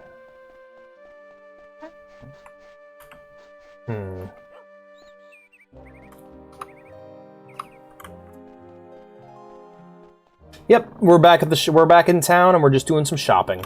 Once we get said shopping finished, we'll head back to Daggerfall, talk to Queen Abakai, tell her the bad news that her mother-in-law has clearly gone insane. Of course, after I repair all my shiny gear. So yeah, if you can get a good look at her here, she has a tail. It's like a skin tail. It's kind of creepy, actually. And she's got her ears. So she's still a Khajiit. She's just a different subspecies of Khajiit. That I think I explained this during a previous stream, but basically the Khajiit are they change based on their based on the positions of the moons, and that will actually affect how they're born. There are many different types of Khajiit that all have their own unique biology. And not quite culture, but yeah, biology. Like, everything from human to house cat to tiger man to furry, you know, to Neko in my case. Right, so... Oh, I didn't sell anything. Should probably do that, huh? Hello, sir. Buy this shit. This shit, too. Oh, yes, also buy my 6 bestiaries, and, yeah, thank you for the $3,000, I guess. Yeah, I have next to nothing. Oh, nope, no, I do have stuff. Okay, let's find out where the nearest... Okay, there's the best Unjuans. That's where we need to go. If you get the beeps, do I get the wows? What's the wows? Wow, wow, wow. Hello, dogger. Look at that dog sprite. What a great dog sprite that is. What a terrifying woman sprite you are. What a great dog. Just like pet a woman's dog, call her an ugly bitch, and then go back to petting her dog. Damn, that's... I can't tell if that's alpha or just really mean. I like the beeps. Wow, wow, wow. Beep, beep, beep, beep. Alright, right, I'm sorry, I forgot where I was for a moment there. I'm like, wait, this isn't the bank. This isn't the chum bucket. This isn't the beach. This is a bathtub. Motherfucker, I get the wows. What are the wows? I don't even know. I don't even know. I'm just a cat. Why do you ask these things of me?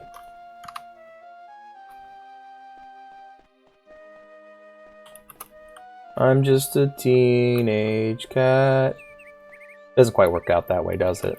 I'm just a teenage mutant ninja. Genuinely, I think that's genuinely Rucka Rucka Ali's best song, because it's just kind of wholesome and it's about the Teenage Mutant Ninja Turtles, and it's great.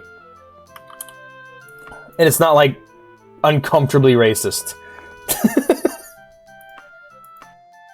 Like, that's one of those things where you're like, as a kid, you're like, haha, this is racist and edgy, this is funny, and then you listen to it as an adult, and you're like, nah, this is just racist.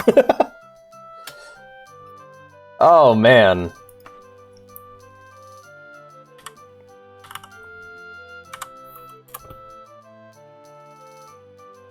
When you read wow, that's the wow. That's mine. I have to wow because the moment to the music, because you have the beeps. You're tired, aren't you? You're really sleepy, aren't you, fella? Oh, good lord.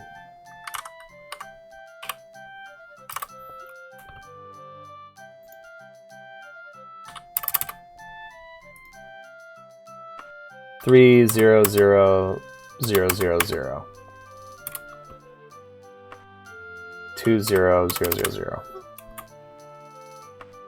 5000 2. There you go.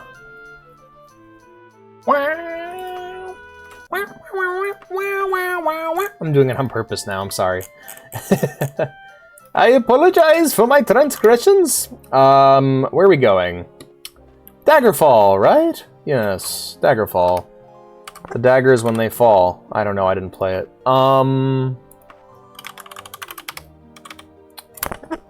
Let's go talk to Queen Abakai. Tell her the bad news that her mama is gone. She's fallen apart. Wow. Because you have the beeps! I am not sleepy. Yeah? I don't think I believe you. Motherfucking kitty. Oh, man. Well, we're back in Daggerfall, friends. It's really convenient that I never come here at night, by the way, because it's a fucking shit show at night. There's an army of the dead. Right. My friends. Now, we head inland to town. If I just kind of follow the road, actually, it'll lead us right to the castle. No, I'm good, thank you. No, actually, I'm sober. Just very tired. Good cooch and alcohol. I'm on Red Bull right now. Red Bull and dreams. And just good vibes, honestly. Like, this has been a really wonderful stream for me. Everyone's been very nice to me and very pleasant. And I don't know. I'm feeling blessed right now. I'm in a good mood. I'm also really enjoying the game. Red Dull takes thy wing. That's terrifying. Something about that line is upsetting to me. Because I'm imagining like a big bull monster like standing on my back and just ripping my wings off. Birds.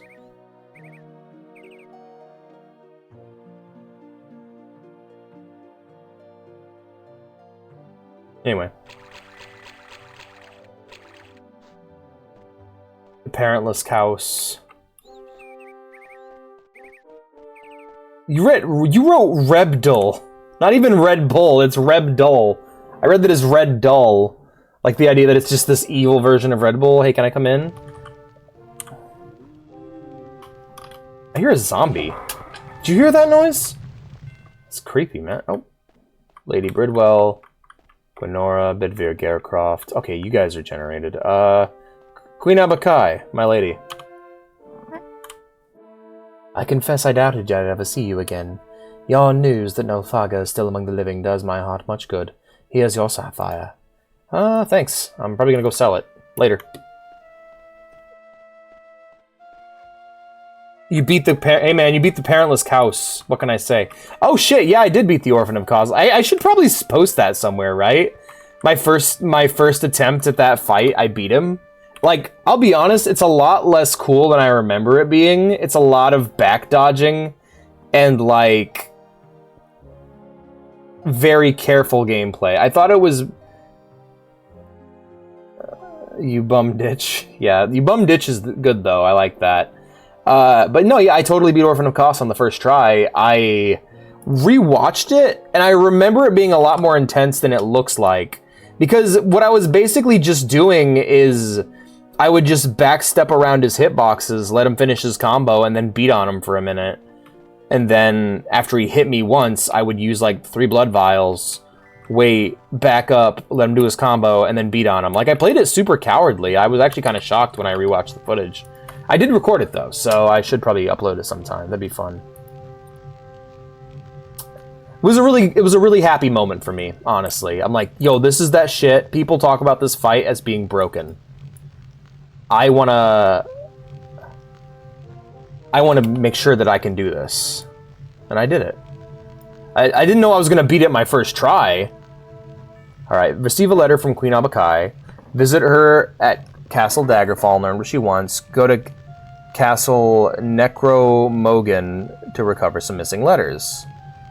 You will be approached by a courier several days. Ah, okay. Let's go stay at a local inn then, and we'll wait a few days, and then Queen Avocado. No, Queen Abakai. Queen Avocado. Alright, luckily for me there's a tavern right over here, so we can just rest real quick. The ditch is getting bigger.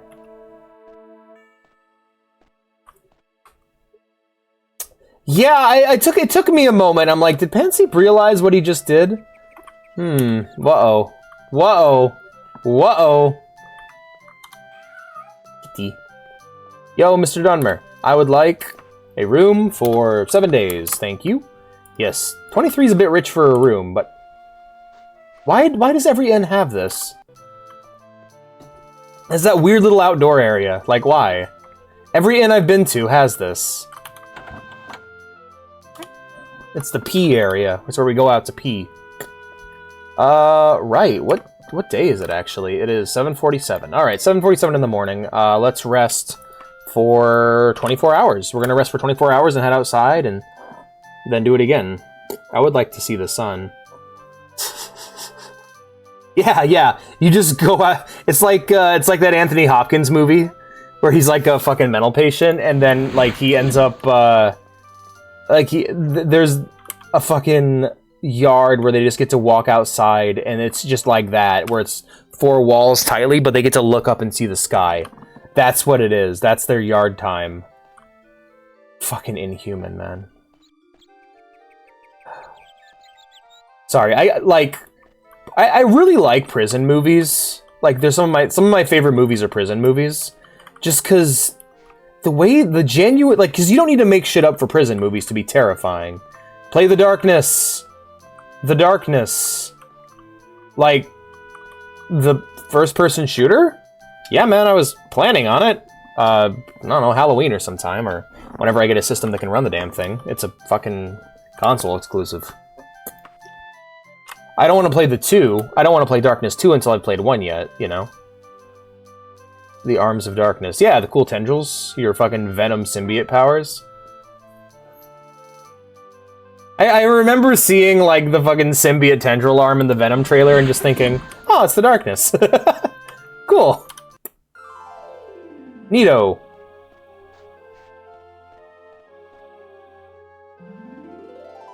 There's some this game's got vibes, man. I like it. Look at my 2D tree. Look at it. Ah! It's so cool. I wish I had a tree like that in my yard. Damn. Poor guy. No, Outside Xbox showed me a scene from it that I really want to... makes me really want to play it, because I enjoy being horribly disturbed. They're so cute, yeah. Meow meow meow meow meow meow meow meow meow wow wow wow wow wow. That's fair. Waiting for my delivery. Here we are. Robed Alchemist. Oh shit. El Khajiit? No, I'm good. I don't want your potion.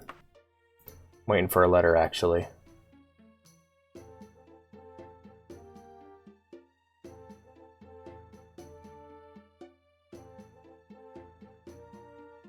Do I have a letter from Queen Abakai already? Prince Lowton. Or Gaia. I also had a letter from Manamarco, but I don't know where that went.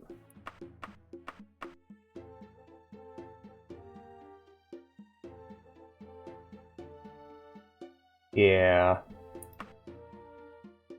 Alright, I'll hang out outside for a few minutes. Oh no, check out some of the local art.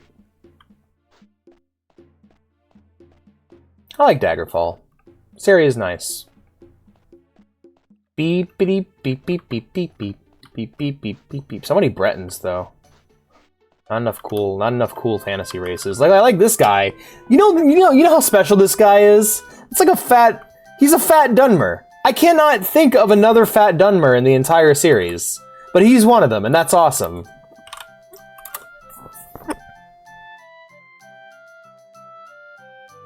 And link it to me. I'll check it out later. We'll probably be playing it sooner rather than later, because I know I want Vea to play it with me. I also need to mod it and get it fixed because I know its PC port's not great without a patch.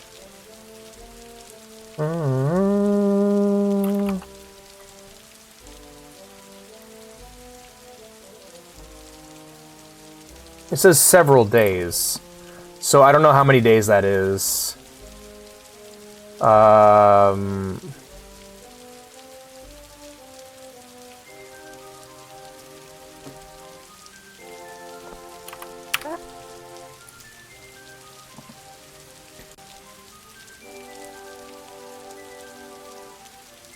Alright, it's on my watch later list now.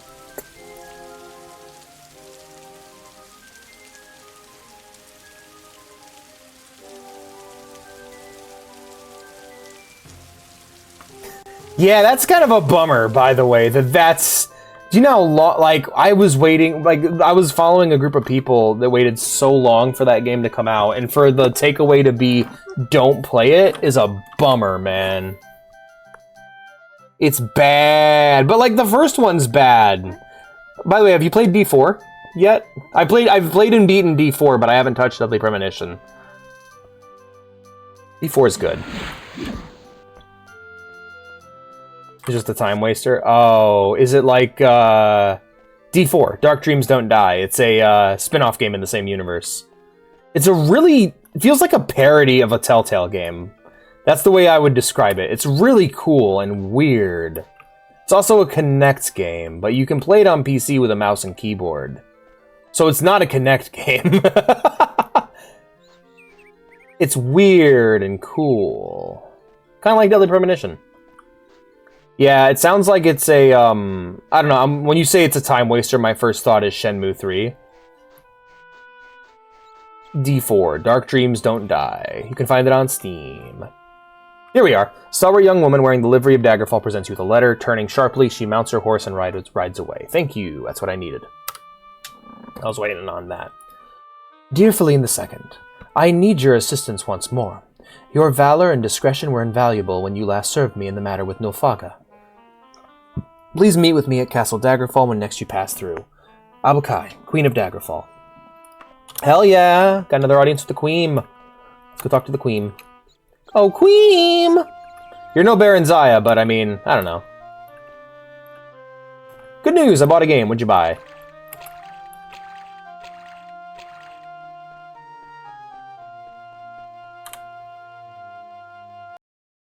Oh yeah, last night's stream we did another... Also, you're no longer the car. Oh.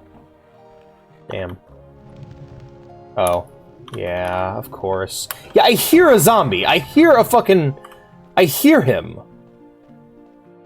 Neato. Hello, I am Monitor 2 Cat. I am Monitor 1 Cat. We'll now fight. Yes. Alright. Feline, I don't know how to approach this subject. I need your promise. I need you to promise me on your ancestors' honor that you will do what you can to help me and never breathe of what I say or what you see to anyone else anywhere. Will you so swear? Yeah. Sure, man. Whatever. I will trust you then, Feline.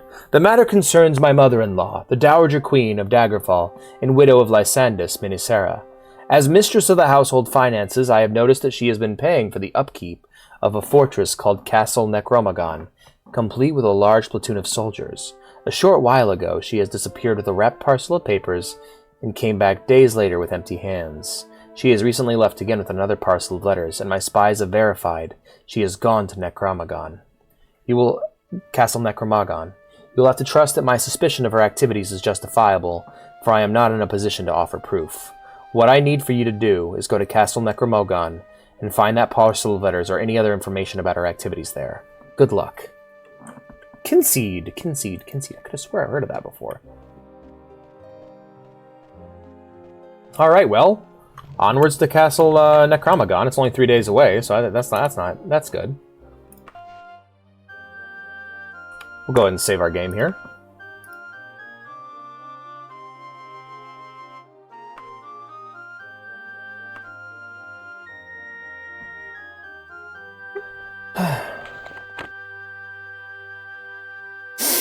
Oh! That is instantly worth looking up. Thank you for letting me know. Holy shit. So the developers went... Really? Shit. Yo, this looks super cute. Yo, weird art style, though. Really genuinely strange and cool. Wow. When did this come out? 2 years ago. Shit. 3 years ago. Why is $80 the new standard? Extra credits. That's who. That's who you to blame.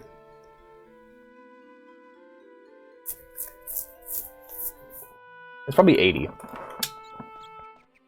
Kind of thinking generational Stardew Valley. Yeah, I got that vibe. That's cool, though. I love the generations concept. Also, yeah, you could think extra credits for that one. Prick. Those people with just the worst takes. Yeah, no, totally.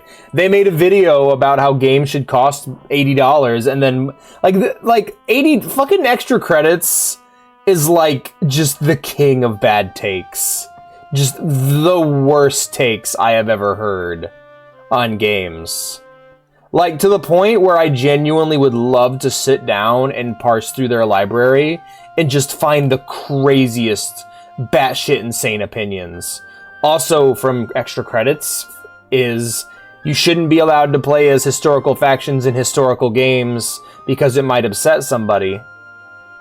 And you can't, and there shouldn't be extra races you can play in fantasy games because it's racist. Yeah, no, like, oh, cool. I'm not ever going to pay more than $60 for a game. Are you fucking crazy? In an era of Steam sales, are you fucking insane? I hardly ever pay $60 for a game anymore. Like, what was the, like, Jesus. No, they are like Jellopocalypse levels of just terrible takes. Yeah. Yeah, just... That's not necessarily them, but, like, no, there shouldn't be races in fantasy games because it's racist. You can't have... You shouldn't be allowed to play as historical factions in historical games such as the Nazis because the Nazis are bad. And games should cost more than $60 in an era where they're hardly ever worth $20. Alright, I'm gonna go ahead and see if there's a weird guide or gimmick to this one. Finding the letters. From the dungeon's entrance, follow the hallway south and go through the door. Alright, yeah, we're gonna follow the guide on this one. Yeah, from the dungeon's entrance, follow the hallway... Okay, hold up. Okay.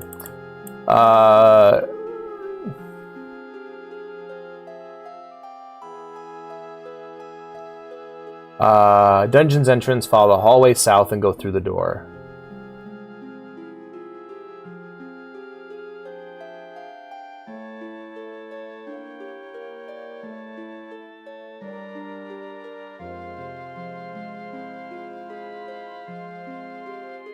Yeah. I'm super tired. It took me a minute to process what you wrote.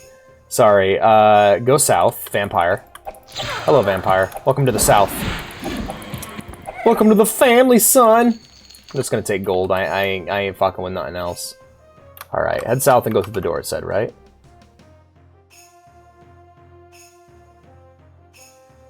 The door to the north. Alright, so south door. And then... No. Oh, I guess I should deal with the vampire.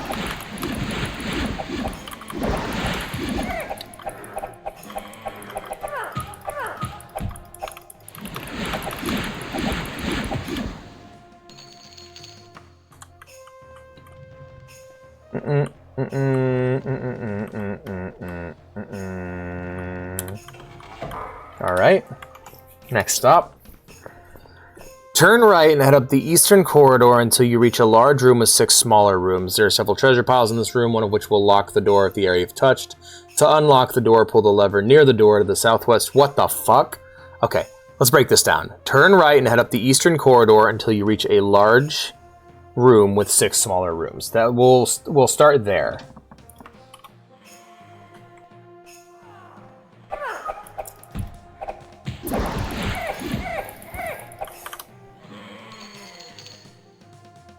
Already read that one.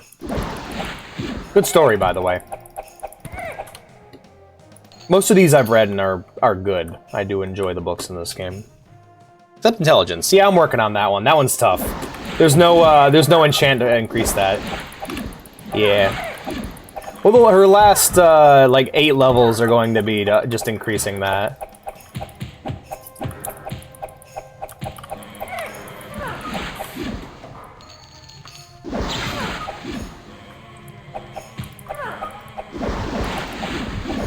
That's the trap room. Oh, fuck! Alright, we are in the shit now. Fuck me, alright, falling back.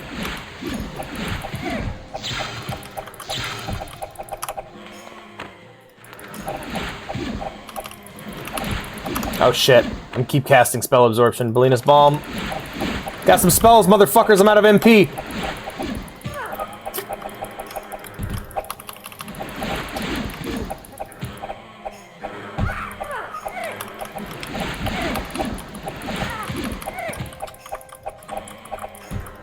I gotta fall back. fuck, it's over.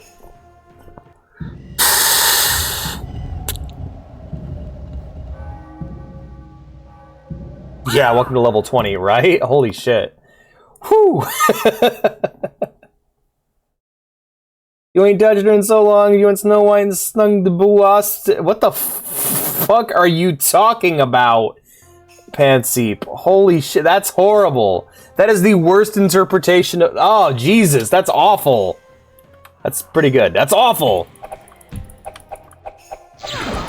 But yeah, haircut. What the fuck about haircut? It's what she did!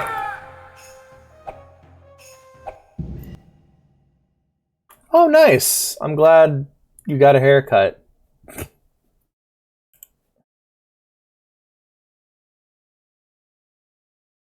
What the fuck are you...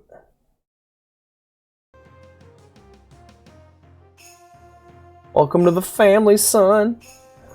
I just like the way he says it, okay? I'm not... I didn't need that. I didn't need the wasp coochie talk, man. I'm good.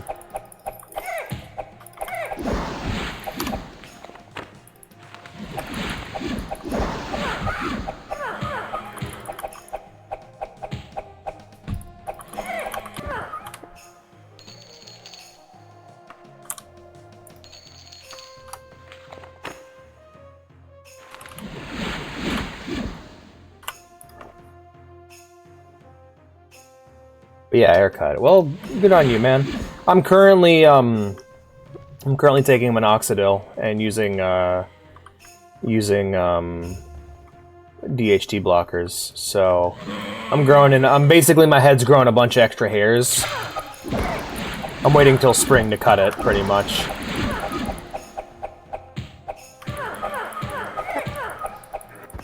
All right, I can totally do that. No, grow it out. That's kind of what I'm doing. Just growing it out till spring. We got a few months.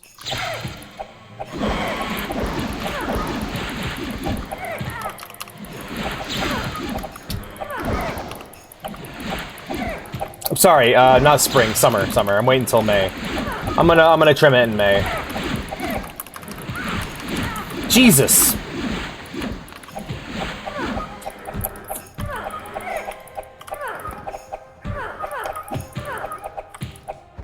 I hope you're fucking happy, you scumbags. You're all dead now. You should have thought that through a bit better than not at all.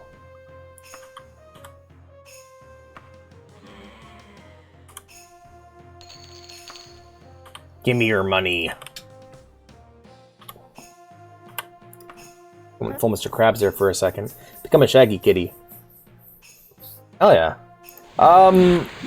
Yeah, so my recommendation, I think I mentioned this on yesterday's stream. If you want to grow a beard, you're gonna need to grow out a shitty beard at first.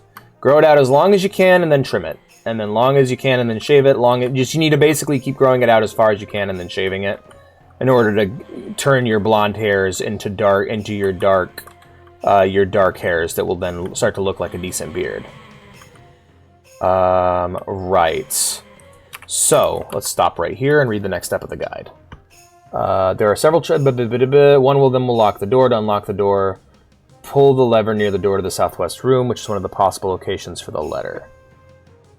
Okay, coming in.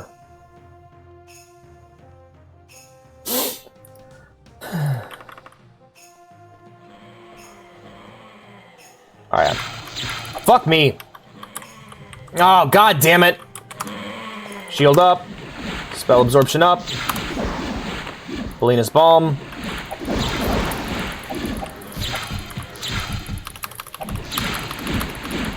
Thanks for the MP, douchebags.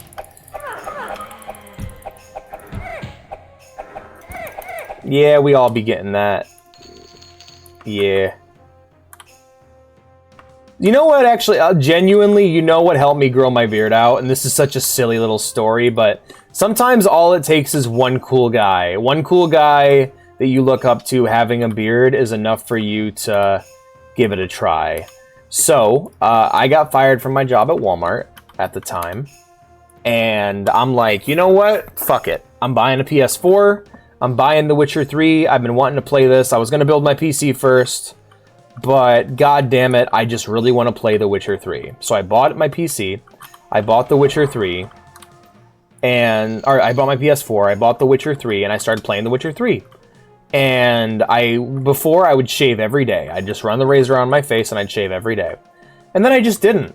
And I'm like, oh, Geralt has a beard and Geralt's cool. I can have a beard. Sure, why not, you know? So it's such a silly little thing, but because there was a character I really, really admired who had a cool beard, I just let my beard grow out. And one day I walked out of the living room and my stepmom was like, yo, you look good. You look good like that. You should trim that a bit. And I'm like, oh, shit. Yeah. But, okay, I want to point out that that wasn't my first impression of Geralt. My first impression of Geralt was me reading the Witcher novels and really liking him as a character in college. And then I'm like, because I knew the games existed, but I didn't have a PC or in any game systems that could play The Witcher, but I still wanted to get into The Witcher, so I'm like, I'll read the books, you know, I got time. So I read the books and fell in love with his character. God, Witcher, he kills cows for leather. He doesn't. No, Geralt's a good guy. I genuinely, like, those games and those books are fantastic. Geralt had a beard? Yeah, depending on the game. Beaverton does not... Why are you shit-talking Geralt? Also, why are you guys spelling his name wrong? No, Geralt's great. It inspired me to grow a beard, and I'm like, oh, cool, yeah. Because, like, no characters I liked before had beards. Letters are not in the small room. Leave the larger room, head down the corridor, continue west past the door, turn north, and enter the room to your right to find another possible location. So, basically just head back down the hallway in reverse. Just hug the right side. Yeah, okay, hug the right wall, pretty much. Never played The Witcher, and Panseep's too young. Ah, well, he should definitely play The Witcher. They're good games. I don't know where he'd start, considering the games are all on separate systems. Maybe wait for that Witcher 1 remake to come out, and if it's good, play it. And if it's... To be fair, it doesn't have to be amazing to be worth playing, considering The Witcher 1 isn't exactly a good game to begin with. It's one of those RPGs that's got really good writing and really not good gameplay. It's got really good writing. Here's the combo. Really good writing, really bad gameplay, really great music, really bad voice acting. So it's a well-written story voiced poorly in a game that doesn't play good. Yeah, so there isn't that much the remake can fuck up. As long as they don't change the story, it should be fine. Too young.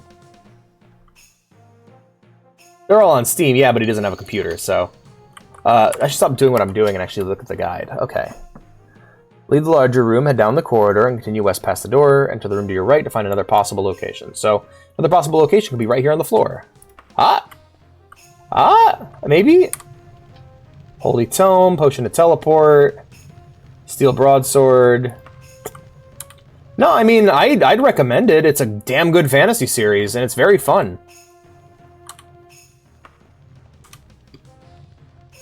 I mean, writing-wise, it's really good. The main thing, you mainly play Witcher for its story. That's kind of the point. Anyway, location 3. Head east from the dungeon's entrance. I'm going back to the dungeon's entrance now? Okay, we're teleporting back. East from the dungeon's entrance.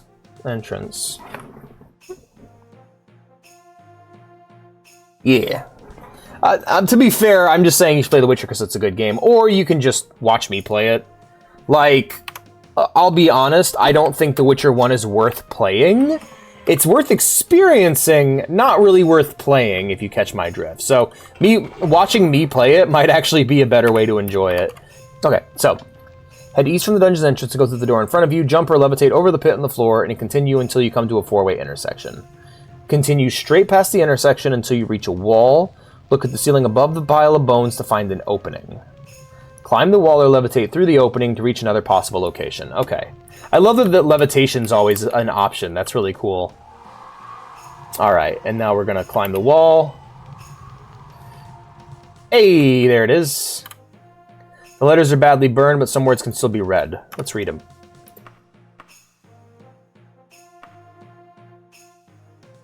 No. Right here. Been from thee too long, my heart doth. You loveth my lips, but forget the words they breathe. She doth suspect you cuckold her, and I worship and adore all parts of thee, but thy hollow crown and thy hollow wedding ring, those two empty circles that trap and bring thee pain. And I be so vain to be Lysander's, Medora evermore, body and sip nectar from thy hand, love forever. They did assume for the worst settlement, even after all the stallion orcs had been killed, and for mare orcs are seldom weaker than stallion orcs in it. Only old and sick remained in the rude camp, who could speak base Cyrodiilic, eyed and begged for mercy for the children. But Prince Clias said that the children would grow strong and hardy, and only an unwise leader would show mercy to the subhumans. Fucking Christ! He gave his men leave to make sport with killing the children, and they were all murdered. Okay, so we just found evidence of the orc genocide? Good lord. What the hell is Tails Bench? Little did you know, my favorite Fallout character was Nick Valentine. Therefore, I'm basically a detective.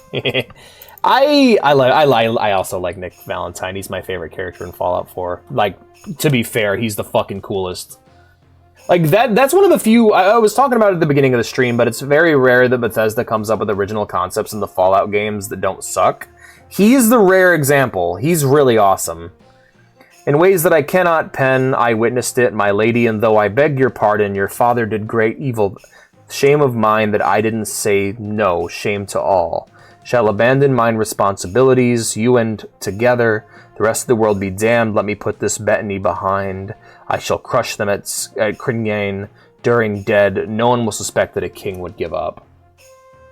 Where's also Hermaeus Mora? Yeah, it was also Bellathor. He's the number... When I hear... Okay, I love Nick Valentine, but I think of Bellathor.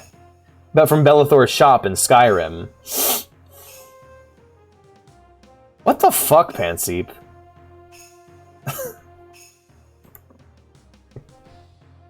Everything's for sale here. If I had a sister, I'd sell her in a second. Alright. The letters. I think I found them. I didn't make that shit. Don't tell me what the fuck. You're introducing it to me. You might as well have made it. Alright. Now, are there multiple letters I need? 5th page. Alright, I got them. Let's head back to Daggerfall. No, I didn't make it. I don't know, man. I've seen no evidence of it up to this point.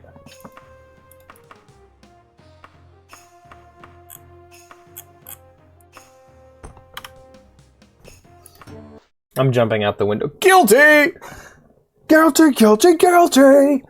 Damn, it's kind of peaceful out here. It's nice. Hell yeah.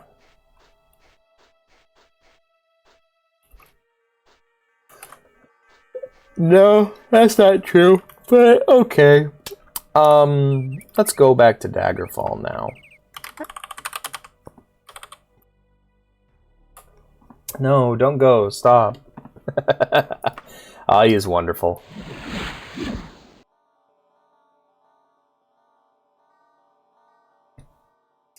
No, I don't know. I thought that was a cute little story. I'm sorry. The Geralt thing. Like, The Witcher's awesome, for one, but, like, no, it's just...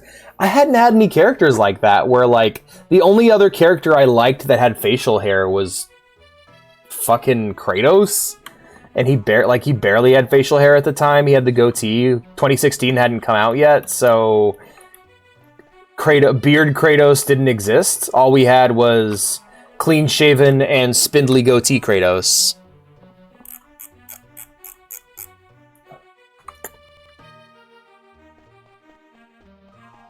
Also, holy fuck, did Lily Orchard write that shit? God damn. Anyway, but yeah, no, I just thought it was a cute little story. I'm just like, oh yeah, this is... I guess there was Joel from The Last of Us, but I mean, I hadn't really played that yet, so... But yeah, Nick Valentine was really sick. But he was not... Like, he wasn't my introduction to that aesthetic. He was a character of that aesthetic that I already loved the noir aesthetic. I love it, specifically like the robot detective aesthetic that like Q has in fucking Street Fighter. Oh, fuck you. Are you for real right now? All the fun just fucking died in my heart. Fucking crashes, man. The other reason I don't recommend doing every guild in this game, like I did, is the more time you spend, the less stable in the game, the less stable it gets. So pick the guild that matches your character, and then when you're sufficiently leveled, do the main quest. Oh shit, was it Lily Orchard? Are you fucking serious? No fucking way, are you for real? Was I on the money with that? Oh, that degenerate fuck. I knew it! No. Alright, was I... Joke's on you. I'm jumping into a vat of acid. No, I'm wondering if I got the writer right. Is it Lily Orchard? Oh, holy shit. Shit, he's right. Oh, damn. Alright. Fuck. I got really excited there for a second. That's crazy. Oh my goodness. Lily Orchard is a monster, for one. Like an actual psychopath. Who, like, tormented their family. And wrote some really infamous fan fictions. And completely poisoned the well. Like, basically poisoned the well on Steven Universe discourse and basically made a bunch of people hate that show based off of, like, anti-Semitic lies. Dude, it's fucking crazy. It's a rabbit hole. If you want to know about them, though, look them up on YouTube. Don't watch their stuff, but, like, the story behind them is fucking insane. Where is this? Oh, this is in the fuck room, man.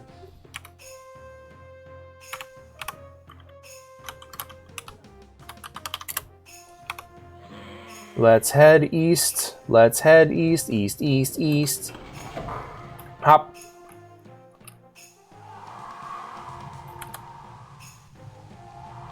Let's climb up. Let's grab the letter. I got it.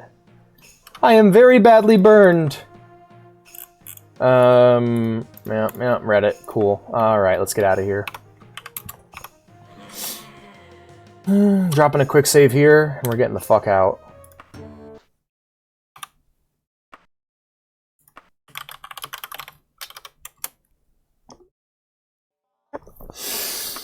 Oh, good lord. Jesus, I can't believe you knew about that. Good lord.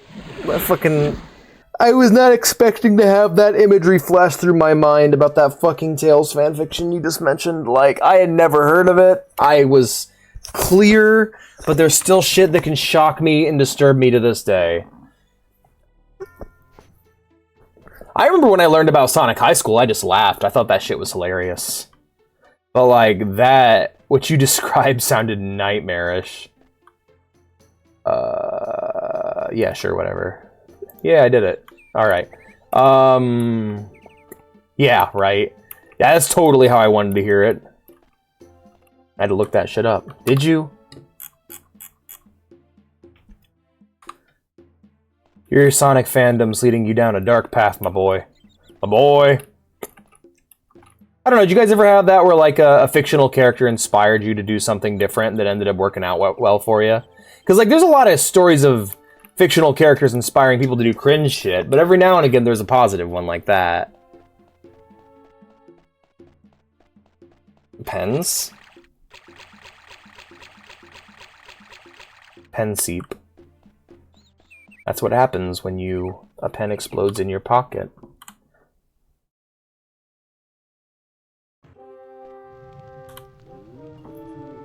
Like, seriously, you have a zombie in here, guy. You really gotta look into that. Alright. Alright, Queen Abakai. How very sad. To be honest, this is not what I expected. I expected the letters to contain poor Minisera. Everyone at court knows that her husband, the late King Lysandus, preferred the face and form of another woman to her, but she still attempts to hide all evidence of it. Her loyalty to Lysandus is almost as great as his foolish loyalty to the Emperor. And those poor little children, how dreadful. The butchery of the innocents. We know of the barbarism of the orcs, but surely they did not deserve that. Hardly surprising that Minnesera did not want it known that her father was responsible for such a grotesque enterprise. Well, I thank you, Feline, for your valor and your discretion. Please accept this small token of my esteem, not as payment, but as a gift. May Kenrith bless thee. Hey, that's kind of cool and metal. I don't know, man. That ain't a weird. That ain't like bad or weird. That's just kind of a creative way to do art. I don't know. Like, maybe that's just me though. Because if the idea is that you're channeling like intense emotions directly into your art, that's kind of a cool idea. That's the foundation of some really kick-ass art.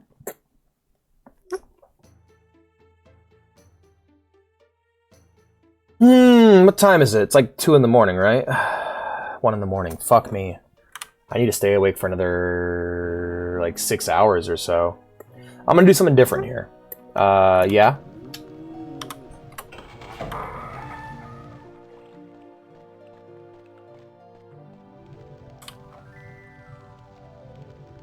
Okay. Alright, well, worth a try. Thanks for the cash, lady. Alright, so we're gonna go ahead and save here. Boop, boop, boop. Yep. Next step in the main quest. I'd like to see some of your work if you don't mind showing me. That sounds kind of cool, actually. Minnesera's letters. Blackmail.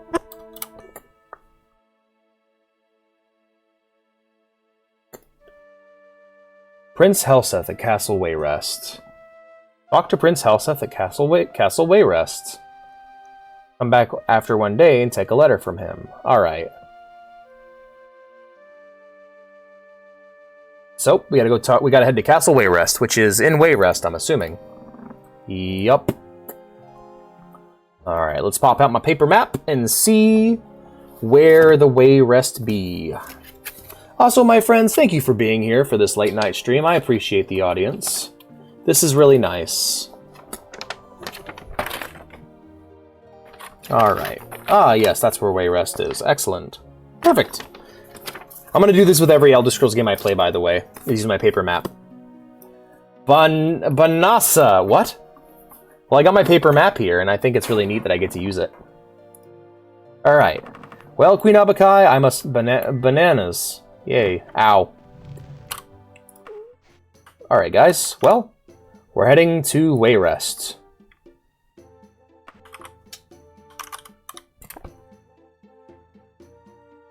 Yes. How long would this take? Wow, look at that difference. 116 versus 28. Let's go. TS4? Pew pew pew pew pew pew pew pew.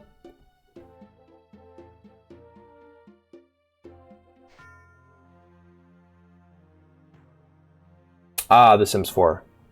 Alright. Sims to not use CC. Crowd control? Yeah, I guess that'd be a problem if your Sims are always casting spells and shit.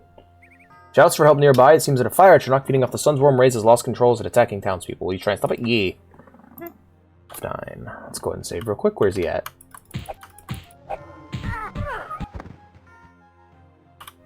Alright, job's done. Let's go find Castle Wayrest and talk to King or Prince whatever. I'm guessing... oh, damn, that's a one hell of a castle. Shit. Hey, Queen Abakai, how come your castle's so little compared to this? They got a big old castle here.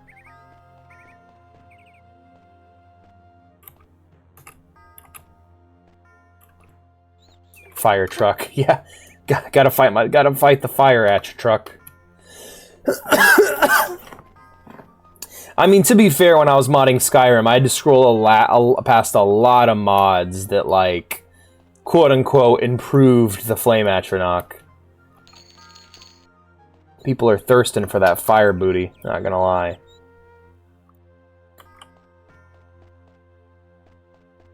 Not a castle, a mansion. What? A mansion?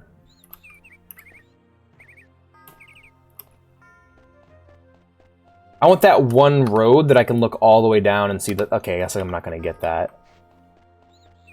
Fusroda. Thomas the Train, Fusroda. Oh shit! Yeah, this is the castle that Fish was at. Hell yeah! This is actually really cool. There it is in the distance. Boing, boing, boing, boing, boing, boing. Yeah, you think so? It's mainly it's like the only thing I'm doing. The guards don't have rights, castle. What? Did I say that? Alright, I am going to be speaking to Prince Helseth. Okay. Get off your... Stop crouching. Oh, okay. Hello, child. May I answer? I'm looking for Prince Helseth. Do you guys know where I might find him? Yo! There she is! Queen Baronziah, my beloved! Woohoo! Best girl!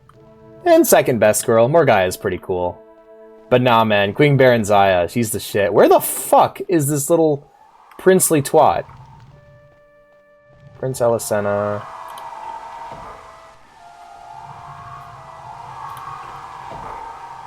There he is. Hello, little guy. I was like, you'll be fine. The guards aren't real. Prince Helseth. Who else we got? We got Catherisis, Kingsley. Okay. I was hoping to find more book characters, but nah, it's... Oh. Okay. Hello, Prince. I need a courier, Feline, but no common jelly-armed, gas-headed pox of a mercenary will do. I have a letter of utmost importance to be delivered to a high dignitary who will be defended against unwelcome intrusion. In return for this, I will not only reward you with a vest, but put in a positive word for you with the King and Queen of Wayrest, but I will give you some information on the affair with Daggerfall I doubt you would receive elsewhere. Does this sound like an agreeable arrangement? Yeah, sounds good, man. Excellent. Meet me here this time tomorrow, and I will give you the letter and the name and the location of a recipient. People eat there, you little shit. He's the prince. He don't give a fuck. He's just hanging out, doing his princely bullshit. Alright. Excellent. Meet me here this time tomorrow. Decline the letter. After a day has passed, return and speak to Helseth again. He will greet you by saying, alright, I'm literally just going to walk out to the front door and wait for 24 hours, so... Whether you're the prince or no. I'm going to throw a chicken finger at him. Damn. You don't fuck around. One chicken finger is what he gets. Alright, we'll quick save here, and we'll go ahead and loiter for 24 hours. Fuck you, eat a dick. Then I'll loiter for 12 hours twice, you baby. It's a dungeon, technically. Yo, I think you're right. Shit, I should have done that. My bad.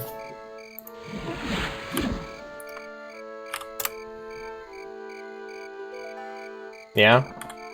I'm scared.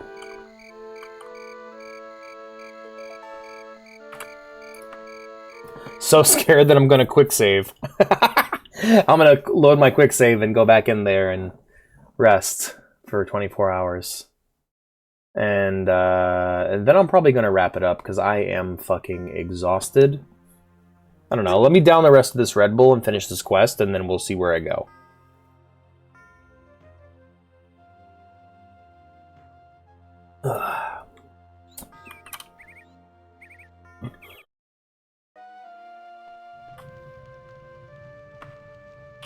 Halt. Yeah, what's up, man?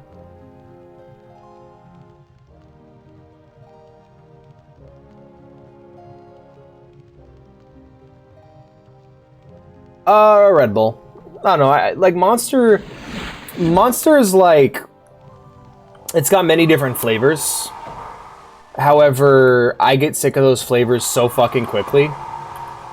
Whereas Red Bull is something I can eternally tolerate. Hello again, Feline. Here is the letter. It is to be given to Lord Castellian, the head of the Elder Council, who is currently at his house, the Hawkhort residence in Garefield Manor. I need the letter delivered and you back here like I mentioned before. Lord Castellian values his privacy to an excess. Be prepared for your resistance at your arrival at Hawkhart residence. I would ask that you not read the letter as it is in private correspondence. If word of its contents get out, I will blame you. I prefer the OG. Monster anyway. Red Bull I can't stand. That's fair. It's also got a very specific flavor that other energy drinks have kind of moved away from that I actually like. I don't know. Yeah, it's the taurine, but you can really taste it with the... Yeah, sure, man, whatever. Talking to the dialogue, not you. But, yeah, I think it's the taurine. Look at the quest guide. Read the letter. You may alternately deliver it to King Edivir instead of Lord Castellian. You can ignore... Take a look at it. Alright, obvious attempt at blackmail. If you decide to read it, your reputation at the nobles will fall, and you will not be able to successfully complete the quest. Health scheme. Speaking to Edivir at this point, will deliver the letter, regardless of whether or not you read it. The king grows incensed at his stepson. Why that conniving, manipulative weasel? You'll earn you some... Okay, so I can fail the quest or not.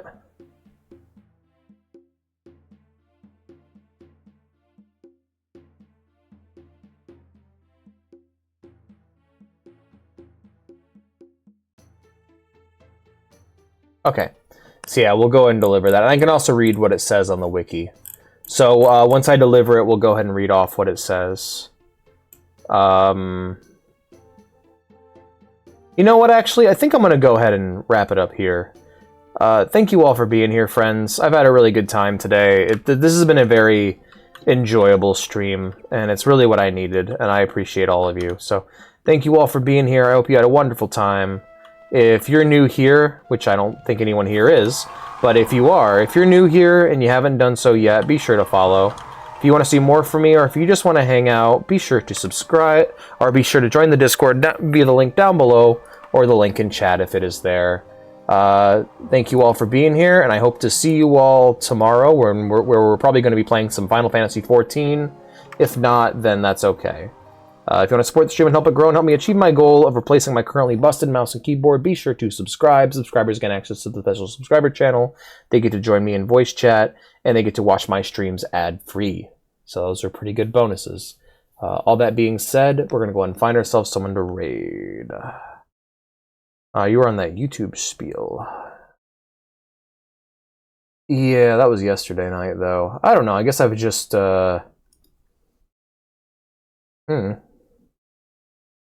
Alright, I think we're gonna raid Arcadian.